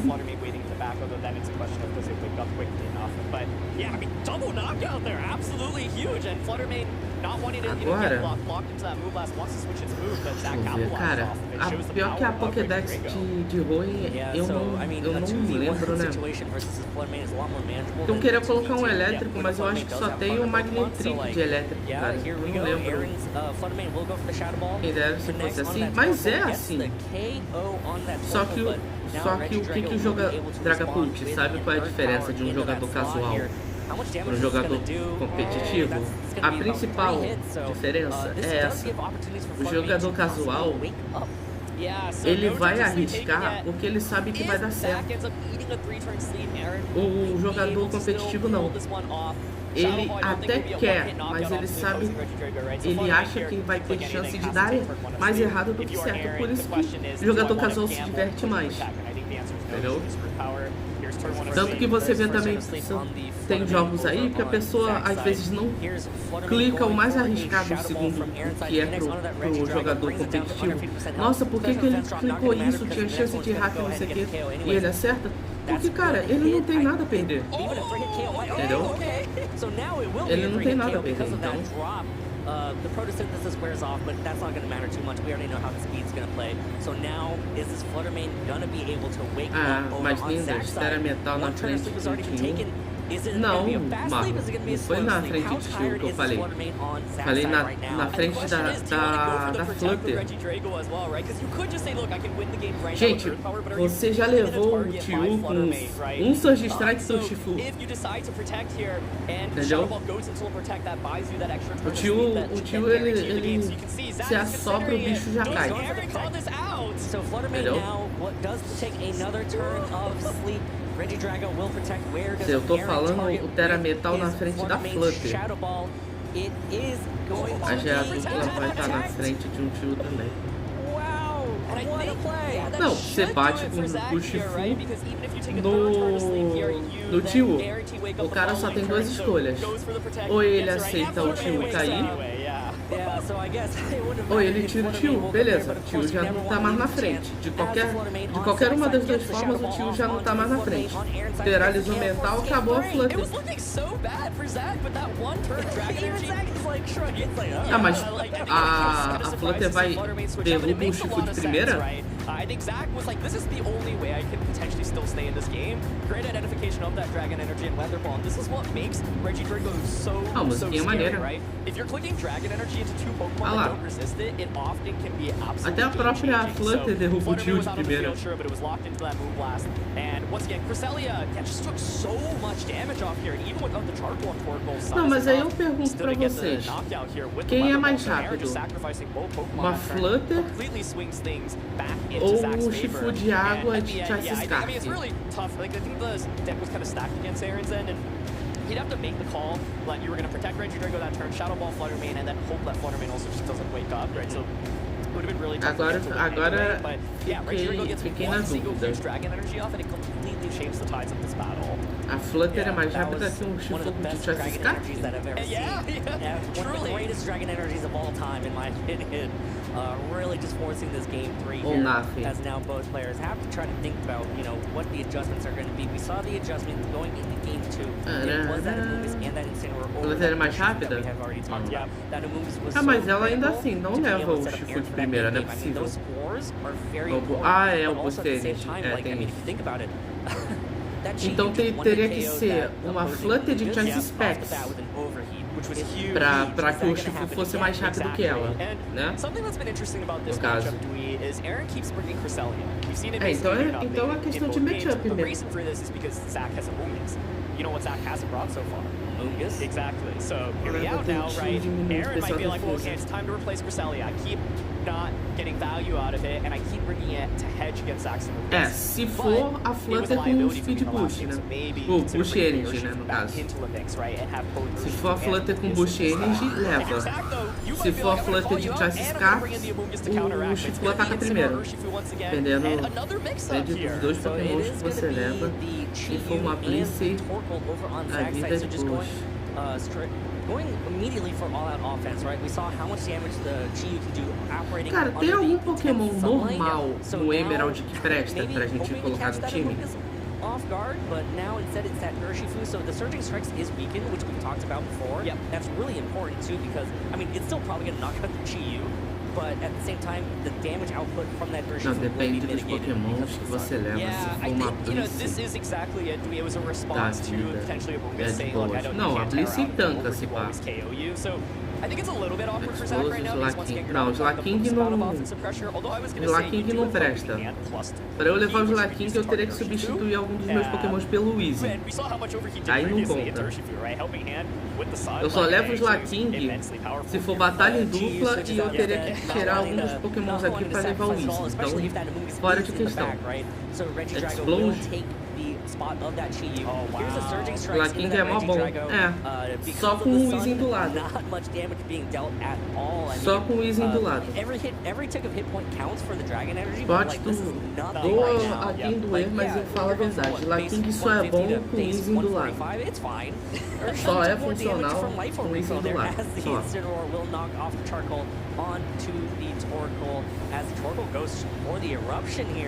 Does some decent damage. Urshifu stays above 50%. Incineroar just, you know, sem o Weezing, acabou. Não tem como usar. Esse bicho fica extremamente inutilizável.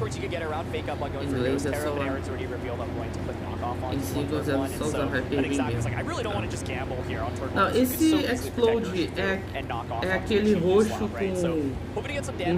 com cabelo, uma parte amarela, com um mau vulcão. Eu nunca cheguei a usar ele. Ele é evolução do Ismo, né? Se eu não me engano. Tá, a gente tem um Explode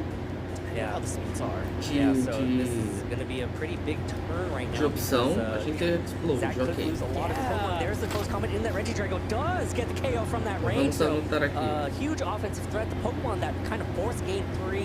Só o Explode que tô falando da Batalha da Fronteira, né? Sim, ô Zuni, eu tô decidindo o meu último Pokémon. Eu acabei de escolher mais um aqui, foi o Salamence, entendeu? A gente escolheu o Salamence por ser uma tipagem que eu não tenho no time e por ter Intimidate, né? Que seria uma coisa fundamental pra gente.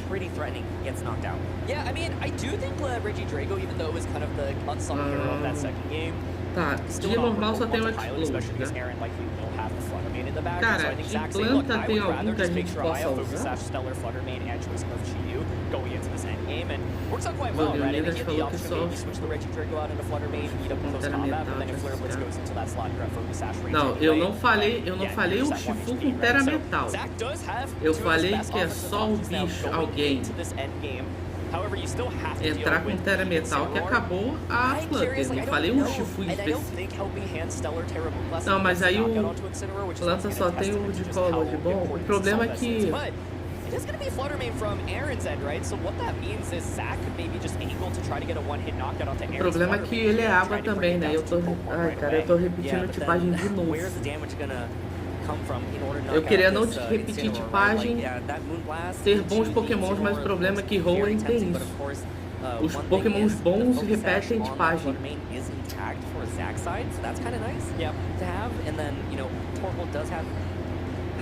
Planta no Emerald. Sim, tem MG da Drain. Não tem ninguém.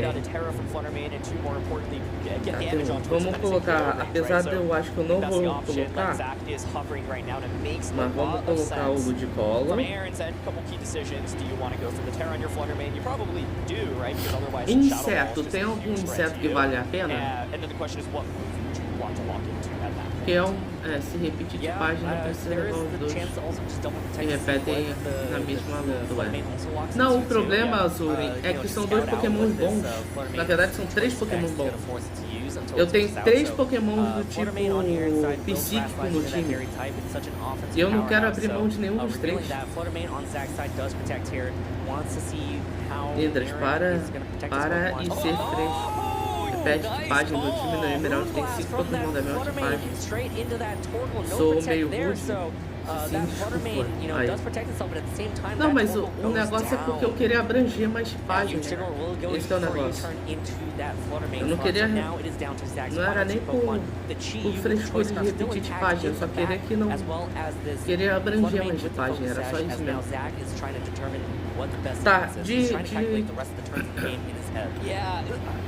Tá, então bem-vindo ao competitivo, tá? Time é assim mesmo.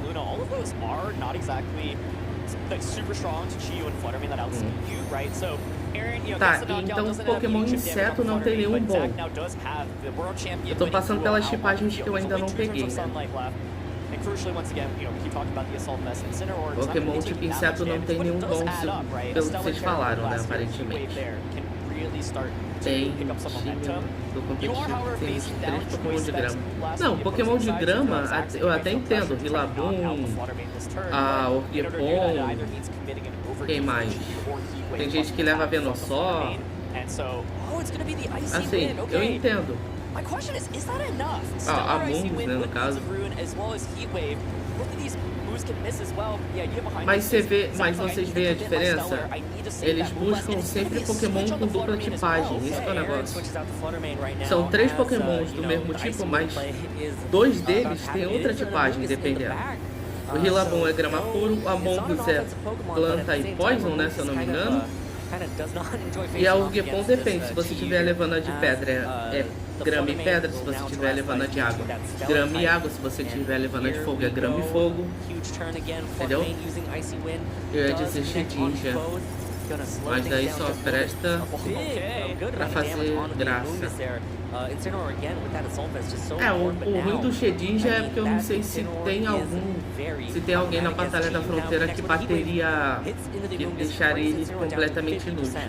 Então não tem nenhum inseto bom, tá? Vamos passar pelo tipo fogo. Fogo. Tem algum?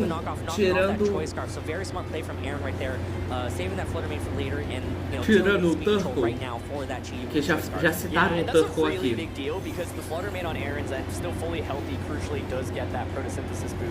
De fogo acho que só tem de fogo tem Camerupt, Turtle e o Macaco, né? Camerupt. Não, o Camerupt é meme, né? Me lembrou de um vídeo que eu fiz? O Camerupt é meme, né? Tá, vamos ver. Então passamos fogo, grama, inseto, normal.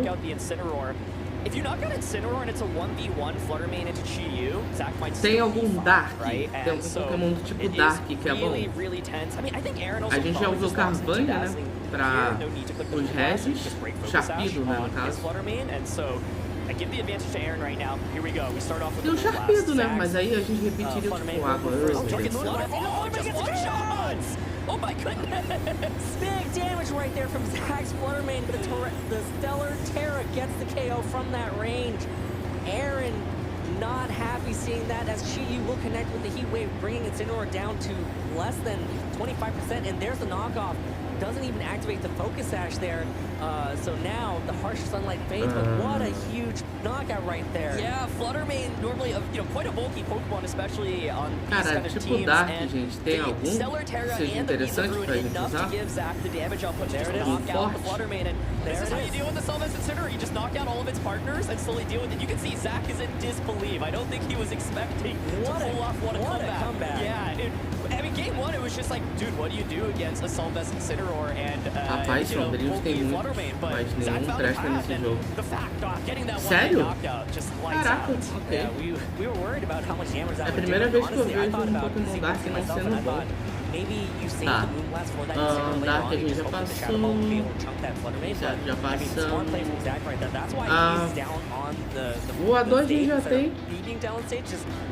Elétrico. Elétrico não tem, né? Só tem o Magnetric, né? Então não tem elétrico nesse jogo. Yeah, and from the leads, I thought, like, hey, Aaron, kind of went back to the Urshifu. Urshifu looks really good once again, but what Zach did in this game was sacrifice Regidrago and knocking out the Urshifu, which otherwise was kind of a huge problem with Pokemon. And cara, elétrico eu acho. Just didn't get, mano, a região sofre pra elétrico, tá?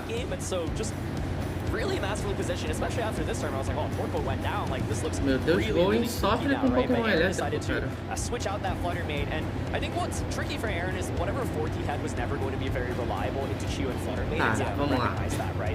Elétrico não, deixa eu ver. Pedra, tipo pedra, tem algum bom? Clicking that Icy Wind to make sure your Stellar was saved on that Fluttermane for that Moonblast was the difference between losing and winning this game, 3 horas e 42 desde já, gente. Muito obrigado a todo mundo que tá assistindo.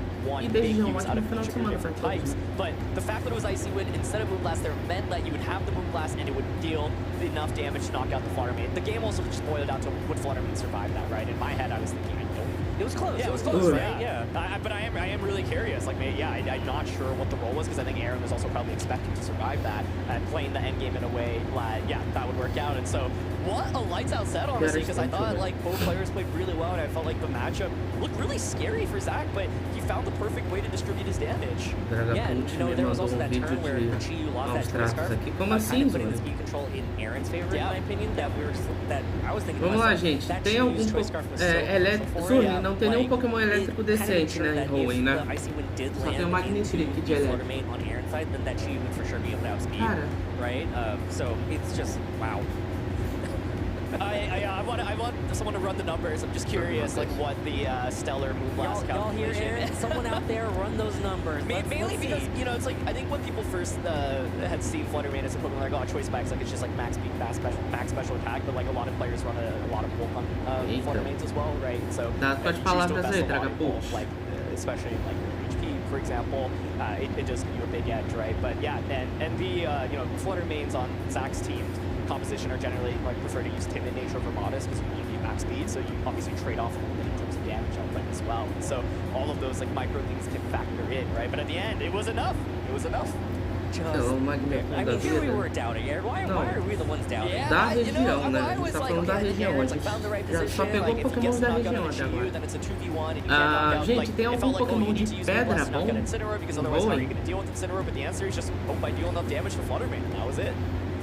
Yeah, and you know, Stellar Terra, adding those boosts to those attacks, once per game, once per Terra, I guess. Cara, like, you know, really kind pedra of nunca vi, né? Será que tem? Sort of like choice effects, right? Yeah, you can, but it's a lot more commitment. You're committing your terrestrialization to the game. You're committing, you know, yeah, you're just committing your terrestrialization, and then you're also like. I mean, it's nice, right? We talked about this earlier with the Dragon Knight and the Howl. You can actually change your moves, so that's kind of nice about the Stellar Terra. Oh, well, that was honestly a riveting set, so I can't wait to hear more from Zach about how he secured day 2, beating one of the best players. Vocês não estão prestando atenção no que eu tô falando, não, né? So let's go ahead and throw it over to Sierra. Thanks, you two. I'll get the answers for you, don't worry. I'm here with Zach after that incredible win on stage. You still seem in disbelief. Like, talk to me about that. Yeah, game 1 didn't quite go my way. Like, Aaron played that really well, and like he's a very impressive player. So when I saw the pairings, I was like, okay, I think this is going to be a good set. I'm going to learn from someone who's very good at the game, and I was happy about that. And so game 1 didn't quite go my way. Game 2, the way it was going, I was like, all right, this is a wrap. All right, it's another bad stream showing. That's fine. I've had plenty of those. I'll have more of those. That's okay. And then Fluttermane switched out, and I got a giant dragon energy off, and I was like, wait a minute. Wait, there's hope. There's hope somehow. From the jaws of defeat, there is hope. Pokémon de pedra bom. Clawed that back, and then game 3, so I came down to that very decisive Terra Stellar boosted Moonblast into his Terra Fairy Fluttermane. Fluttermane is pretty good, who knew? But Beads of Ruin, I think uma certa pedra de gelo com 200 de especial defesa, né? More often than I do, but that is Pokemon, that's how it goes, and so how am I here? I don't know. And not only did you get the win, so you're like, how am I here? Because, like you said, it kind of looked rough from the get-go. Não, o ground a gente já tem, que é o Claydol. A gente já tem o Claydol. Tá, pedra não tem. Metal a gente já tem, que é o Metagross. Dragão já temos.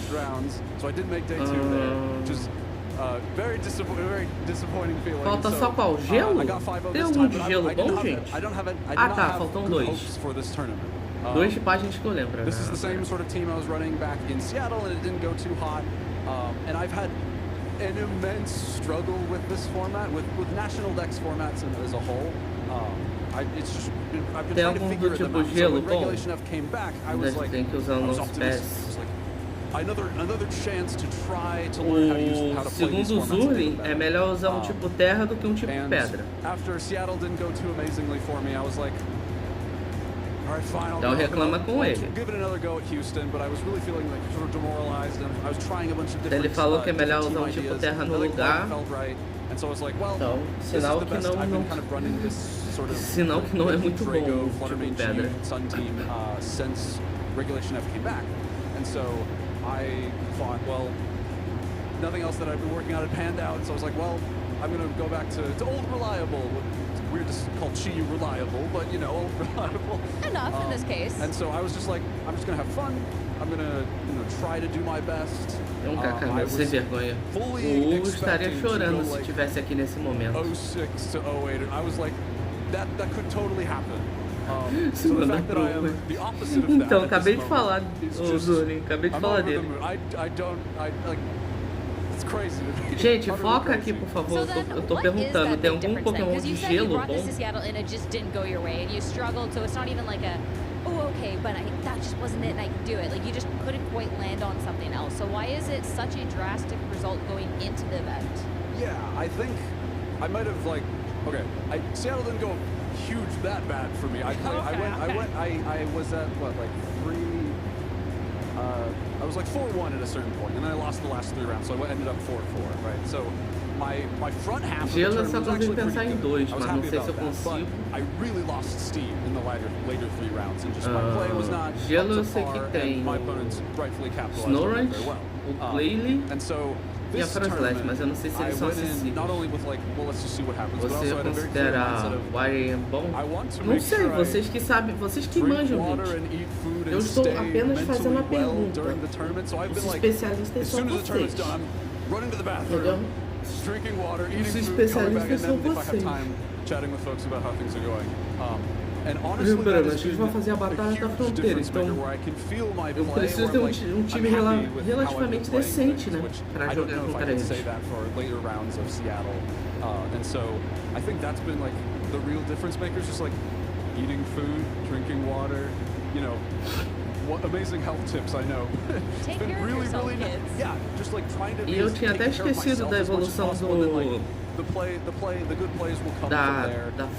foca, orca, sei lá. Orca não é não, é do leão marinho. I've been also been using this team for quite a while where like I got, you know, a bunch of matchup experience at Seattle, which is tinha até esquecido dessa evolução.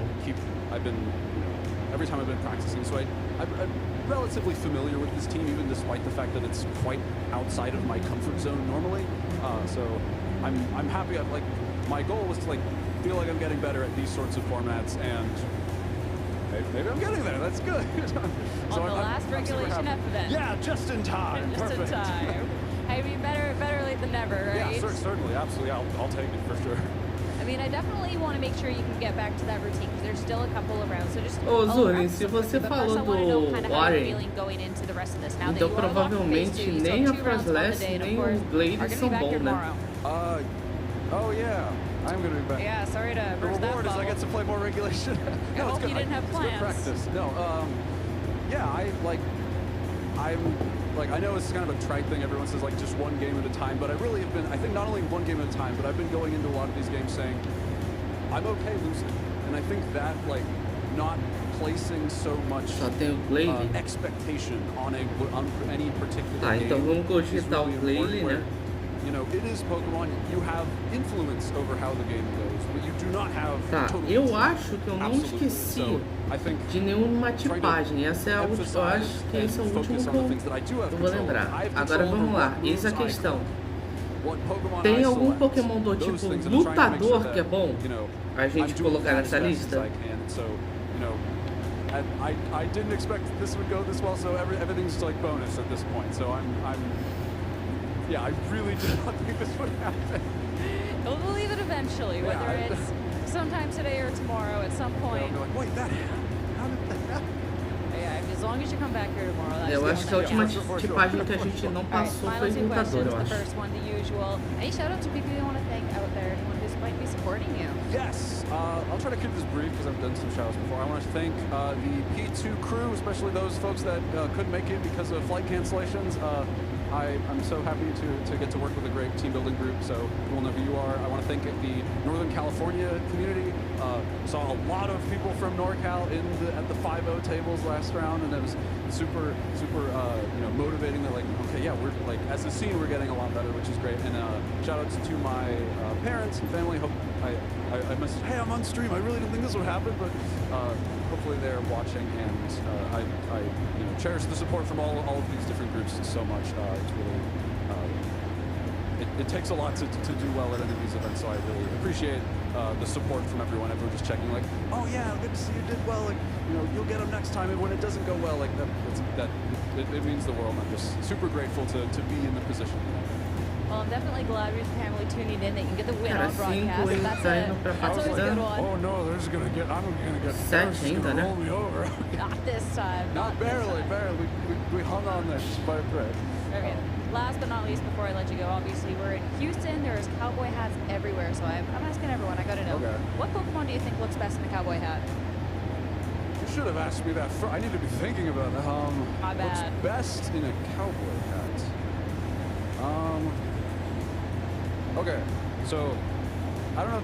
This is the answer that's coming to mind right now. It's, so you know, West Sea Gastrodon has like little horns that kind of like fit the shape of a cowboy hat. and it like matches the color of it. So I'm like, that's actually my favorite Pokemon is West Sea Gastrodon. So I think Gastrodon could rock a cowboy hat really nicely. That's my pick. Good answer. Though I know Lou is sitting there right now. She's like, no, EC. I know. It's sacrilege, but that's my favorite Pokemon. Sorry. The blue one's good too. East Sea is great too, but I have a special place in my heart for West Sea Gastrodon. Don't worry, I'm on your side. I think it's Caraca, olha o fã. Perfect. O único fã de Gastrodon. Best of luck, Zach, on your next 2 rounds and for the chat. As for us, time for a little bit more gap with What's the Strat with Evan Lath in a hat.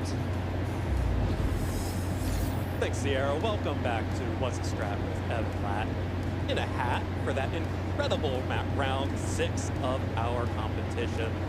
Really excited to see Zach come out on top there. Definitely a player to watch. Tá, o que era para ser really isso repping aqui? his NorCal scene there. And let's just dive right into it because I know we got plenty to talk about with this. Let's take a look at these teams. Obviously, Zach is running one of the more unique teams that we have seen so far this tournament. However, it still shares a lot of DNA with a lot of those more offensive Regidrago and Iron Crown teams that we've been seeing. I'm thinking here especially of you have the Farigiraf, which offers Trick Room support and the ability to block priority with the Armor Tail ability, similar to how Indeedee does with the Psychic Terrain. And of course you have Torkoal there that also is offering helping and support just like the Indeedee does in those other Iron Crown versions of the team. However, split up, Indeedee does what 2 Pokemon can do, but these 2 Pokemon also are doing quite a bit more, and especially setting up the Pokemon like Chi-Yu. That was fun. But let's take a look at the other team coming up here. Aaron Brock is running that Cresselia Ursaluna team that he's been very much known for over this year. And we have already seen a version of this team earlier on stream. Some really important parts of this, we think about the Ursaluna teams, we think more about the Porygon 2 versions, but the Cresselia actually offers some really unique things that the Porygon 2 can't. In particular, because it has the Levitate ability, it is able to run alternate terrestrialization types. So while Porygon 2 tends to be stuck running Flying type, Cresselia instead can run the Terra Steel. This is especially useful against opposing Regidrago, because Porygon 2 can't terrestrialize into a resistance, Cresselia can. That doesn't really come up in this set, but it's definitely something I know that both players would have been thinking about in the run-up to this set. Let's go ahead and hop right into game 1 here, as we have our competitors out on the field, and these leads are just devastating for Zach. Using the Regidrago and the Chi-Yu up against the Incineroar and the Urshifu, there is so much pressure that Aaron is putting off with these 2 Pokemon on the field. Incineroar's fake-out pressure means that Chi-Yu would have to terrestrialize into the Ghost typing to prevent itself from getting faked out, and Regidrago can only protect, but you can't protect in front of Urshifu, so if Regidrago wants to be protected from fake-out, it either needs to switch out or Chi-Yu needs to switch out in favor of the Farigiraf. Zach, kind of playing a little bit ahead of himself in this turn. You can tell that he thinks that this Regidrago is going to be the bigger target for Aaron. You look at this, you see the Chi-Yu and the Regidrago. The Chi-Yu can't do anything to either of these 2 Pokemon. It's probably switching out. So if you're Aaron, you're probably thinking, yeah, that's probably going to switch out. So then maybe I'll just target the Regidrago. Zach knows that Aaron is going to think that, and instead makes the call to switch out the Chi-Yu, or switch out the Regidrago for the Farigiraf. And I wanted to pause right here, just because I love this little handy tip that the game provides you. This is why Chi-Yu is not having a good time. Not very effective, not very effective, not very effective, not very effective on both targets, Urshifu and Incineroar. So you would expect this Chi-Yu to switch out. So if you're playing really aggressively, trying to get in your opponent's head, you predict that's going to happen, you target something else. If you predict your opponent's going to predict that, you have to go one step ahead. And as Zach does, keep the Chi-Yu in, try to get as much damage as possible with this overheat onto the Urshifu, and protect it with the Farigiraf. You're hoping that this Farigiraf is about to take a close combat from that Urshifu and be, still, take a lot of damage, but relatively healthy, and with the overheat plus Life Orb recoil, keeping that Urshifu in check. Instead, Farigiraf does block the fake out, but this Chi-Yu is only going to deal damage to the Urshifu and then take a Surging Strikes immediately afterwards. Which seems that Pokemon is now knocked out. And now, Zach is in a real bind here. These Pokemon are all special attackers, and now there is an Incineroar that hasn't been touched staring down this Farigiraf as well as the Regidrago in the back, and we know that there is also the Flutter Mane. To get around this, Zach is really putting a lot of priority on having the Throat Spray boost on the Farigiraf. But the only way to really guarantee that is to go for this Icy Wind. The Icy Wind connects onto both the Urshifu and the Incineroar. And Zach's probably really hoping right here that the Urshifu is going to try to protect itself to avoid any damage from a Moonblast that would pick up the KO, or switch out, and then Zach would get a free Icy Wind speed drop on whatever Pokemon Aaron has brought in the back. However, Aaron's very much in a position of thinking, yep, Urshifu, you did your job, you tanked an overheat, and you knocked out the Choice Scarf Chi-Yu. I am happy with your contributions to this match. However, Urshifu was not happy with the contributions to this match and wanted to pick up an additional KO. The Surging Strikes will connect onto the Flutter Mane, knock that Pokemon out, and then, while the Farigiraf is going to be able to go before the Incineroar and activate the Throat Spray with this Hyper Voice, it still does negligible damage onto the Incineroar, and now you've wasted additional damage onto that Urshifu that has already knocked out 2 Pokemon. That is a lot of investment to get this Farigiraf into this position here, and even still, it's not a great position against the Assault Vest Incineroar, which you can see, even with a U-turn, is able to deal enough damage that is potentially a 3-hit KO onto the Farigiraf. At that point, it's really difficult for Zach to come back here. Aaron is very much in control and is then able to force into Game 2. As we come into Game 2 here, big adjustment with the Flutter Mane and the Chi-Yu leads up against the Incineroar and Amoonguss. This is a great adjustment from Aaron, and I enjoy this adjustment from Zach as well. Don't want to get stuck in the position that you were with the Game 1, where Chi-Yu is not really threatening a whole lot of anything, and you have to worry about your Regidrago taking damage, which would make those Dragon Energies much less effective. Here, though, on Game 2, the Incineroar and Amoonguss combination gives Aaron a lot of flexibility. There are so many things that these Pokemon can do, and it's why they are consistently at the top of our usage charts. It's really just sort of a decision of what do you value out of these Pokemon. Do you value fake out pressure? Do you value getting more positioning and switching with U-turn? Do you value redirection with Rage Powder? Or do you value putting a Pokemon to sleep with Spore? As we see in this first turn, Aaron is going to opt for the Spore part of this. And as you can see, Zach does have more options here. No longer is all of Chi-Yu's attacks not very effective. Instead, it will have the option to deal super effective damage to the Amoonguss and forces the Terastallization really early out of Aaron's Pokemon. Now, it's going to be an unfortunate Heat Wave miss here from the Chi-Yu because that is kind of what Chi-Yu does. But you are still chipping into the Incineroar. Would not have been enough to pick up the KO onto the Amoonguss either, but more importantly, this Moonblast coming out from the Flutter Mane is able to deal good damage onto the Incineroar and slowly start chipping it down. All of this is in trade for the Spore onto Flutter Mane. Now, if you've watched our streams before, you understand how the sleep mechanic works. But sleep is extremely strong because you are always guaranteed at least 1 turn where your opponent is immobilized, and then up to 3 turns where the Pokemon is not able to make an attack.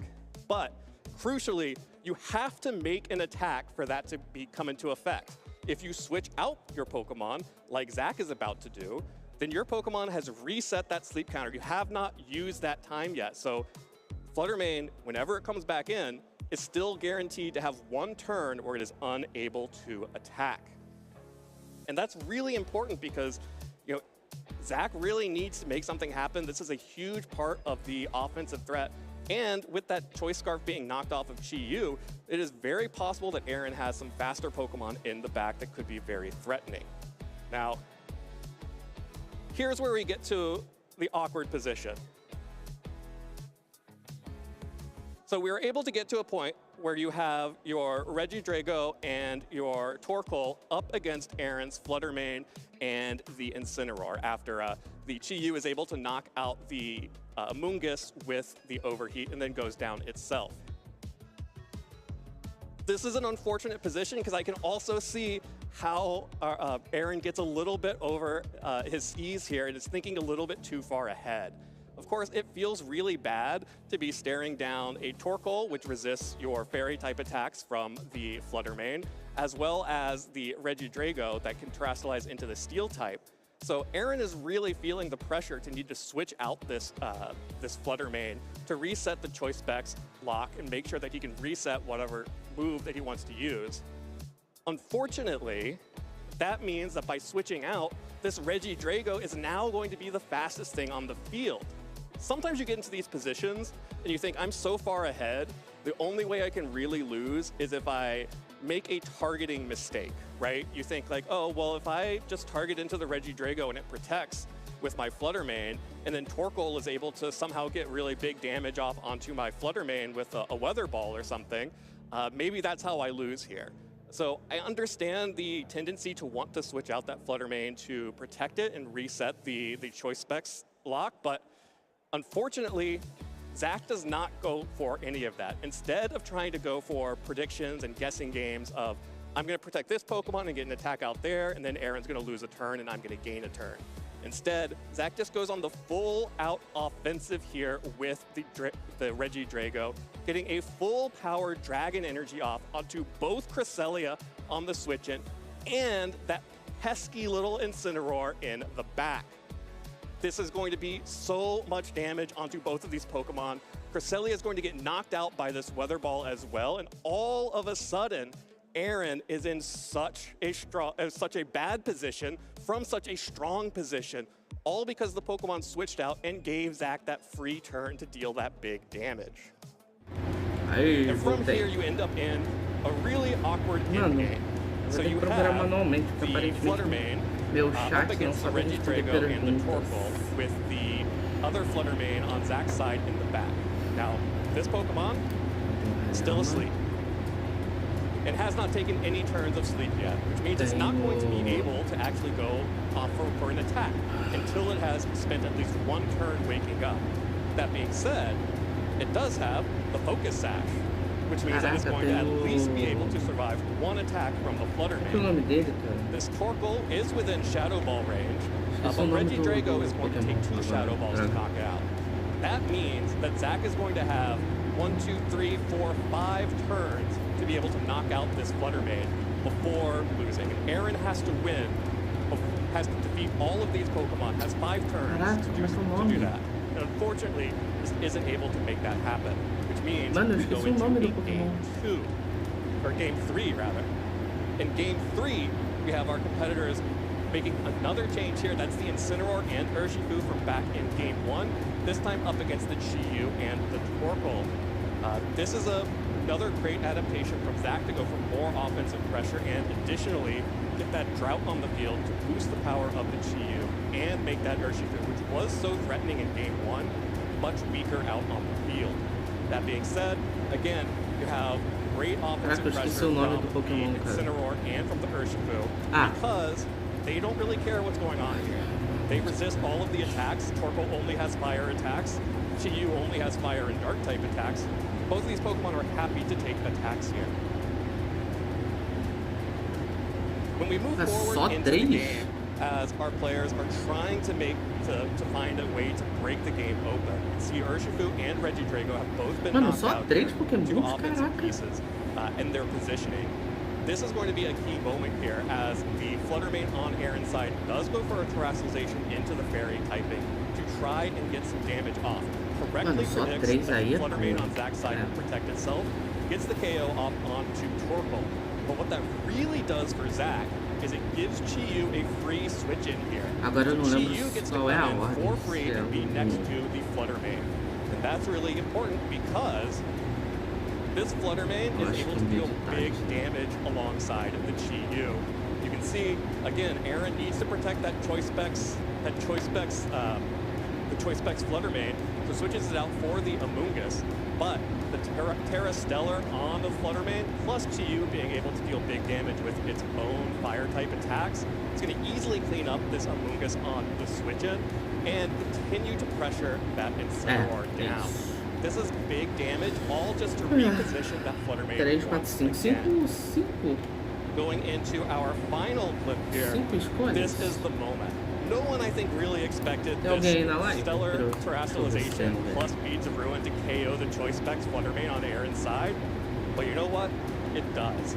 And by doing so, Zach is able to remove the final piece of offensive power that Aaron has, and just GU and Flutter main are going to be able to clean this up and put him into phase 2 with a 6-0 record. And with that, let's take a look at our 7th round of competition because there are still 2 more left today. Casters, let's take it away. Thank you so much, Evan, for breaking down this strat for us. Dewey here, Aaron here, getting ready for the next round of Swiss. I had to run the numbers because that last game didn't bother you so much. I know. I was furiously just typing in numbers. The roll was like very, very much in Aaron's favor. Yeah, it was like, you know, almost all the time. It was like, what, 7/8 of the time he should survive that, or even higher. And so, yeah, that's partially why I was like, oh my god, I didn't even think that I had a chance of knocking out. But it is a testament to, you know, the boosts that you get from Stellar as well as Beats of Ruin.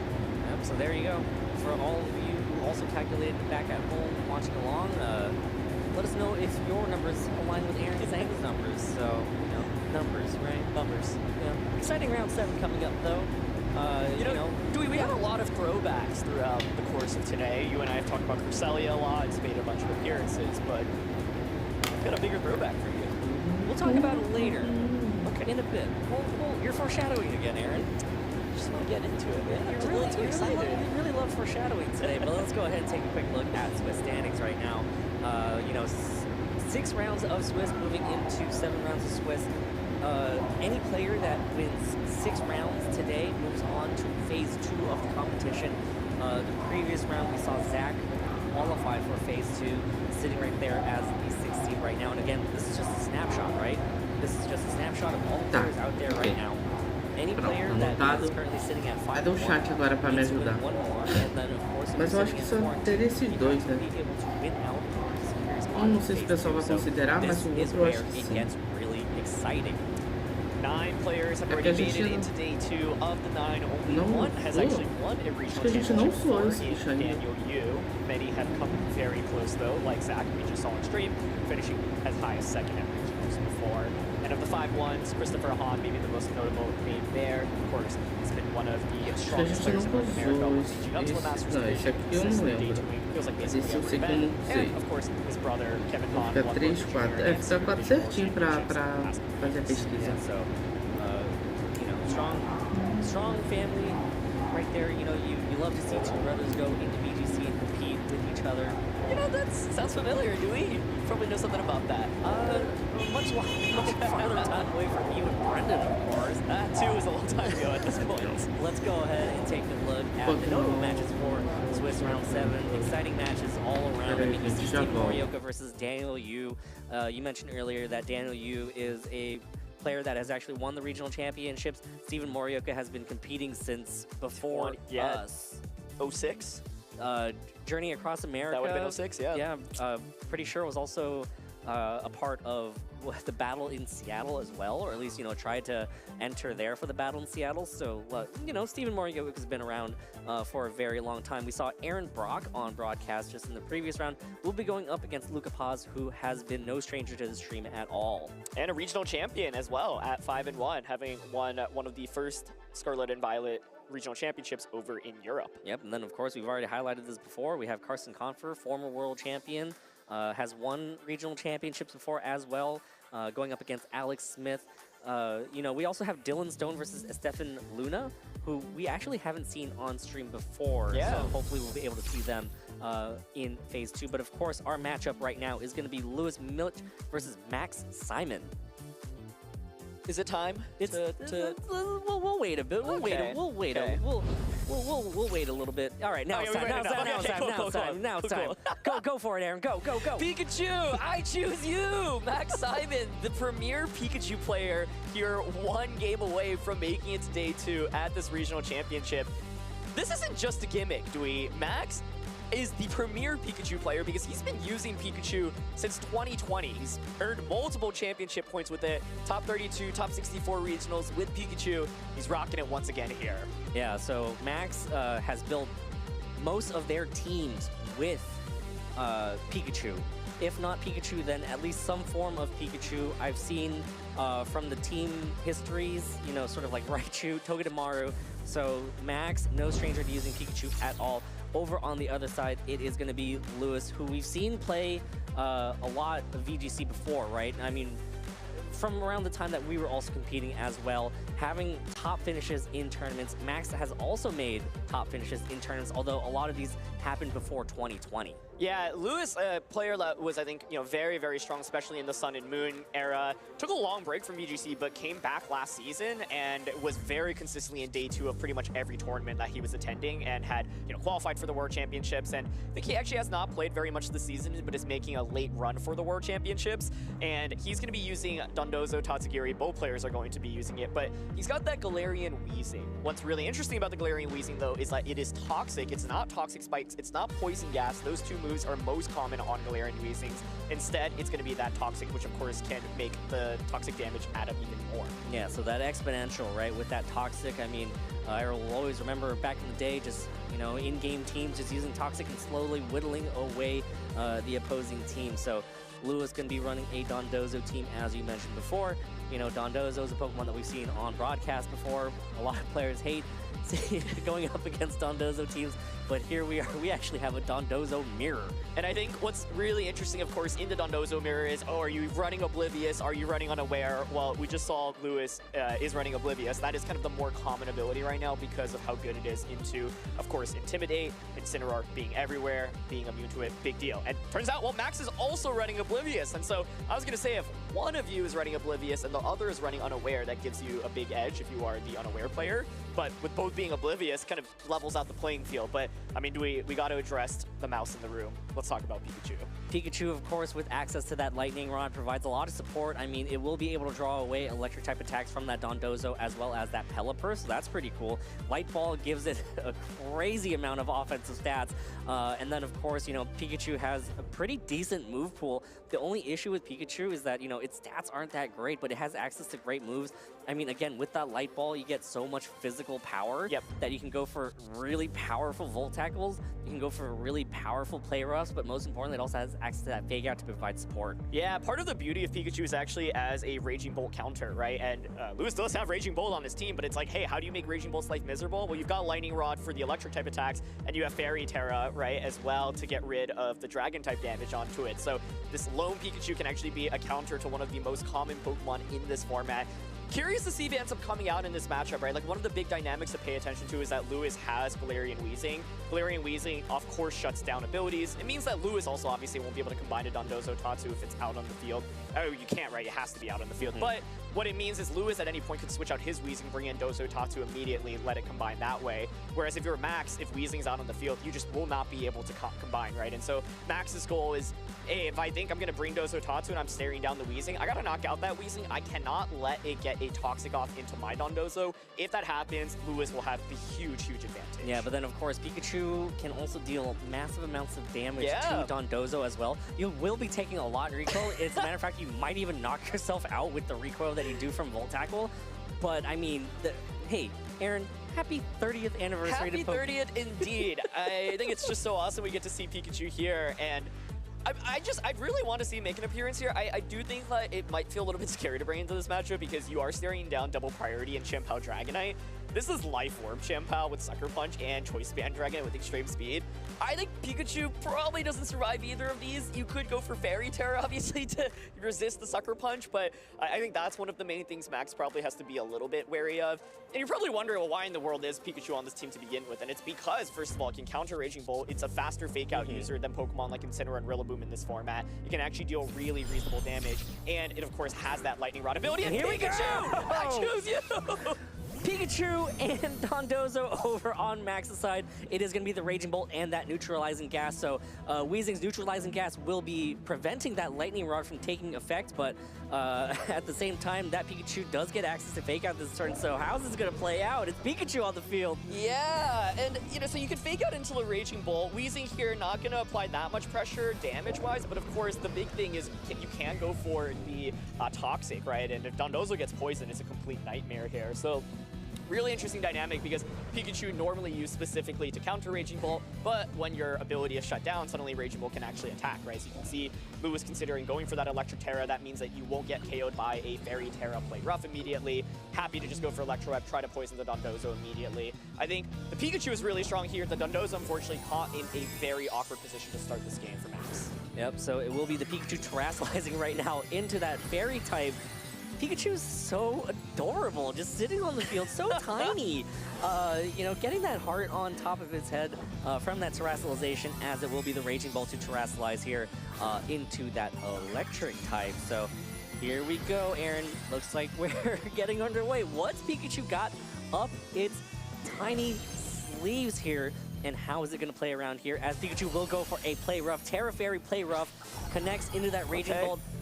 Doesn't do 50%, and here's an Electro Web from the Raging Bolt, connects into that Dondozo, and that Pikachu does so much damage to both Dondozo and Pikachu, but most importantly gets some pretty nice speed. Oxi, Pikachu! Is content to go for a Toxic into that Dondozo, which is going to be so important. Pera lá, gente, eu já volto com o ao vivo, mas pelo amor de Deus. Calma lá, calma lá, calma lá. Big deal. And turns out tá, o time do Lowe's Dondozo de Rock Helmet, Tatsugiri de Foco Sash, Chimpao de Life Orb, Dragonite de Loaded Dice, Weezing de Citrus Berry, Raging Bolt de Assault Vest, ok?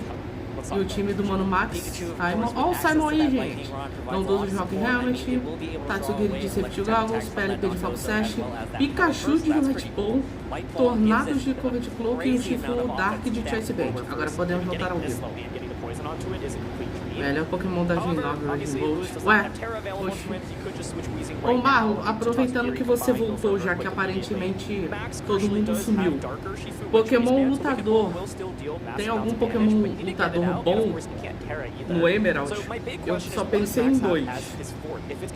Mas eu acho que eu vou usar um só. Eu coloquei o nome de 2. Mas eu acho que eu vou cogitar um só.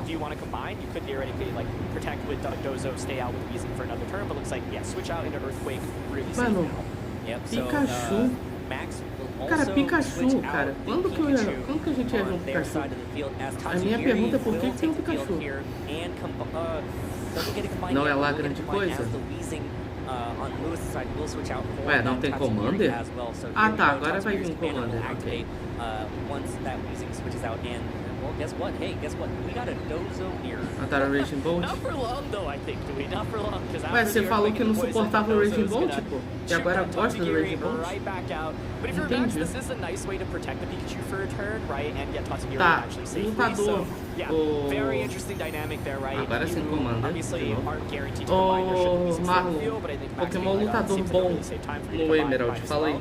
So if he's going for this, then, you know, it makes me wonder, okay, does he feel confident being able to knock out the Dondozo?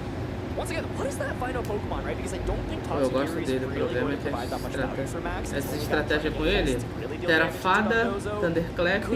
Eu vi um hoje mais cedo que usou Electric Web. Medichan? Yeah, so, I mean, one thing that's nice about that switch is that the Pikachu will get access to Fake Out again. Yeah. And now that it's exatamente o que eu coloquei. Pokemon, you do get access to the Fake Out, so Hariyama eu já usei. Fake Out option here, maybe if that Hariyama eu usei, ó. Eu tinha pensado em 3. Eu acho que é os únicos 3 lutadores que tem. Hariyama, o Medichan e o Galade. Mas Galade eu acho que não vou usar. O Hariyama eu usei na liga. Nossa, mas por que essa raiva toda do Pikachu, Marlon? Calma. Yep, so the Urshifu will take the field for that. É o Urshifu Dark, Protect, does not want to get faked out as well as take any additional damage. Não tem Galade nessa gem? Pikachu does go for that fake out option. No Emerald não tem? You know, smart maneuver there to try to get that Urshifu out, but of Oxi. course this Dondozo does threaten a lot of damage right now. Yeah, and it likely will be faster than both of these, right? So can really just freely click Earthquake. Tem Galade no Emerald? Here, yeah, opting to protect, does not want to feint this turn, but Earthquake's still gonna do a lot. Mas Pikachu de Protect, cara. Mano, eu tô... So here comes the Earthquake from that Dondozo. Gonna go ahead and make that ground Mas shake, sofrimento de Pikachu é melhor que how much isso, damage pô. does this do É, to tudo this bem que eu Urshifu prefiro here? o Raichu, né? Big Earthquake, not Eu even sou, a super KO. entre o Pikachu e o Raichu, eu prefiro o Raichu. Não tem Emerald, tá. Não tem Galade, eu ia falar, não tem Emerald no Galade. Ah, então pronto, já tenho os 4 que eu vou colocar de votação pra vocês do chat votarem. Até sexta-feira, provavelmente, eu vou estar com o time, todo o time já feito. Calma, Marlon. Calma lá. Olha as palavras. Use palavras mais elegantes, tipo derrote esse Pikachu. Ou manda aquele famoso meme da lontra, como eu diria, né? A lontra. Pega ele, frita ele, faz purinha. To be able to get that extra damage as Pikachu Aí get foi. knocked out as well as the Double giving KO. it just to the O Pikachu tava com a perna dentro do... standing on Max's side of the field versus this O Pikachu tava com a perna dentro da arena, era isso mesmo? Elimine esse Pikachu, por favor, cara, cavaleiro.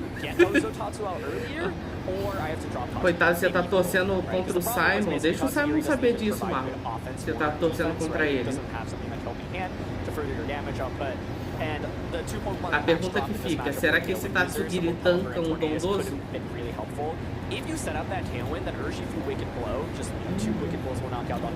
O cara tá assim, esse cara tá 5-1 com esse Pikachu, sinal que o pessoal...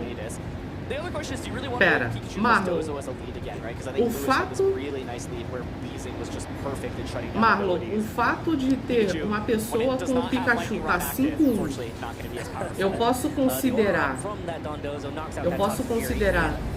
que o nível desse regional tá ruim, porque se o cara tá com o Pikachu e tá 5-1, olha ele com o Pikachu Pelipper. As you mentioned, that Toxic Fury kind of came in at such an inopportune time, as well as Dondozo Deixa eu ver taking so much quantas horas de damage. live, gente. 4 horas e 26 de live, deixa já, muito obrigado. Ele não caiu contra o Wolf Brick. O Wolf jogou? Sério? Caraca, eu não vi. Tu falou que ele jogou. Ele foi o quê? Da primeira ou segunda partida? Porque eu cheguei na terceira em diante, porque aparentemente a Pokémon Company não sabe colocar horário direito. Porque ela me coloca horário 2 horas da tarde e eu descubro que o regional começou desde as 11h30.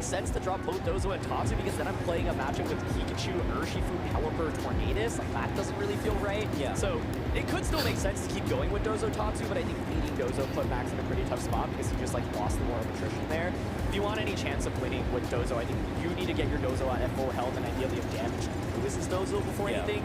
There's a complete opposite where it's like, yeah, Dozo just took way too much damage on turn 1 there, right? So the other thing was that you could see Raging Bolt was bulky enough where even with the Raging Bolt not Terra, like Clave Ruff was not a guaranteed knockout at that point, right? And so that's the other tricky thing here where the Fairy Terra made Max even weaker and it's not like it gave the extra damage you needed to like get the knockout. And so, yeah, I think if Max is expecting the exact same lead... Marlon, depois me confirma qual foi a partida. Se foi a primeira ou a segunda, porque antes de acabar a live eu quero ver a partida. Eu quero ver as 2 partidas que foram, entendeu? Olha, o cara tem um Gimme né? Ouve o Giovanni XP. Sério? Foi de 2? Ah tá, eles estão no regional. E aparentemente tem muita gente que... Muita gente counter aí, né? Cara, Dondozo e Pikachu. Eu tô tentando entender qual é a estratégia por trás desse Pikachu, cara. Eu tô, olha, é o mesmo, ué, outro Electro Web, tomara que esses dois destruem esse Pikachu. Nossa, a raiva é tanta que o português foi embora, hein, Marlon. Tá, o Marlon, depois tu me confirma qual, se foi o round 1 ou o round 2 que o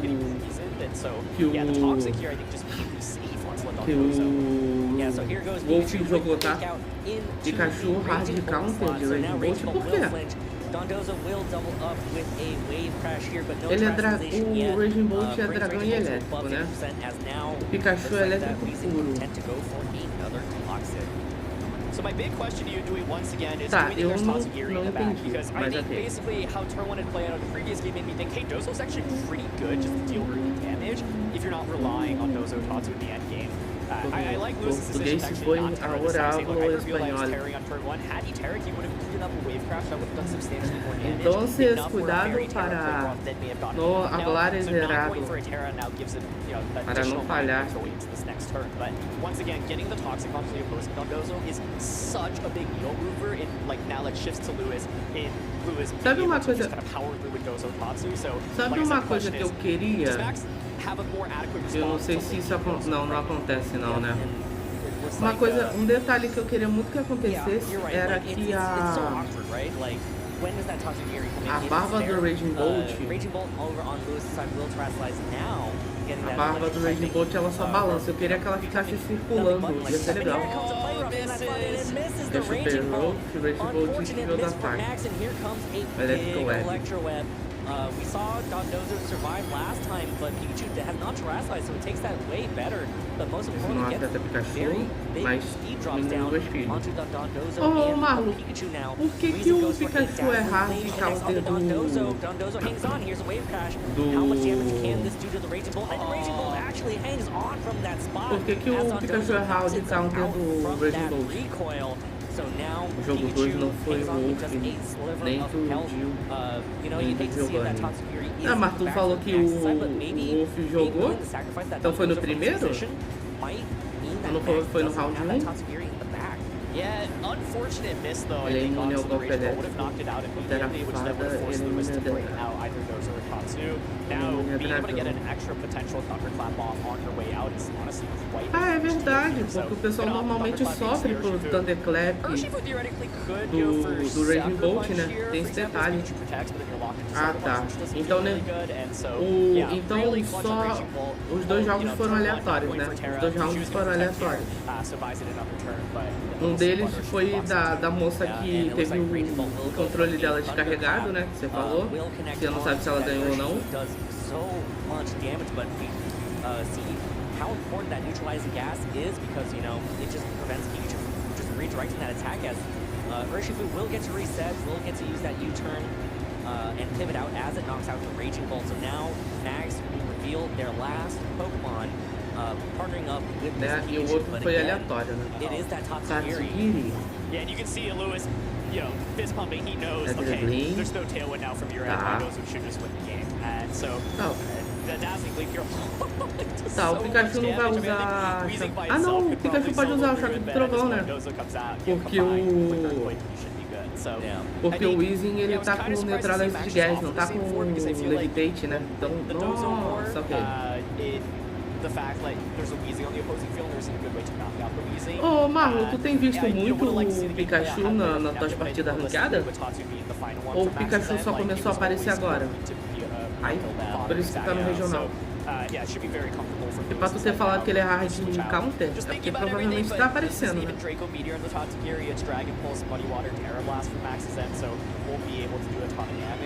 Gotta give Max a lot of props for running a Pokemon like Pikachu. It is really frail, it's volatile because it can distance moves as well. So that is, you know, a tough Pokemon to use, and they has been the only kind of person brave enough to use it at multiple events. Yeah, and you know, just because they lose this one doesn't mean that they're not in phase 2, right? I mean, they're sitting at 5-1. Gonna, you know, depending on how this match plays out, if they drop to 5-2, there's still a chance, right? They're still in it as Weezing now will switch out. Will be the Tatsugiri take place and then go ahead and combine into that one singular Dondozo. So Commander, ok. Ele trouxe Tatsugiri, mas não trouxe Dondoso, cara.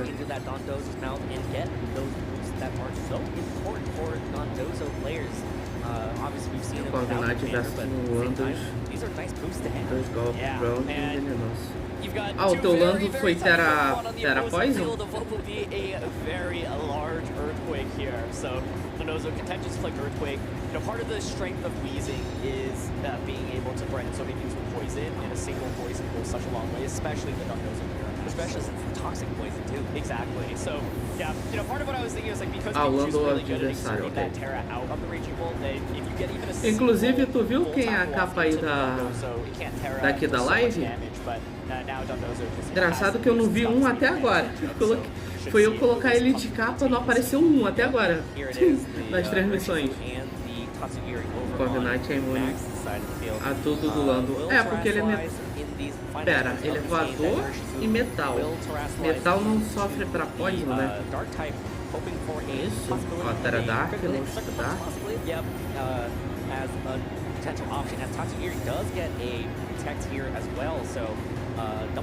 Wicked Blow? Será que leva o voador pra ground? Sim. Deixa eu ver se ele vai... não adiantou nada ter literalizado. É, aqui é GG. É o Tatsugiri contra o mundo. Aqui é GG, acabou.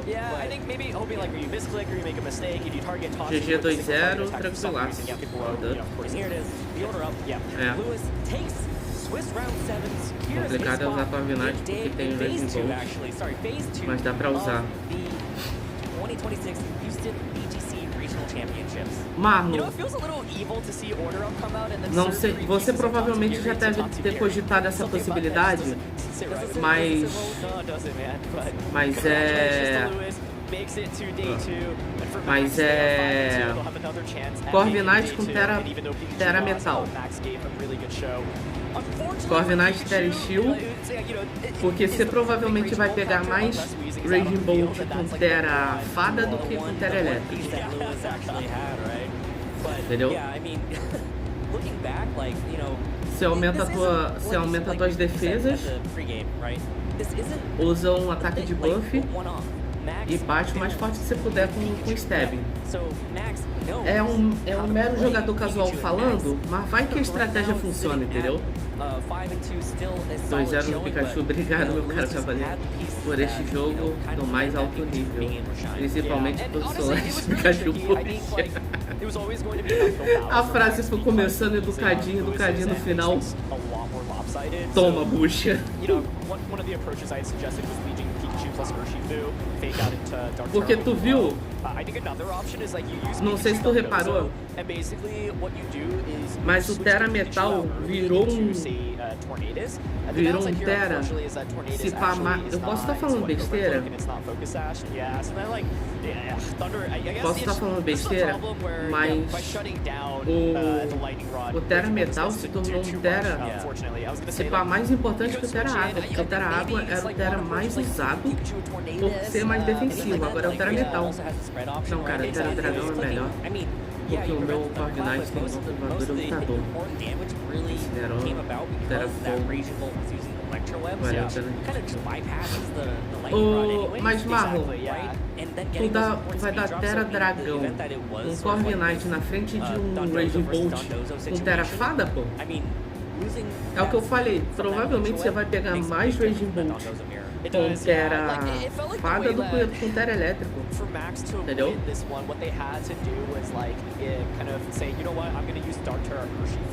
Por isso que eu falei do Terra Metal.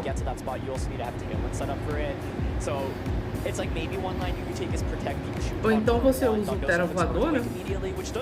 O Terra Voador não, o Terra é lutador. Entendeu? Claro que não, né? Mas eu tenho o Lando da PT no Reagindo Bolt. Com o que? Com o Earthquake? Seria por causa do Earthquake? Mas aí o Terra do teu Lando é qual? Exatamente.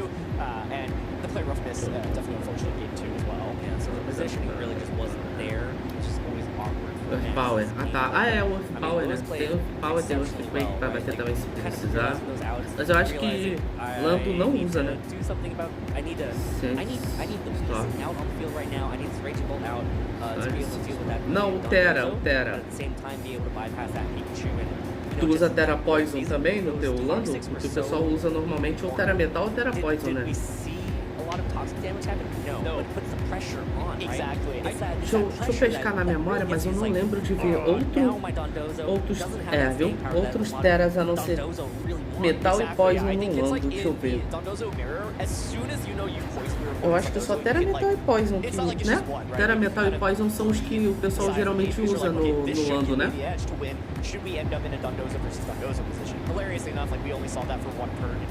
Acho que é. But it means you already have a big edge, and yeah, I think part of why Weezing is so scary to fight against in this format is because there are very few ways to reliably knock it out, especially when it's got that Citrus Berry. You can often take even a double up, right? Take one big attack, Citrus Berry, heal you back up, take another attack, and still get a move off. I do think this variant is really interesting because, like I said, almost everyone's been running Poison Gas as well as Toxic Spikes, and then often something like Sludge Bomb or Gun Shot. So it's actually quite different in terms of moveset, but Toxic is really, really scary because, like you said, it's exponential. And that really adds up. It's a lot of pressure, and then you combine that with all the wave crash recoil you're taking. If you're hitting into another Dondozo, the Rocky Helmet, wave crash recoil, as well as poison ticks at the end. Eu tava cantando no ritmo da batida, gente.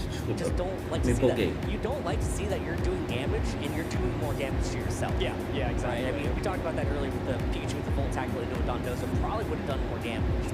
And I do think that's one of the harder things about using this current version of Dondozo. It is by far the most popular, Oblivious, with Rocky Helmet, so Oblivious gives you the counter. Eu só não entendi aquele último jogo, o treinador do Pikachu, por que ele levou um Tatsugiri e não levou o Dondozo, cara? Voltei. Ei, ô Marlon, os Teras usados no Lando é só o Metal e Poison, né? Pelo que eu lembro aqui. Não, eu tô tentando pescar aqui na minha memória se o pessoal usou algum outro que eu não lembro, mas eu acho que foi só Metal e Poison. Sim. As well. I mean, I've seen a lot of players, it really just adds on with a bunch of staying power with Dondozo with all the different healing options, right? But hey, Aaron, guess what? There's only one better person to hear, two better people to hear from about that last match, if you ask me. Let's hear. Yeah, let's go ahead and throw it over to Sierra and Lewis for the interview.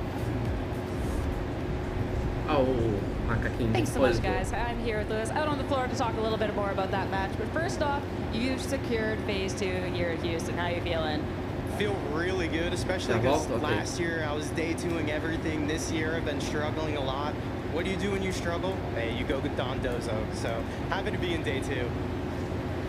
Oh man, as a not Dondozo enjoyer, I know about that one, but I mean, you took that to heart because we just saw you at Seattle a couple weeks ago. We're getting the team switch up. So what was it that prompted the switch up? Was it that you just felt like this Dondozo Weezing everything wasn't it? You just needed a change?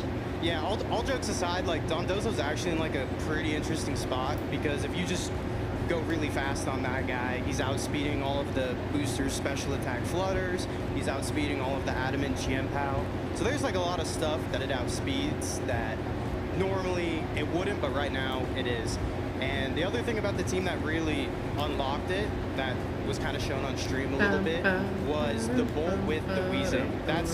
I've been bringing that to my games more than I've been bringing Dondozo.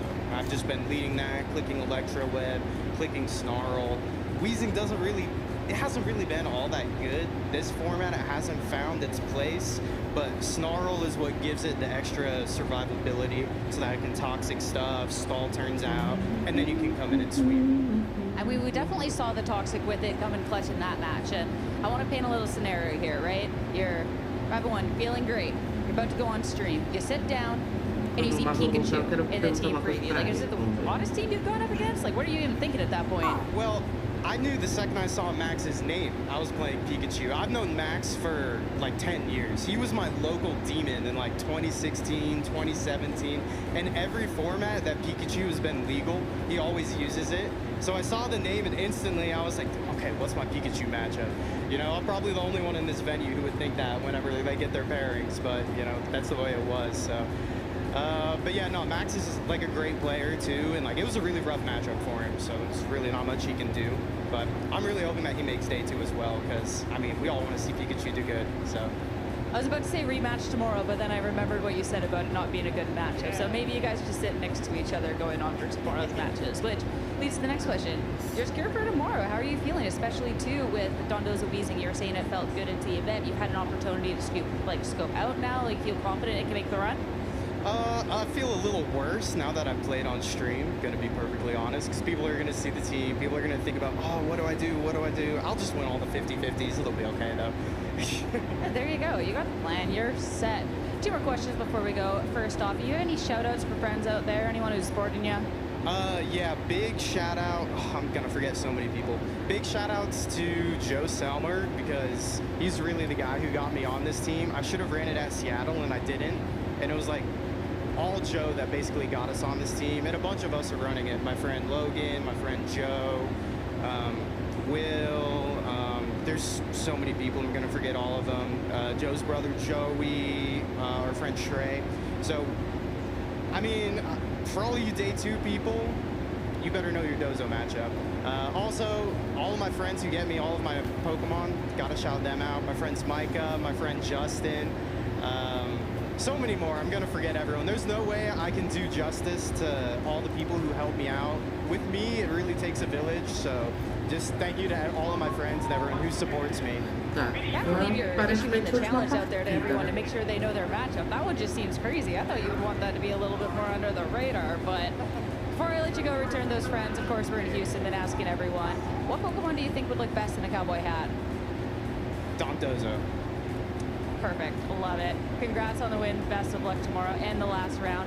As for us, time to break that one down a little bit more with Evan Ladd. Big fish, little hat. Yeah, Dondozo in a cowboy hat would definitely work for me. Great choice, Lou. Let's take a look at that round 7 where Lou Milic has secured his ticket into phase 2. Here it is. We've been talking about it. We've been dancing around it for the entirety of Scarlet and Violet. It's that classic 2-2-2 Dondozo. What do we mean by 2-2-2? Basically, 3 cores of 2 Pokemon. Pretty much we'll always see these combinations with some exceptions, but obviously Dondozo Tatsugiri at the top. Of course, classic combo, activate the commander ability to give Dondozo the huge stat buffs. Next up, you've got Shin Pao and Dragonite. These 2 Pokemon are cleanup. So as soon as Dondozo starts dealing some extra damage with some wave crashes, or you start getting some chip damage from the Weezing and the Raging Bolt in the back, Shin Pao and Dragonite come in and clean it all up. And of course, lastly, the most dominant pair that we saw during this set, the Galarian Weezing and the Raging Bolt. Really interested to see how this pair has worked out for Lou in other matches, because it was kind of the perfect situation for the Galarian Weezing and the Raging Bolt going up against Max this time around. But this is a very common archetype, or at least it was much more common, because you have just sheer offensive power of, you know, the +2 to all stats on Dondozo, have the Choice Band on Dragonite, plus the Sword of Ruin on Shin Pao to be able to pick up all those additional KOs with extreme speed. And then, of course, here the Galarian Weezing and the Raging Bolt serving the role of chipping down your opponent's Pokemon while also sort of controlling the matchup. So you heard Lou talk about how important Electro Web and Snarl were on that Raging Bolt, chipping down, increasing the survivability of the remaining Pokemon. And again, that Toxic, again, Aaron and Dwee talked about it at length during the match, but most people are using Poison Gas and Toxic Spikes. Why? Poison Gas affects both Pokemon on the opposite side of the field, and Toxic Spikes can set 1 or 2 layers. And as soon as you get 1 layer set, any Pokemon that switches in is going to get poisoned. With the advent of Amoonguss rising up to that top level of the stats of our day 1 usage, Toxic Spikes is a little bit less useful because Amoonguss is happy to switch in and out and continue to absorb those Toxic Spikes. If a Poison type switches in on Toxic Spikes, it absorbs them. Poison Gas, you know, it does really good damage. It does more consistent damage, but Toxic in these sort of longer, drawn-out matches really starts adding up over time.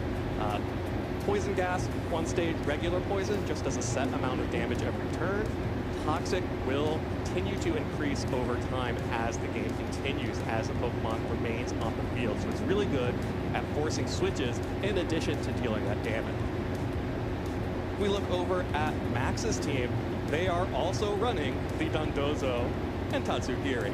Of course, we saw that. And whenever you're in a Dondozo mirror, the first thing you usually think about is, okay, do I have to opt into the Dondozo mirror? Do the Dondozo have to face against each other? If so, you need to have a plan for how do you get ahead in the game.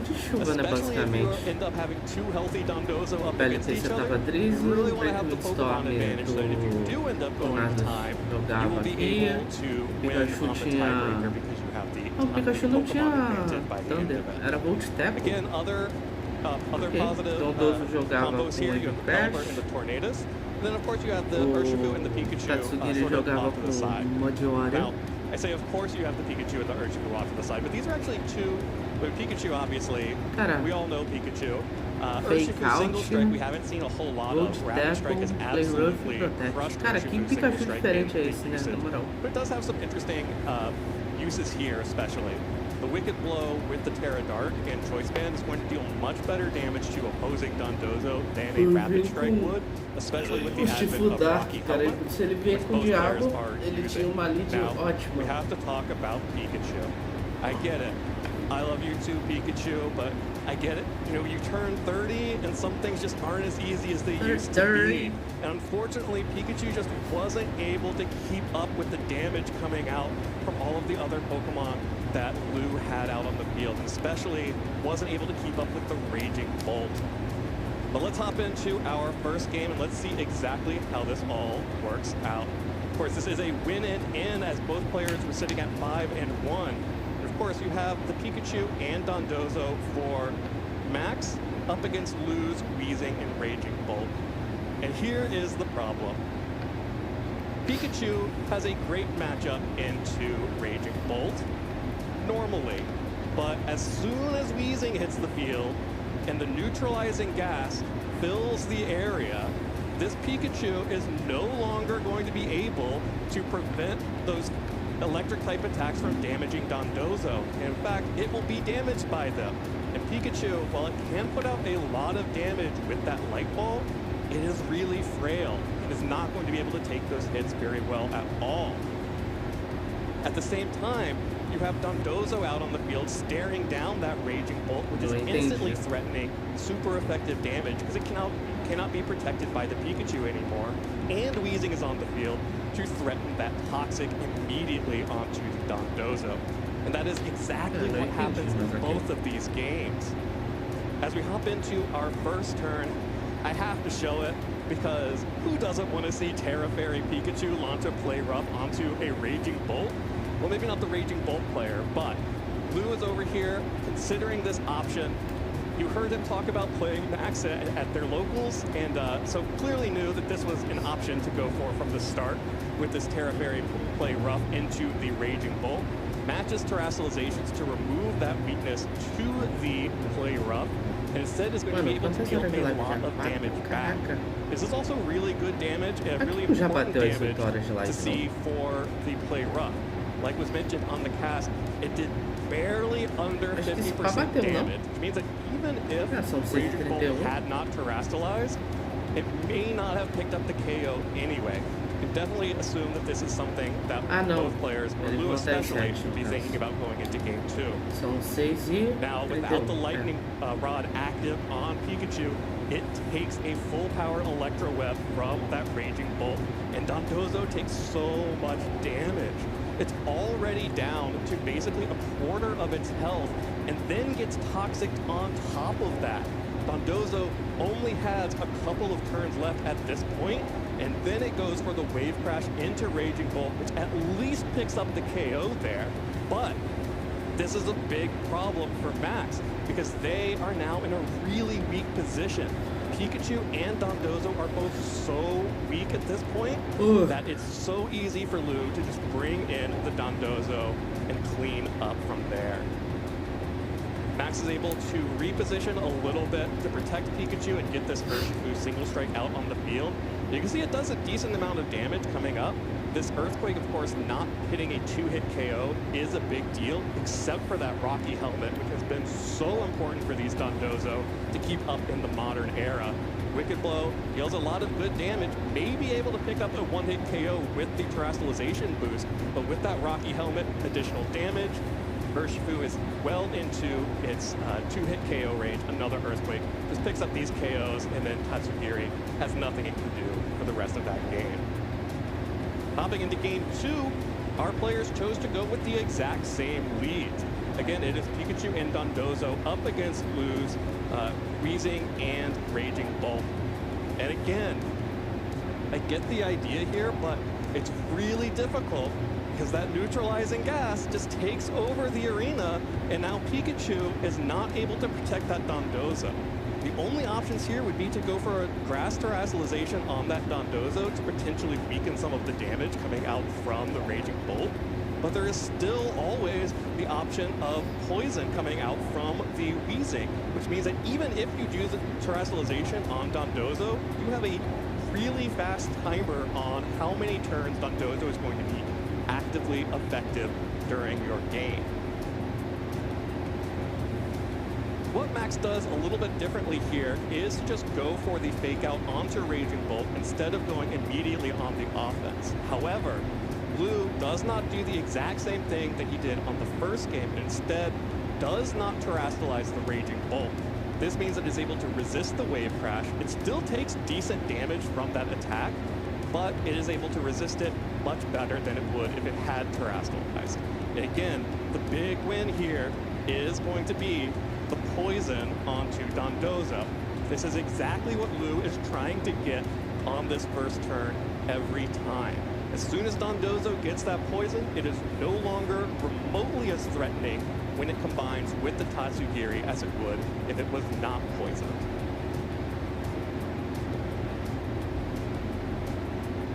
Later on during the set, Max is able to get the Urshifu out in front of the Raging Bolt, but I just had to include this because a Thunderclap in front of Pikachu, this is entirely what you want Pikachu on your team for, is to prevent these Thunderclaps from happening, protecting Pokemon like that Urshifu, and instead, it just takes so much damage from a Thunderbolt, or Thunderclap rather, and then switches out into the Tatsugiri that was in the back for Lou to just deal additional damage with the Dazzling Gleam coming out from Wheezing.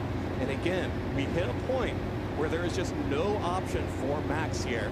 Once Lou is able to bring Dondozo in, as Lou is able to this turn, all Lou needs to do is combine the Dondozo with the Tatsugiri and start firing off Earthquakes, and that's just going to be game. That's exactly what happened in Game 2, and it's exactly why Blue Milledge is going to make it into Phase 2. But Pikachu fans out there, never fear. Max Simon is not eliminated. They still have a chance to make it into Phase 2 in our final round of Swiss, which we are going to be bringing you right after this quick break. Utah. When I grew up here, we actually have we go way back. Yeah. We were winning locals together back in Dallas. Dallas? Yeah. We've been playing each other since like 2016. Oh yeah. Yeah. It's as if I'd never seen this guy before, but... Legal. Tá, vamos ver quanto tempo eles vão... É 8 minutos, né, que eles vão dar pra... durante as partidas, né? Vamos ver. Vai ser 8 minutinhos pra última, chat. É isso mesmo. Ai, se Deus quiser, vai ser a última partida, cara. Not give up. I've been to many regionals. This is actually, I think, my 18th, and I have only ever day 2'd at one of them. But I played all of my day ones always because all my friends are always like, don't give up, one of these days you'll break through. And when I finally did, it was really awesome. And that's helped a lot with enjoying these tournaments and making sure that even if I'm not doing the greatest, I'm still having a good time. The best piece of advice I've received from my friends is learning my move count so I can optimize my gameplay. The best piece of advice I've gained from my friends is probably to take it slow.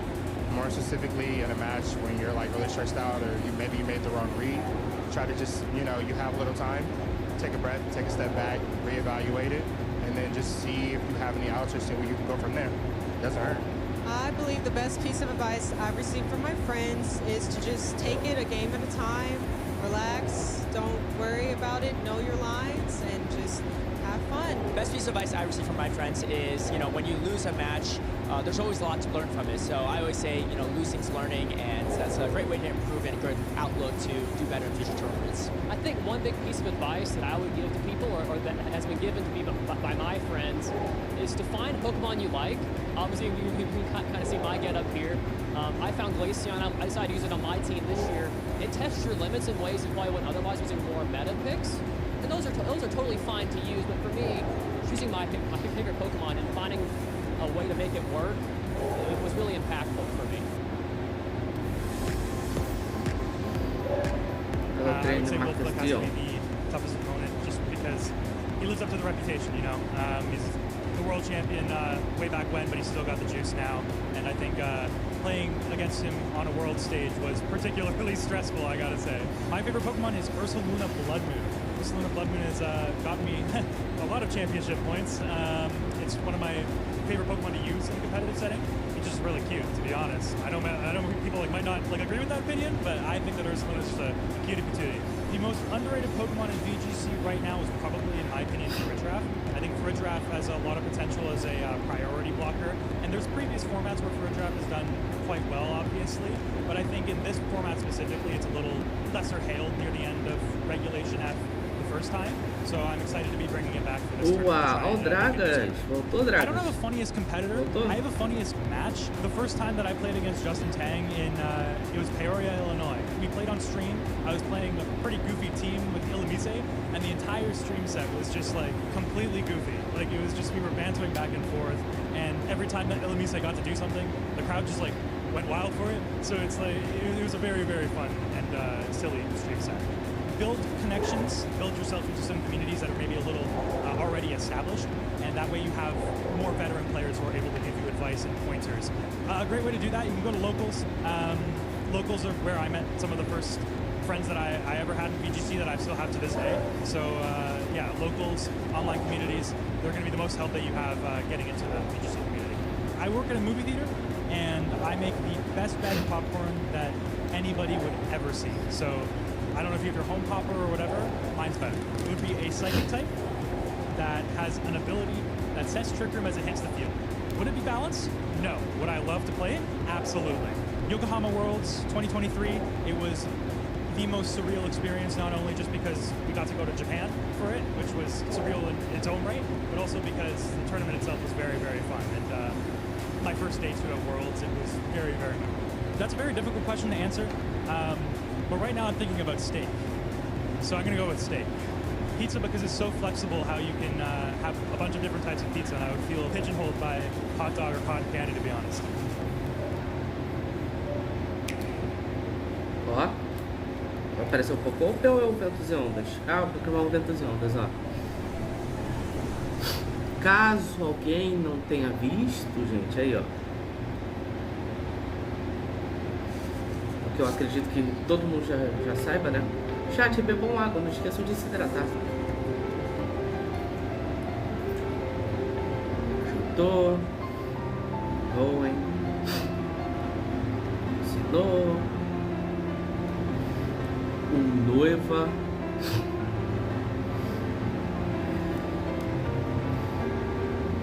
A Lola. Alos, né? A Lola. Alá. Baldeia.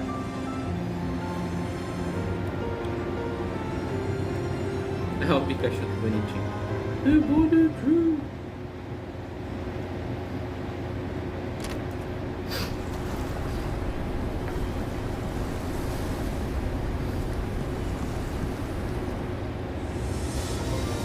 Ó, o Vento Chu e o Onda Chu. E a Onda Chu, né?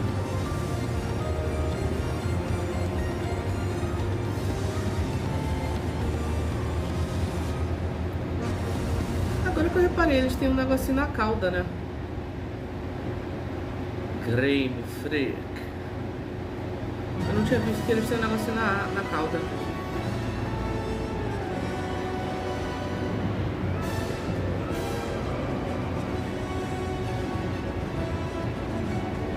Tá, eu vi um negócio... Agora que eu vi um negócio... Nossa! Taranã.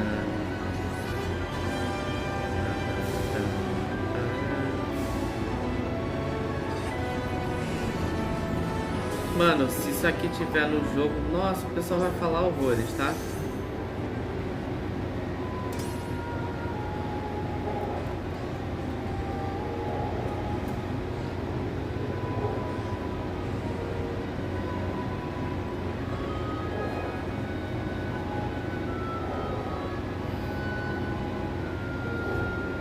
Os iniciais, olha a inicial de todos ali.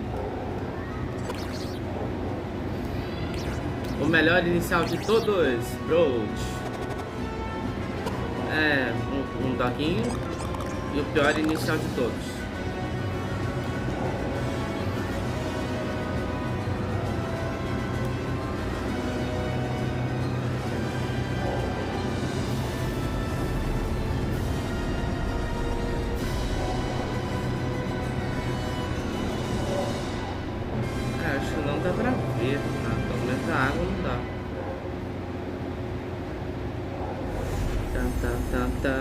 Pokemon Wings and Pokemon Words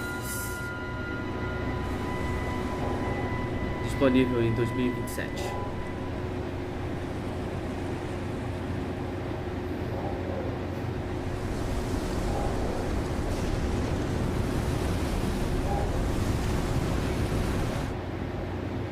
Ué, tá.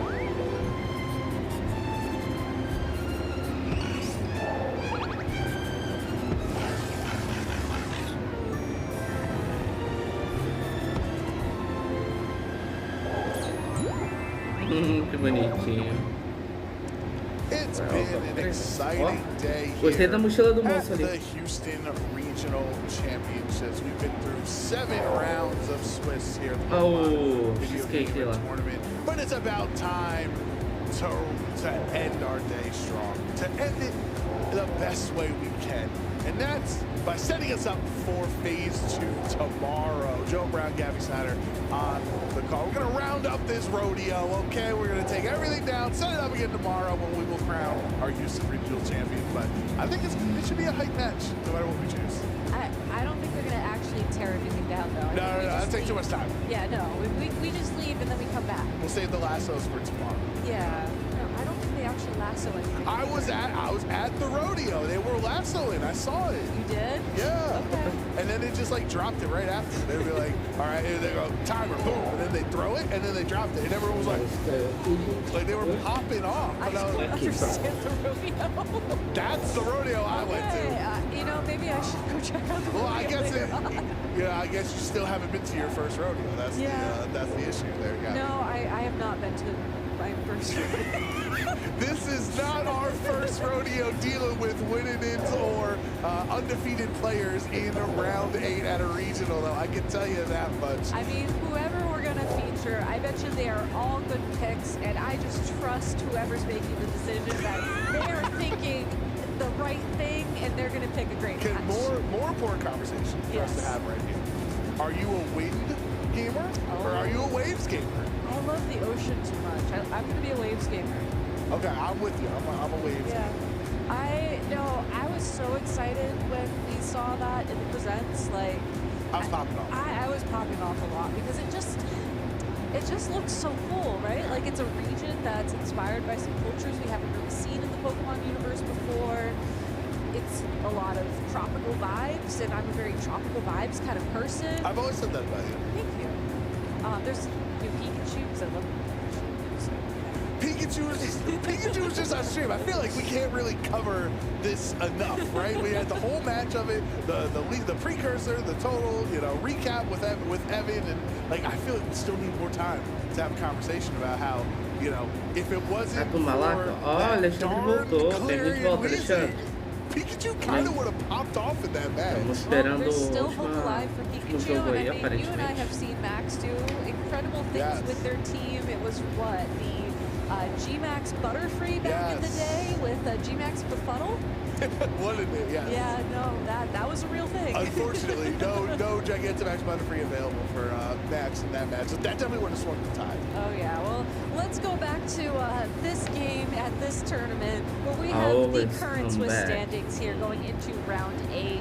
And as you can see here, there are still many undefeateds left in the field. All have, honestly, a really decent chance of moving on to Tonka tomorrow. As some of y'all may remember, we do not reset the Swiss standings going into phase 2 of the competition. Right, so at this point, if you're already 7-0, Gabby, you just want to secure the full, perfect day and go 8-0 into tomorrow, right? Yeah, you really do. But I also am excited here because, we've been able to feature Steven Morioka and Zach Marisian, on stream already, but I think we're going to be able to feature a couple more of these undefeated players coming up soon. So, and I know this is something that we don't always get to see, depending on, how the pairings work out, who's playing who, but this time around we are going to be able to feature most of our undefeated players going into day 2 of the competition. That's very exciting. Yeah, that's awesome. Take a look at our notable matches for round 8 here. And we have Hudson. I believe it is Chu, the way it is said there. And then Ryusei, Zhang, or Zhang, we'll get confirmation as depending upon the stage. But more importantly is they are both 7-0 right now. Yeah, Ryusei was able to beat Wolf, I think back in round 4 of Swiss, was Wolf's first loss of the day. And, I think that's already sets a great precedent. I mean, going on undefeated after that is incredibly strong. And, in a field with this many strong players still remaining, you have Acho que nem você entendeu a pergunta, né, Alexandre? You also have Christopher Hahn still in the running, playing Armin. As well, further down, there's a lot of notable players in these matchups going into this final round of Swiss.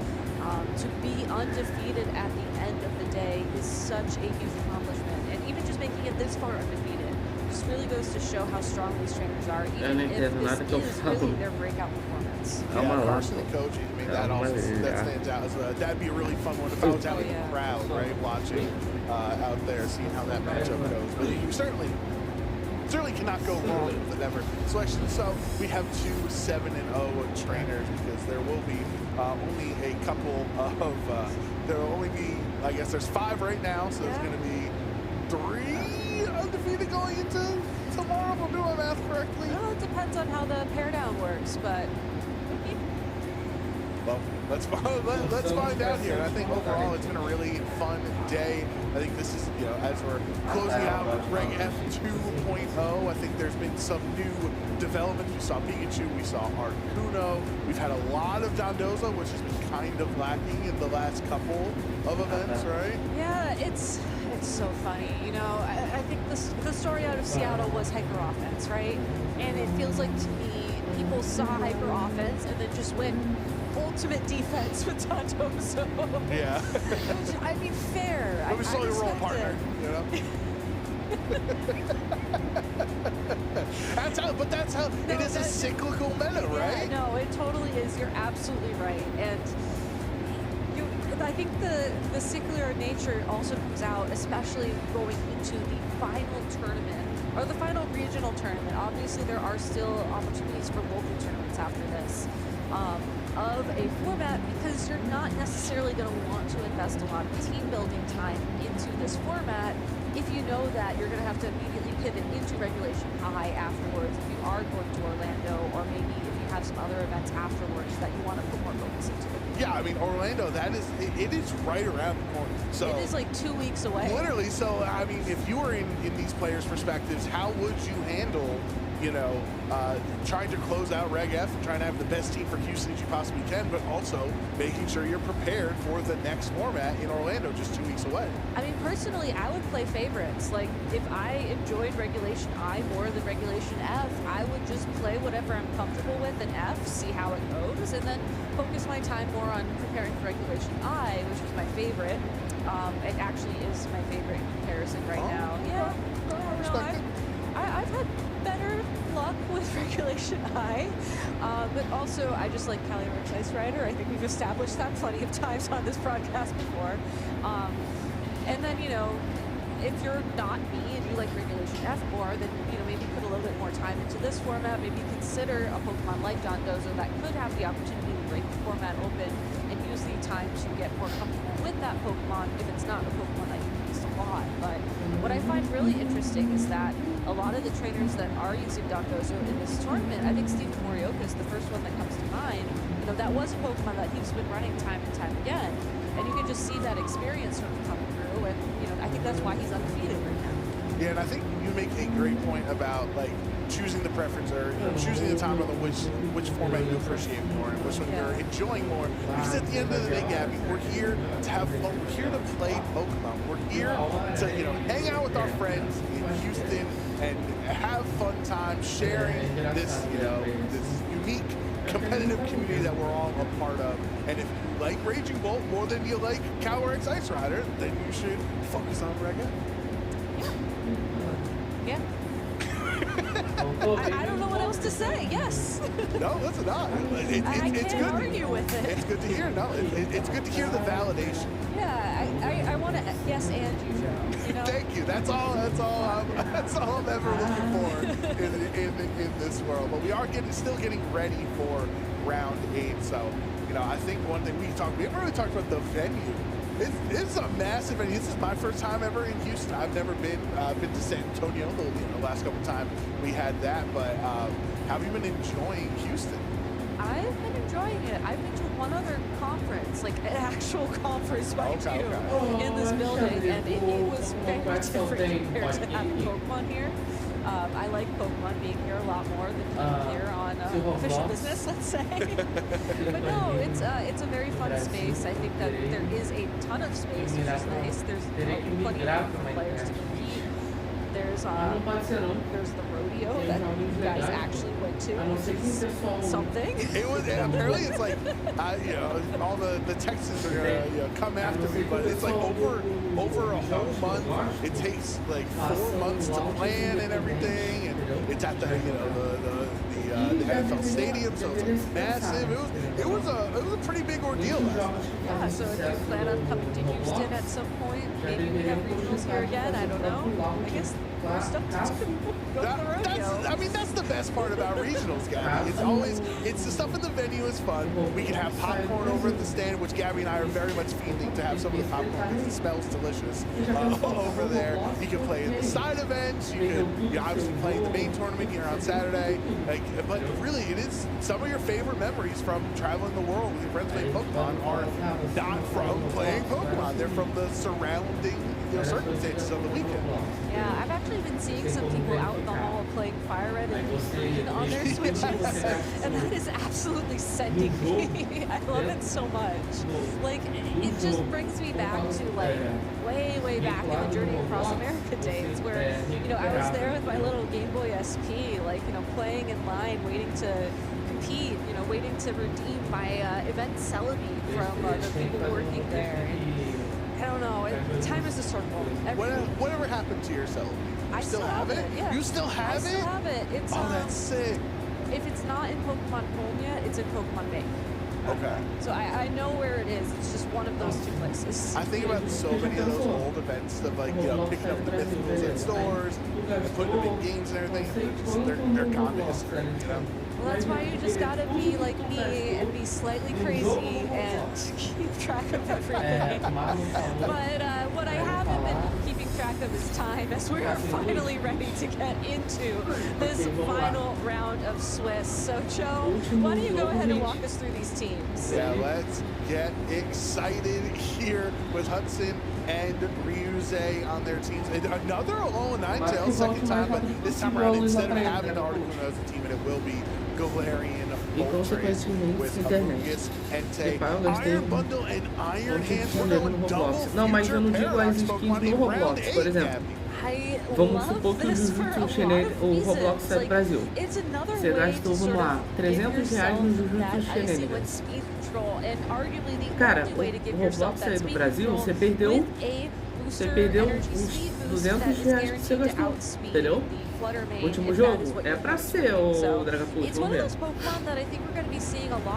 O time do maninho Hudson Q Alô, ANT, o Gillette Clay, Among Us de Rock Helmet, Entei de Life Orb, Montras de Galar de Citrus Berry, Iron Bundle de Boost Energy e Iron Hand de Assault Vest.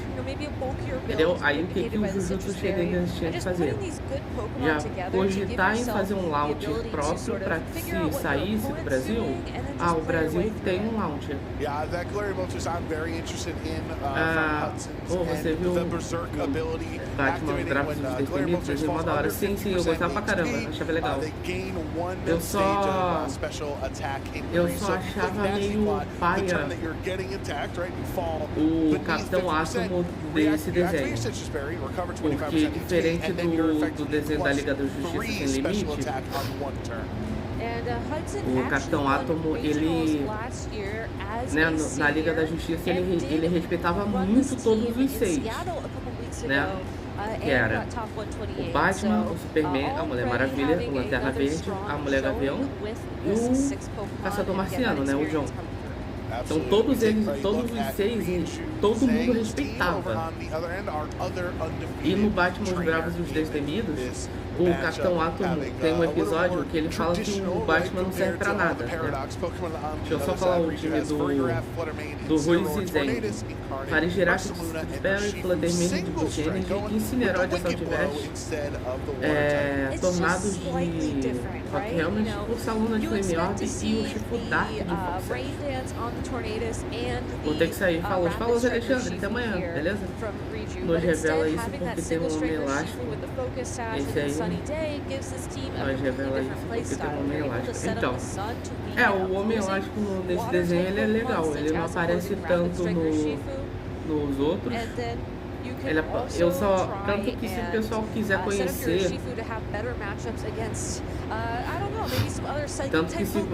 quiser conhecer, o Homem Elástico, eu recomendo 2, né? Um desenho e uma série, que é o Batman Os Bravos e os Destemidos e a série do Flash a partir da terceira ou quarta temporada, né?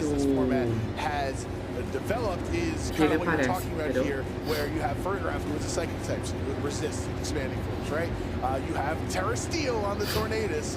You have an Incineroar who's immune to psychic. You have Urshifu, who is Urshifu Single Strike, who not only is, compared to the water version where it's really threatened by psychic types, you are now immune to it. So I think maybe reaching a lot of então, confundi os nomes. Porque o Homem Elástico é do Quarteto Fantástico. Entendeu? Mas o Homem Borracha é de lá. É legal ver. Inclusive nesse episódio que o Capitão Átomo subestima o Batman, ele coloca o Capitão Átomo, acho que perde os poderes, né? E aí ele vai passar pela sala de treinamento e ele fala, se Batman consegue, não é difícil. E aí ele toma uma sova pra sala de treinamento. Homem Borracha salvando o mundo sem querer. Aura. Aonde exatamente? Eu não lembro se é na série ou é no desenho que ele é uma cadeira e alguém sem querer ele tá como cadeira e alguém confunde ele com uma cadeira e senta, entendeu? No, I think it's a great point to bring up the Ursaluna in comparison to Iron Hands. This is a problem Ursaluna players have had to deal with for the entirety of Scarlet and Violet, is that they're essentially in that same speed bracket. It's very low, very slow Pokemon, but it's hard on Riju's end where you have Tailwind with Tornadus, but you have Trick Room with Farigiraf. How you invest into that Ursaluna could really make or break your matchup into the Iron Hand, which is usually, e lá é legal nessa série do Batman tailwind, right? It very much likely mostra mais, realmente foca mais no Batman, né? No, it's funny that you mentioned that too, because even Tinha uma série também do Batman. We're just waiting for them to correct a couple Eu não vou lembrar o ano, so don't worry, they'll get o started Marlon. in a couple of minutes. Mas era um desenho do Batman diferente. Tanto que o... Se eu não me engano, esse Batman é junto com o Robin. É o Dick ainda, né? O Dick Grayson. Like most notably was like I think a 95 and a 93 recently at one of my locals, and I was like, oh, well, mas eu não vou lembrar. O desenho tinha um traço diferente. Que o Coringa vira um vampiro, tem o próprio vampiro que o Batman enfrenta. Os vilões são maneiros. O traço do desenho ele é diferente, mas o desenho é muito legal. There is the argument that you don't need to invest in speed because Tornadoes had your back, right? But then the other school of thought is if you do every point that you invest because Tailwind doubles your speed stat for 4 turns, every point or every amount that you invest into your speed is essentially doubling the investment you're putting into it. So how should Hudson expect or anticipate this Ursaluna to work in this matchup?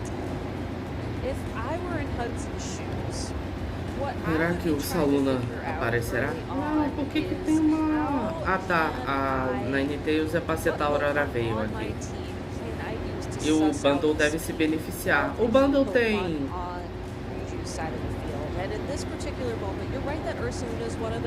O Marlon não, Dragapult. O Bundle tem alguma habilidade que se beneficia na neve? Não, né? É Quark Drive, né? Na dele.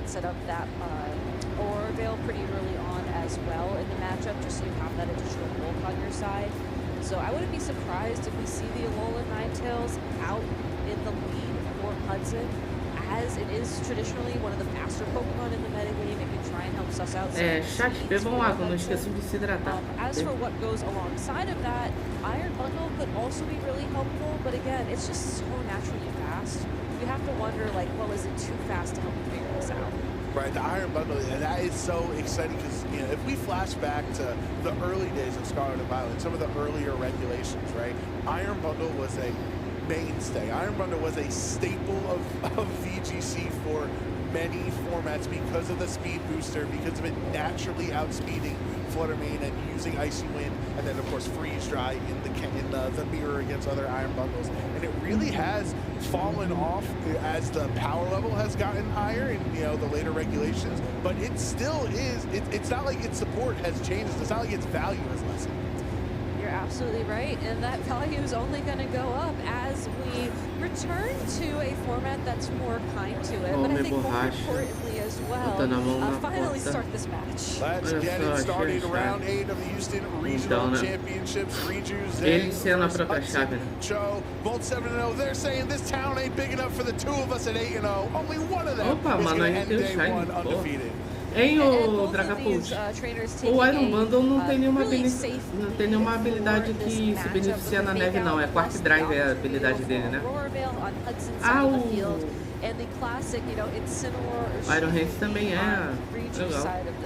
Now, the Alola Ninetales cannot protect here, so I think it just has to decide, do you try and go for the Aurora Veil anyways? You could try to terrestrialize to avoid the fake out, but I don't think that's something you want to walk into turn 1 of game 1. Todos os paradoxos futuristas é Quark Drive, né? E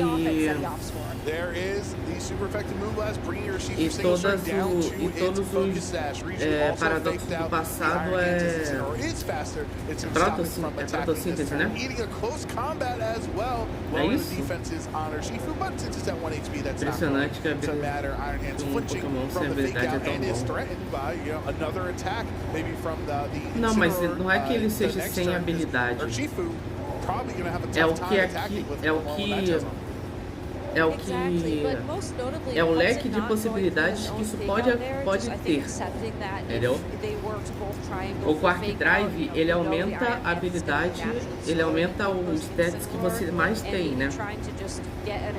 Normalmente a pessoa foca nos stats que o Pokémon realmente é relativamente melhor, mas às vezes é melhor você focar em um outro, por exemplo, teu Pokémon é muito bom com o ataque, a defesa física.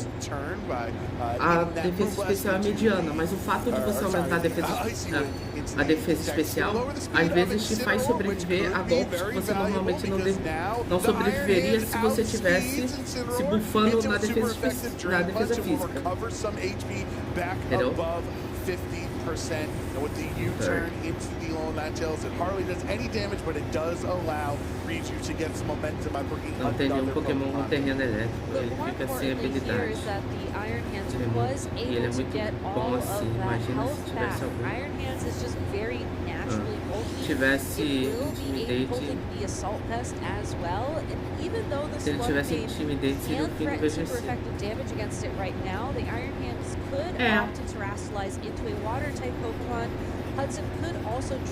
Mas a Electric Seed não seta não, né? Terreno elétrico não, né?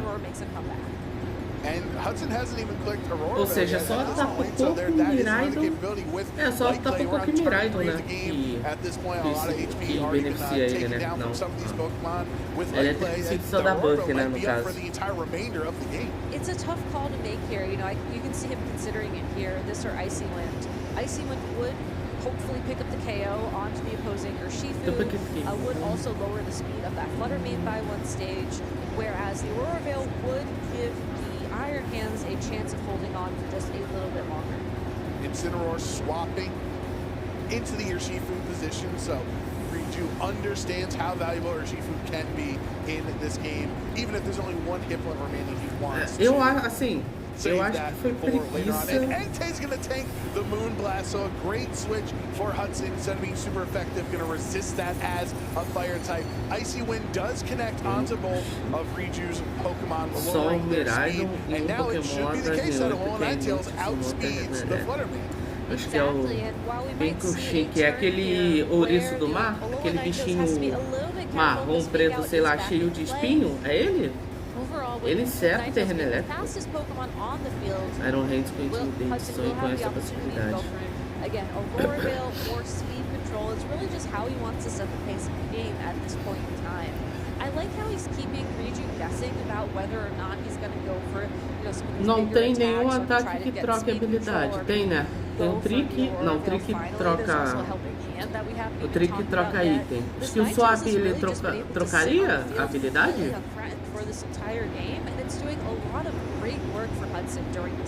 Nossa, Skill Swap. Nossa, imagina. Você tem um Pokémon com Skill Swap. Não, mas aí o Iron Tornes não. O Iron Hands não aprende, né? Skill Swap. Less physical and special damage. That's the beauty of Aurora Veil. It is reflect and light screen in one. Just in time too, as the Tornadus on Reagindo side só o fato de ter ataque que te beneficia, paia. É o Dragapult. O Iron Hand aprende Skill Swap? Porque tem que ser o Pokémon que quer trocar de habilidade que tem que aprender o golpe, né? Reagindo swapping Flutter Mane out on this turn to reset that speed drop that Ninetales hit it with earlier. Inner Focus is going to stop Intimidate. One of the reasons Entei is viable is because he can counter Incineroar. Does not care about the Intimidate. Não, seria se ele aprendesse Skill Swap. Se não dependesse exatamente do terreno elétrico. Ele tanca muito, bate forte. É bom pra ele é totalmente oposto do que o Hariyama é, né? Em quesito tranca, isso aí. Em quesito de... Ah, não, o Hariyama também é devagar, então ele não é o oposto do Hariyama, não.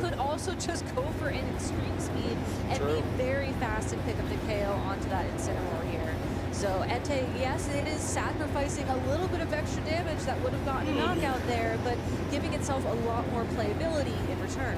And now that Hudson has set up the Aurora Veil, the snow is gone. How do you handle, what is Ninetales' role for the rest of this game besides just being an Icy Wind bot? Use Icy Wind?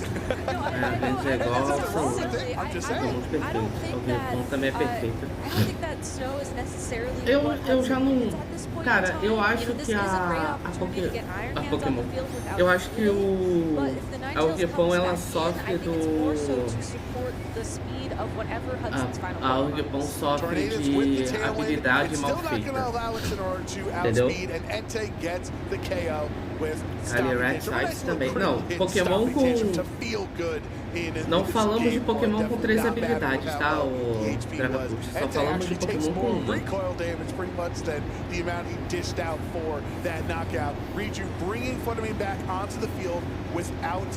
Não falamos de Pokémon com 2, 3 habilidades, só falamos de Pokémon com 1.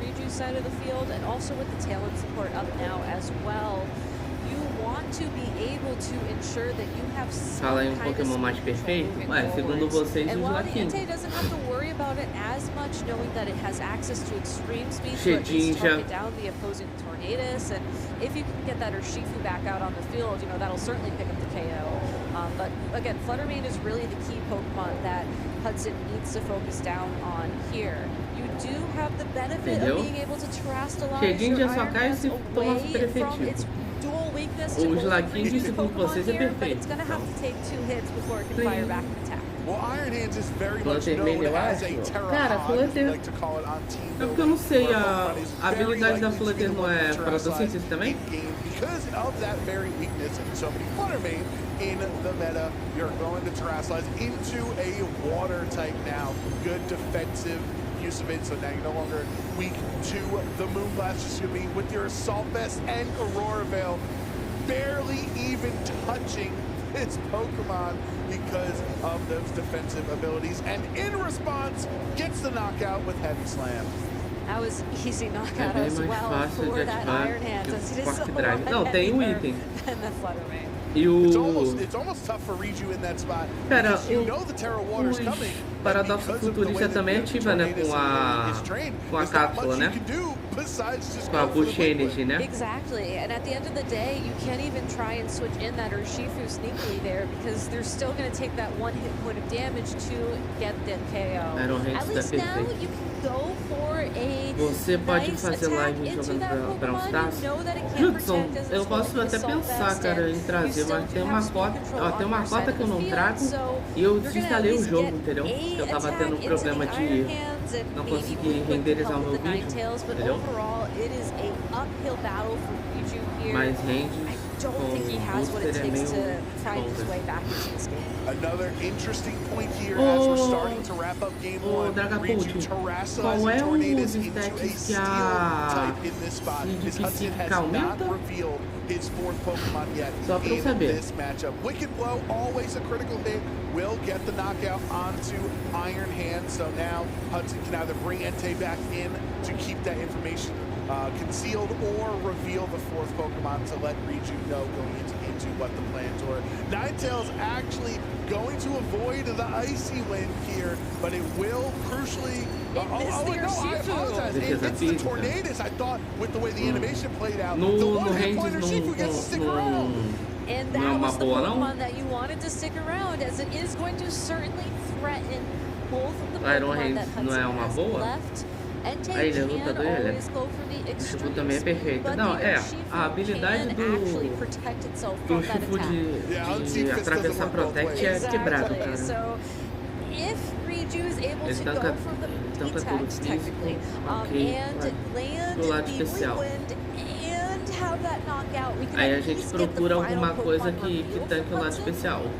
I think that's the conversation right now, Gabby. Is he's trying to understand back and forth. Por isso que ele tá de Assault Vest, helps secure the victory way more than the Entei does in that moment, but it also reveals information to your opponent. So are you willing to have the extreme speed mind games and you go into a detect and take a lot of damage from the Bleakwind Storm, maybe you get critically hit and Quark Drive do Iron Bundle funcionaria de qualquer jeito na neve? But have your full health super Já que tá fast Iron nevando? Bundle help clean up some of these Pokemon. But this is such a big piece of info to give away, as I don't think Tailwind has expired. Actually, we just got confirmation. Tailwind is still up on the field for Reaju, and now we get to see just how the Iron Bundle with the booster speed boost will interact with the Tailwind. It is going to be the fastest Pokemon. It is 2 ice types on the field against a steel type. Já pensou congela o negócio? Resisting Moonblast as well. So Hudson's entire turn wasted into the Tornadus. Does land the Bleakwind, and the critical hit did go into the slot that Iron Bundle was in. So just pointing, how that one worked out there. Iron Bundle hangs on at 2 HP. Well, now there's an interesting mind game here with Sucker Punch Ele and não that pode mais Iron dar Bundle, as Protect, that will derruba esse certainly Shifu do enough agora. damage to pick up the KO onto that Pokemon. So. And you don't have Extreme Speed ready to stop the Sucker Punch. No, you don't. So here's a tough question Mano, for é you. Blizzard. Do you try and go for a Protect and hope that É your Ninetales is able to pick up the Blizzard. KO onto that opposing Pokemon?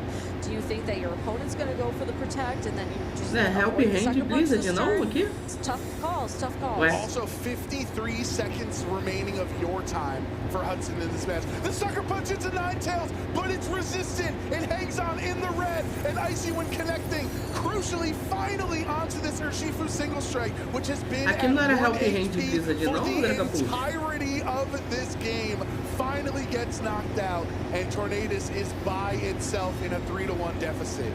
Protect na frente do Will be Shifu able to pick up the mais KO onto aceitável. this Ninetales finally, and Entei will have to come out onto the field mais as a dá, result. But with those speed drops and with Tailwind finally going to expire soon, Não, eu sei, mas o Sucker Punch você viu, o Sucker Punch do Shifu não bateu.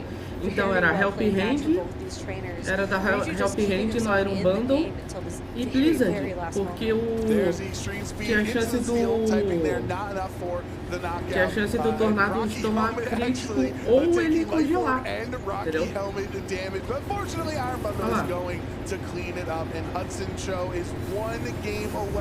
Mas aí como o cara ia saber? Não, ele tinha que arriscar.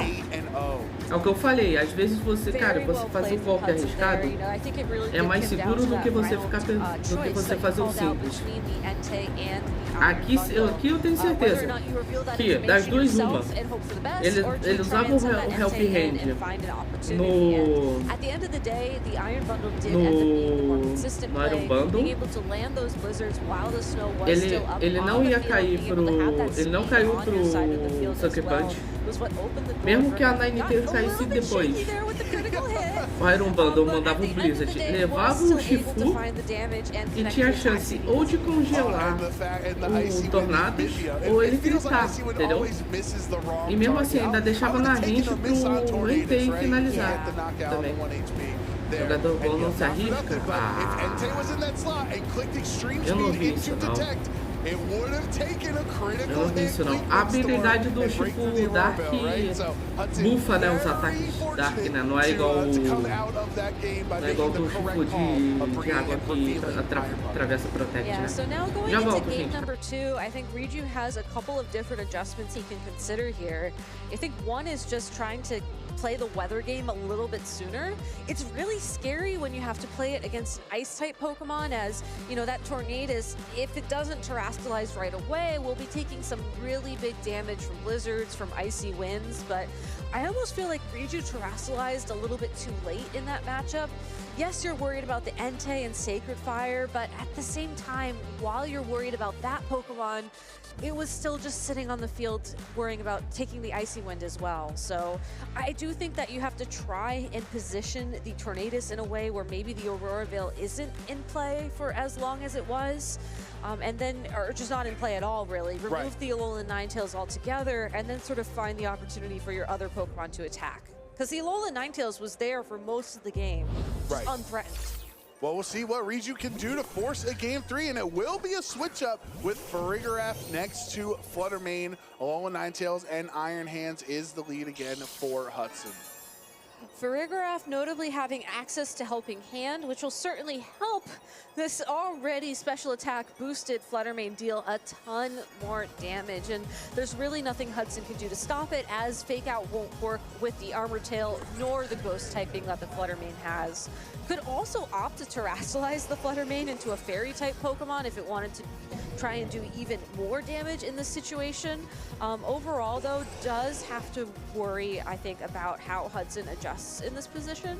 You know, we've seen Hudson sort of opt for Icy Wind time and time again now, and I do have to wonder if Hudson decides to change up the formula a little bit here, maybe go for the Aurora Veil a little bit sooner and catches Reiju off guard, maybe going for a big attack into the Iron Hands instead.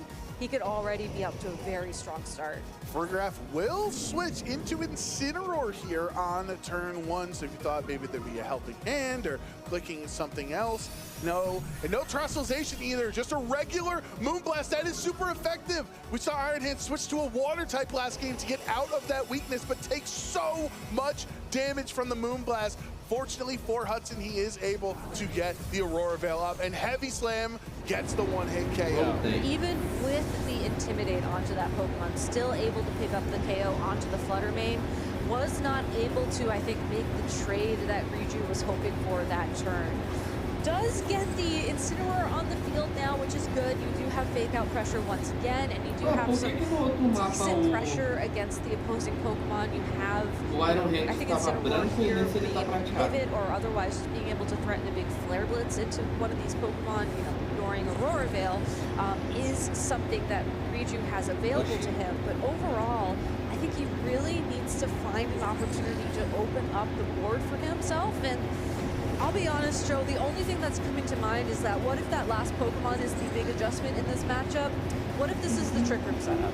Ooh, that could be something. That would be why you wouldn't. That's why you wouldn't terrestrialize Fluttermane, because you have to save it for Ursaluna so you're not weak to ice. Exactly, and if you can find a way to get rid of the Iron Hands before you go for it, it's just something to consider. Farigiraf lending a Helping Hand to Incineroar on this turn, so he wants to do a lot of damage. Trying to break through the Aurora Veil with the Helping Hand boosted Flare Blitz, and yes, Iron Hands is knocked out. So now Hudson is down one of his most crucial Pokemon. We did see an adjustment bringing a Moonkiss in the back, but just for now, revealing the Iron Bundle. And Iron Bundle is in the position that it really wants to be in. Like we saw in game number 1 with the snow on the field, it's going to be the fastest Pokemon on the field. And even though its Blizzards aren't going to be doing as much as, let's say, an Articuno in this situation, it's still going to be doing, I think, enough damage to really make Reiju think how he wants to approach this turn. Now, I do think it's possible for Farigiraf to withstand the Blizzard, depending on how it's trained from this point. I just think you have to figure out what your end game is if you're Reiju. If you did bring your Ursaluna, I think this is the confirmation you need to just try and go for that Trick Room, go for that speed control, hope for the best. If it isn't the Ursaluna in the bag, I think you just have a really tough spot here. Maybe try and go for some big damage with Incineroar, but again, really the speed and disadvantage here is really hurting Reiju. I really love seeing the player perspective with Hudson there, because you can see how much he was wavering back and forth. Do I terrestrialize Iron Bundle to do more damage? Decides not to, and gets rewarded anyway with the freeze into Farigiraf. Absolutely disastrous as it eats a Citrus Berry while frozen, which is funny to think about. Recovering 25% of its HP even though it can't move. And Incineroar with a U-turn into the Amoonguss to allow it to pivot out into Reiju's 4th Pokemon. And that is the Ursaluna. I recognize those characters anywhere.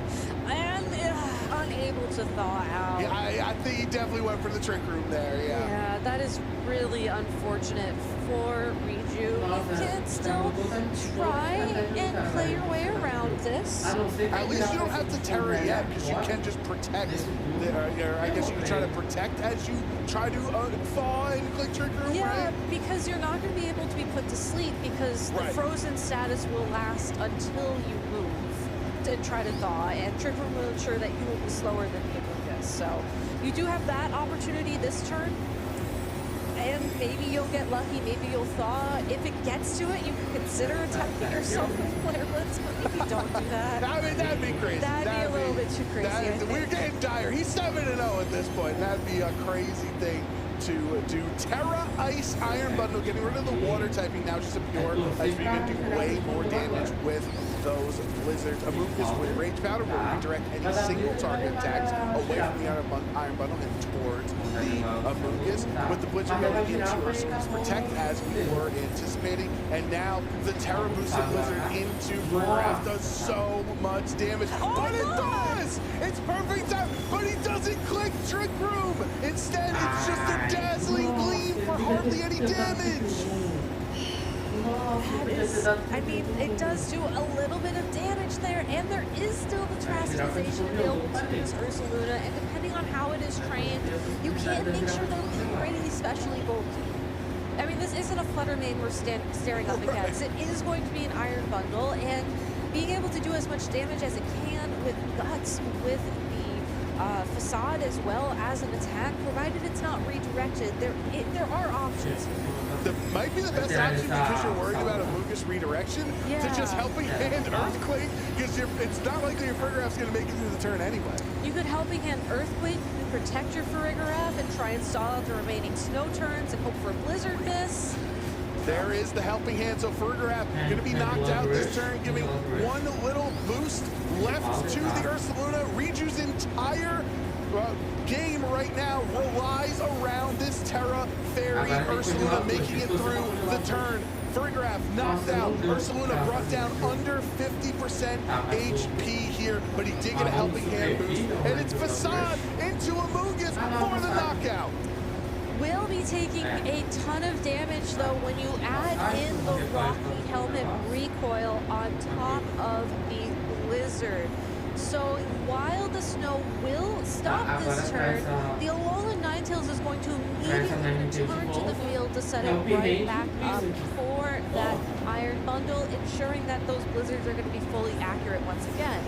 Now, knowing that the Incineroar is the final Pokemon remaining for Reju does mean that those Flare Blitzes are going to be looking pretty nice against the fully Ice-type Iron Bundle, and we've seen how much this Ninetales can do against the Assault Vest in particular on that Incineroar. So if you can find a way to get the Incineroar and the Ninetales in a 1v1, it's looking pretty favorable for you if you're Reju. But it's just how do you navigate to that position knowing that your Ursaluna is at such low health? Right, without Trick Room being up, these two Ice types on Hudson's End are so naturally fast that you're going to have to eat 2 attacks first before you can even try to retaliate. And because their HPs are so high, sure, you'll do a lot of damage with Flare Blitz, but you'll also be taking so much recoil.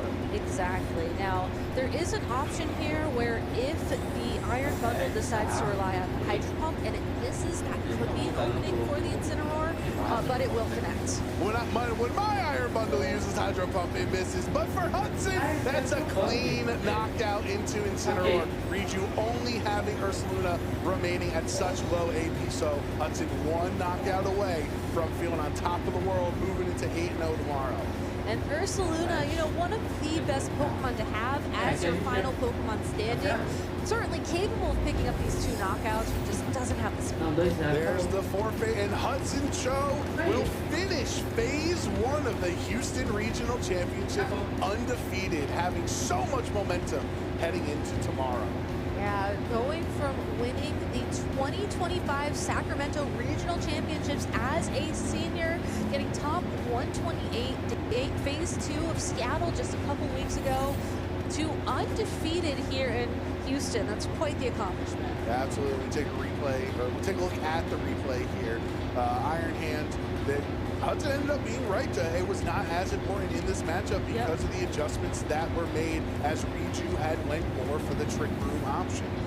And you do have to remember, though, that the freeze on the turn where the Frigoraph went for Trick Room was huge. And had Reju gone for Trick Room on the turn it thawed, we would be looking at a much different position. But unfortunately, that's just what happens sometimes. You don't think, odds are you're not going to thaw, so maybe you just flick a And move. even if you do, right, Amuga still redirects. Exactly. You're still gonna be facading into that spot. It's still tough either way. It's still very tough for sure. So I think Reagindo did a very good job of trying to find the win con given that unfortunate freeze, but why Pokemon are freezing when it's like 90 degrees outside, I don't know. That's a fair point. We'll have to maybe figure that out too, but very well played. And of course, both these trainers have locked in phase 2 as well. And Reiju certainly has plenty of opportunities tomorrow to make it into top cut of the competition. Yeah, I mean, you talk about the weather, and we really have seen a lot of Alolan Ninetales here today. We have a couple of different Articuno variants, right? We have this,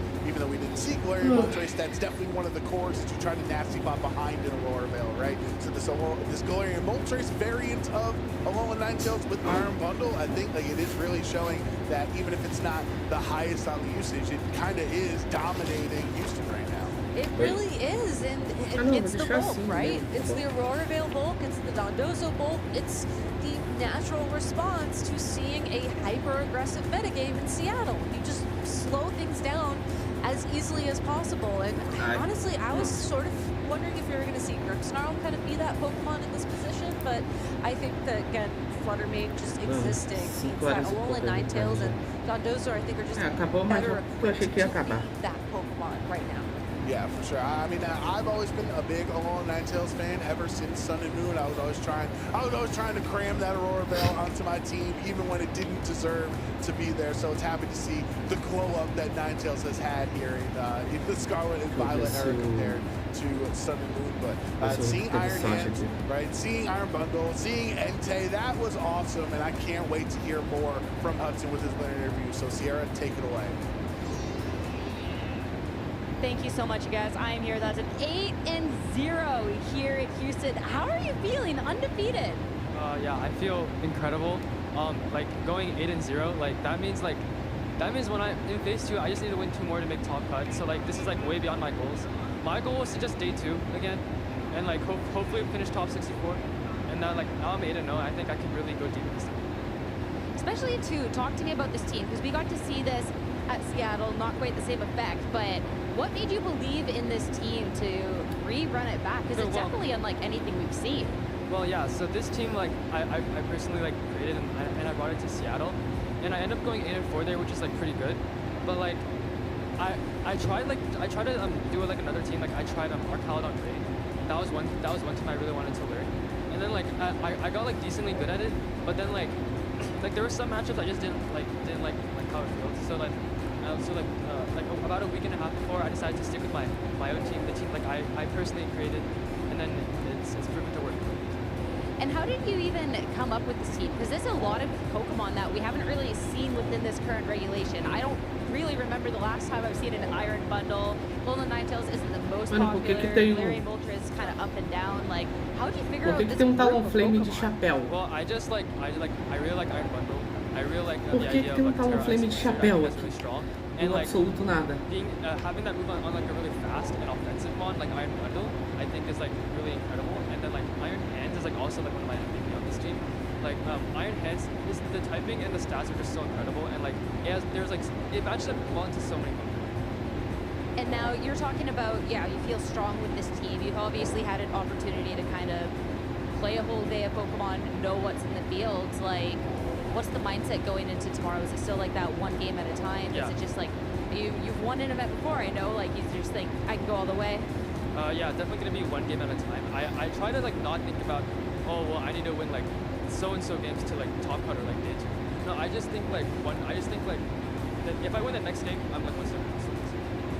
And this Iron Bundle, you said that this is the Pokemon you wanted to build around. We get to see some freezes, we get to see impact. And how has it been for the rest of the day too? Yeah, Iron Bundle has like been really good throughout the day. That was like my first freeze that actually like mattered. Yeah, that was my first freeze that like mattered big time, because like had Trick Room gone up, it would have been a different game. But like, you know, Ferrograss stays frozen, and then Iron Bundle still has the speed advantage, and it can sweep the rest of the team. So yeah, it's been feeling pretty good. I mean, when you stand by the favorites, you know that's what's gonna happen. Yeah. Now, I'll let you go rejoin your friends in just a moment, but just 2 questions. First off, if you have any shout-outs or people you would like to thank, especially going into tomorrow. Yeah, I would like to shout out my mom for like taking me here, my family. They drove me here from Austin. And then I would like to shout out all my friends from back home and my Pokemon friends. Yeah, like they've been like they've helped me so much. They're just great people. Great people to hang out. I love to hear that, especially too. It's really nice to hear about family and stuff at these events. So there's got to be super proud of you right about now. And before I go, we're in Houston, of course. There's the cowboy hats everywhere. What Pokemon do you think would look best in the cowboy hat? Would it just be Iron Bundle? That's a really cool question. No, I don't think it would be Iron Bundle. I personally think Flareon. Oh, Flareon. Yeah. I love hearing all these answers. That would be a good one. Yeah, Flareon with the little hat. Yeah, I think it looks great. We got to make that happen, guys, all right? Then congratulations on the A0. Best of luck going on for tomorrow. We'll be rooting on the Iron Bundle. Thank you so much. Thank you. As for us, our day is almost done. Quick break. After that, our outro to get ready for tomorrow. Hey. Hello, everyone, and welcome to the lounge. Skarzig here with your favorite segment, Draw Your Faves. You can see my art class has grown. I'm here with a couple new students, Glitch and V. We're going to draw their favorite Pokemon today, and I want you at home to follow along. We're going to start with V's favorite Pokemon, Fuecoco. Now, this is a modern Pokemon that has captured everyone's hearts, so this is definitely a great pick for a fave. So let's see if we can make this happen. He's a hot pepper, so we're going to just have a nice curve like that. And then he's got a cute snout like that. I think I'm doing okay. I think I am too. Koala? I think so too. Yeah, follow along. Maybe there's a Fuecoco plush right here to study off of. Might need a little bit more pointers here. O cara desenha bem até, pô. To put those lines down on the board. You know, we've got a racer. Okay, yeah. Good. Yeah. Now, we're going down to Fuecoco's cute little body. He's a hot pepper. So just imagine that pepper shaped like this. And then I think his feet are like this, right? Surely it's kind of like square shaped. He's got like little hooves. Yeah. And then his cute little arms. And he's got kind of like a derpy little face like that. Oh, wait a minute. Right? It has character. I think that's right. That sounds right. Or it looks right to me. Ah, o Fuecoco do cara não tá tão ruim não, pô. Or is that on the front? No, this is correct. There's like a little like yellow on the back of it. Okay. Yeah. All right, he's a chunky boy. I think so. Oh wait, I see the vision. Now I'm like second guessing myself. I see the vision. And that's so funny when you go to draw the Pokemon. You're like, wait, what, is that what it looks like? He's singing. Are these music notes facing the right way? Point. Can't forget about the singing. Fuecoco has the voice of an angel. O Fuecoco do cara não ficou tão ruim não, achei que ia ficar. Did you do a good job at home, viewer? But you've got to see how my students did. Are they able to follow along? Are we both going to turn around together? Yeah, all right. Let's see those Fuecocos. 3, 2, 1. How's that? Oh, that's super cute. Well, you have more music notes though, so yeah. I think I might have to do a redo, but this is good enough. I think everyone's Fuecoco looks fantastic. Amazing, but we still have one more Pokemon to draw, folks, so don't go anywhere. Now, trainers, I hope you're ready because it's time to get started with the Houston Regional Championships. Yeehaw! The Houston Regional Championships. The Houston Regional Championships. Yeehaw! Aí, entendi. Então, vá. Todo mundo. Vá. Sai pra lá. Toma. Sai pra lá, tá? Au. Meu, já era.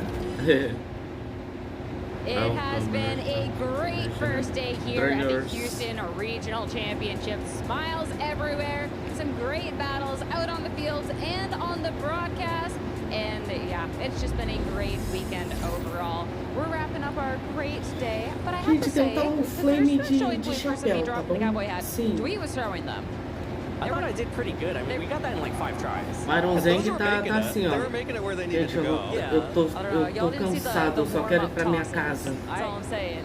Well, there's no proof of that now, is there? O Iron Zeng me representa nesse momento, nesse exato You momento. got me on that one, but Release the full tape. It probably exists somewhere. We just don't know where. at least there is no tape of either of us falling. I think ultimately what matters most is that the end goal is accomplished. You got that shot. It was a beautiful shot. Thank you. I appreciate that. You know what? Your friendship. I'm sorry for throwing you under the bus, Reed. It's okay. I'll forgive you. Thank you. Thank you. I guess we do have Pokemon to talk about as well, guys. I mean, day 1 of Houston is done, Aaron. It's been a lot of fun. Like, these matches, like, we got to see a lot of wacky stuff. I just wanted Pikachu to win so badly, but we at least got to feature it on stream, which I think was exciting. And yeah, a lot of different teams. The Articuno Fake Tears combo was really, really fun. I think that made my favorite team to come out of today. But we saw the return of Dondozo, Team Luke, Gouching Fire made an appearance as well. So lots of Pokemon and lots more to be played tomorrow. Which I think is my least favorite team coming out of today. But you know, I respect what people got to do to try and make it to the top, right? What about you, Evan? What's the strat, Evan Latch? Well, obviously it was Dondozo for a lot of the people that we saw. Both the traditional Tatsugiri Dondozo and then the modern traditional of Tinglu Dondozo e Tatsugiri campeão desse regional, tá? Maybe it's just been too long since I've seen a Dondozo set. Ser insuportavelmente chato pra ser enfrentado de I'm excited novo. to see some more Dondozo in Phase 2 tomorrow. All right, we're bringing out all the Dondozo. I think the thing is we got a little bit of faster Dondozos, and that was not quite the Dondozo that I remember, right? Yeah, the fast Dondozo really changes up how that plays. No longer the stalling out with leftovers, just trying to buy as much time as possible. The speedy Dondozo, I remember, that was something that Kylan was using, Van Severin was using earlier as well. It does outspeed basically everything that is choosing not to go with a speed boosting nature or the booster energy. Like Chien-Paos are running Adamant now, Fluttermanes are running Modest now, and max speed Dondozo can outspeed them after a commander boost. I mean, you're going to get to see some Dozo later on. Talking about a couple of those players that have secured their spot into Phase 2 of the competition, we get to see a little bit of everything and a little bit of everyone. Notable shout out as well to our 8 and O's. I mean, we just got to see Hudson lock up his spot. Steven, who we saw earlier on broadcast, also ended up 8-0. Yeah, and it's great to see Steven go 8-0, you know, during that interview with him. He's out in the field. Wolf he competes passou. with his mother. Wolf e o Giovanni. That's very adorable to see. Passaram pro dia 2. There was a whole family of competitors from the Morioka family, right? You got Steven, you got national champion Wesley Morioka, as well as their mother competing. And he's been around for so long. And just to be able to see a name that's been around for like almost 20 years now, make it to 8-0, that's really impressive. That's longevity. O Wolf Glick passou pro dia 2, cara. It's always a pleasure to see Steven out here competing, and seeing Steven go 8-0 here, it just really fills my heart a little bit. It's been really fun, and he's running Dondozo, so maybe that's why. Maybe that's why I was enjoying it. I mean, we got a lot of incredible players in Phase 2. We got 2 world champions. We have some people that have gotten crazy accomplishments. Shout out to Connor as well. The first Slitherwing to make it into Phase 2 of a competition. It is so fitting that the first time that happens, you are our host, Sierra, so. I've been telling people, and finally, they listened, and you know what? You shall be rewarded with new Phase 2. Slitherwing is the best. But have to see how it fares up tomorrow. There's still a lot of competition to be played. A competition that you're not going to want to miss. It's going to be bright and early, but make sure you set those alarms to be 10 a.m. Eastern, 9:15 Central, to make sure that you are here seated and ready to watch the championships. And of course, if you missed some of the action from today, you can go back on the channels, see Pokemon.com/broadcast, check out that YouTube, and go back for all those incredible moments. Vamos fazer o seguinte, go back and watch your vamos ver. Iron Bundle, all your Dondozos, if you're just really missing it like Vamos ver Evan quanto is. que tá aqui programado, pra gente não what do you say we perder. Qual foi dessa vez? What would you say? O dia 2, ó, vamos lá. O dia 2 está programado para 11h15 da manhã. Beleza. Então, 11h15 estamos aí, beleza, chat? We will see you back here tomorrow. Beleza, chat? Amanhã estamos aí online. Ih, olha quem é!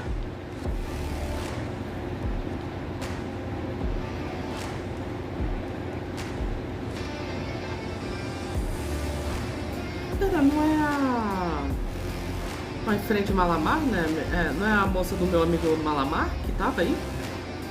Caraca, eu acho que eu reconheço a moça que tava aí, pô. Tá? Articuno soberano. Cara, eu quero muito que esse Articuno ganhe, na moral. Tá?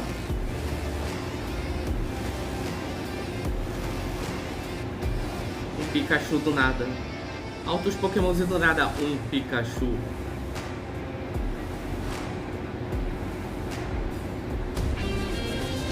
É isso, chat. Depois de 6 horas e 6 de live, eu vou ficando com a live por aqui. Obrigado a todo mundo que assistiu. Amanhã, 11h15 da manhã, estamos de volta, beleza, gente? É isso, chat.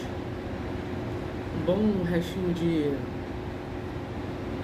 sábado pra vocês. E falou! Fui! Tchau, chat! Não esqueçam de beber água, hein, gente. Falou!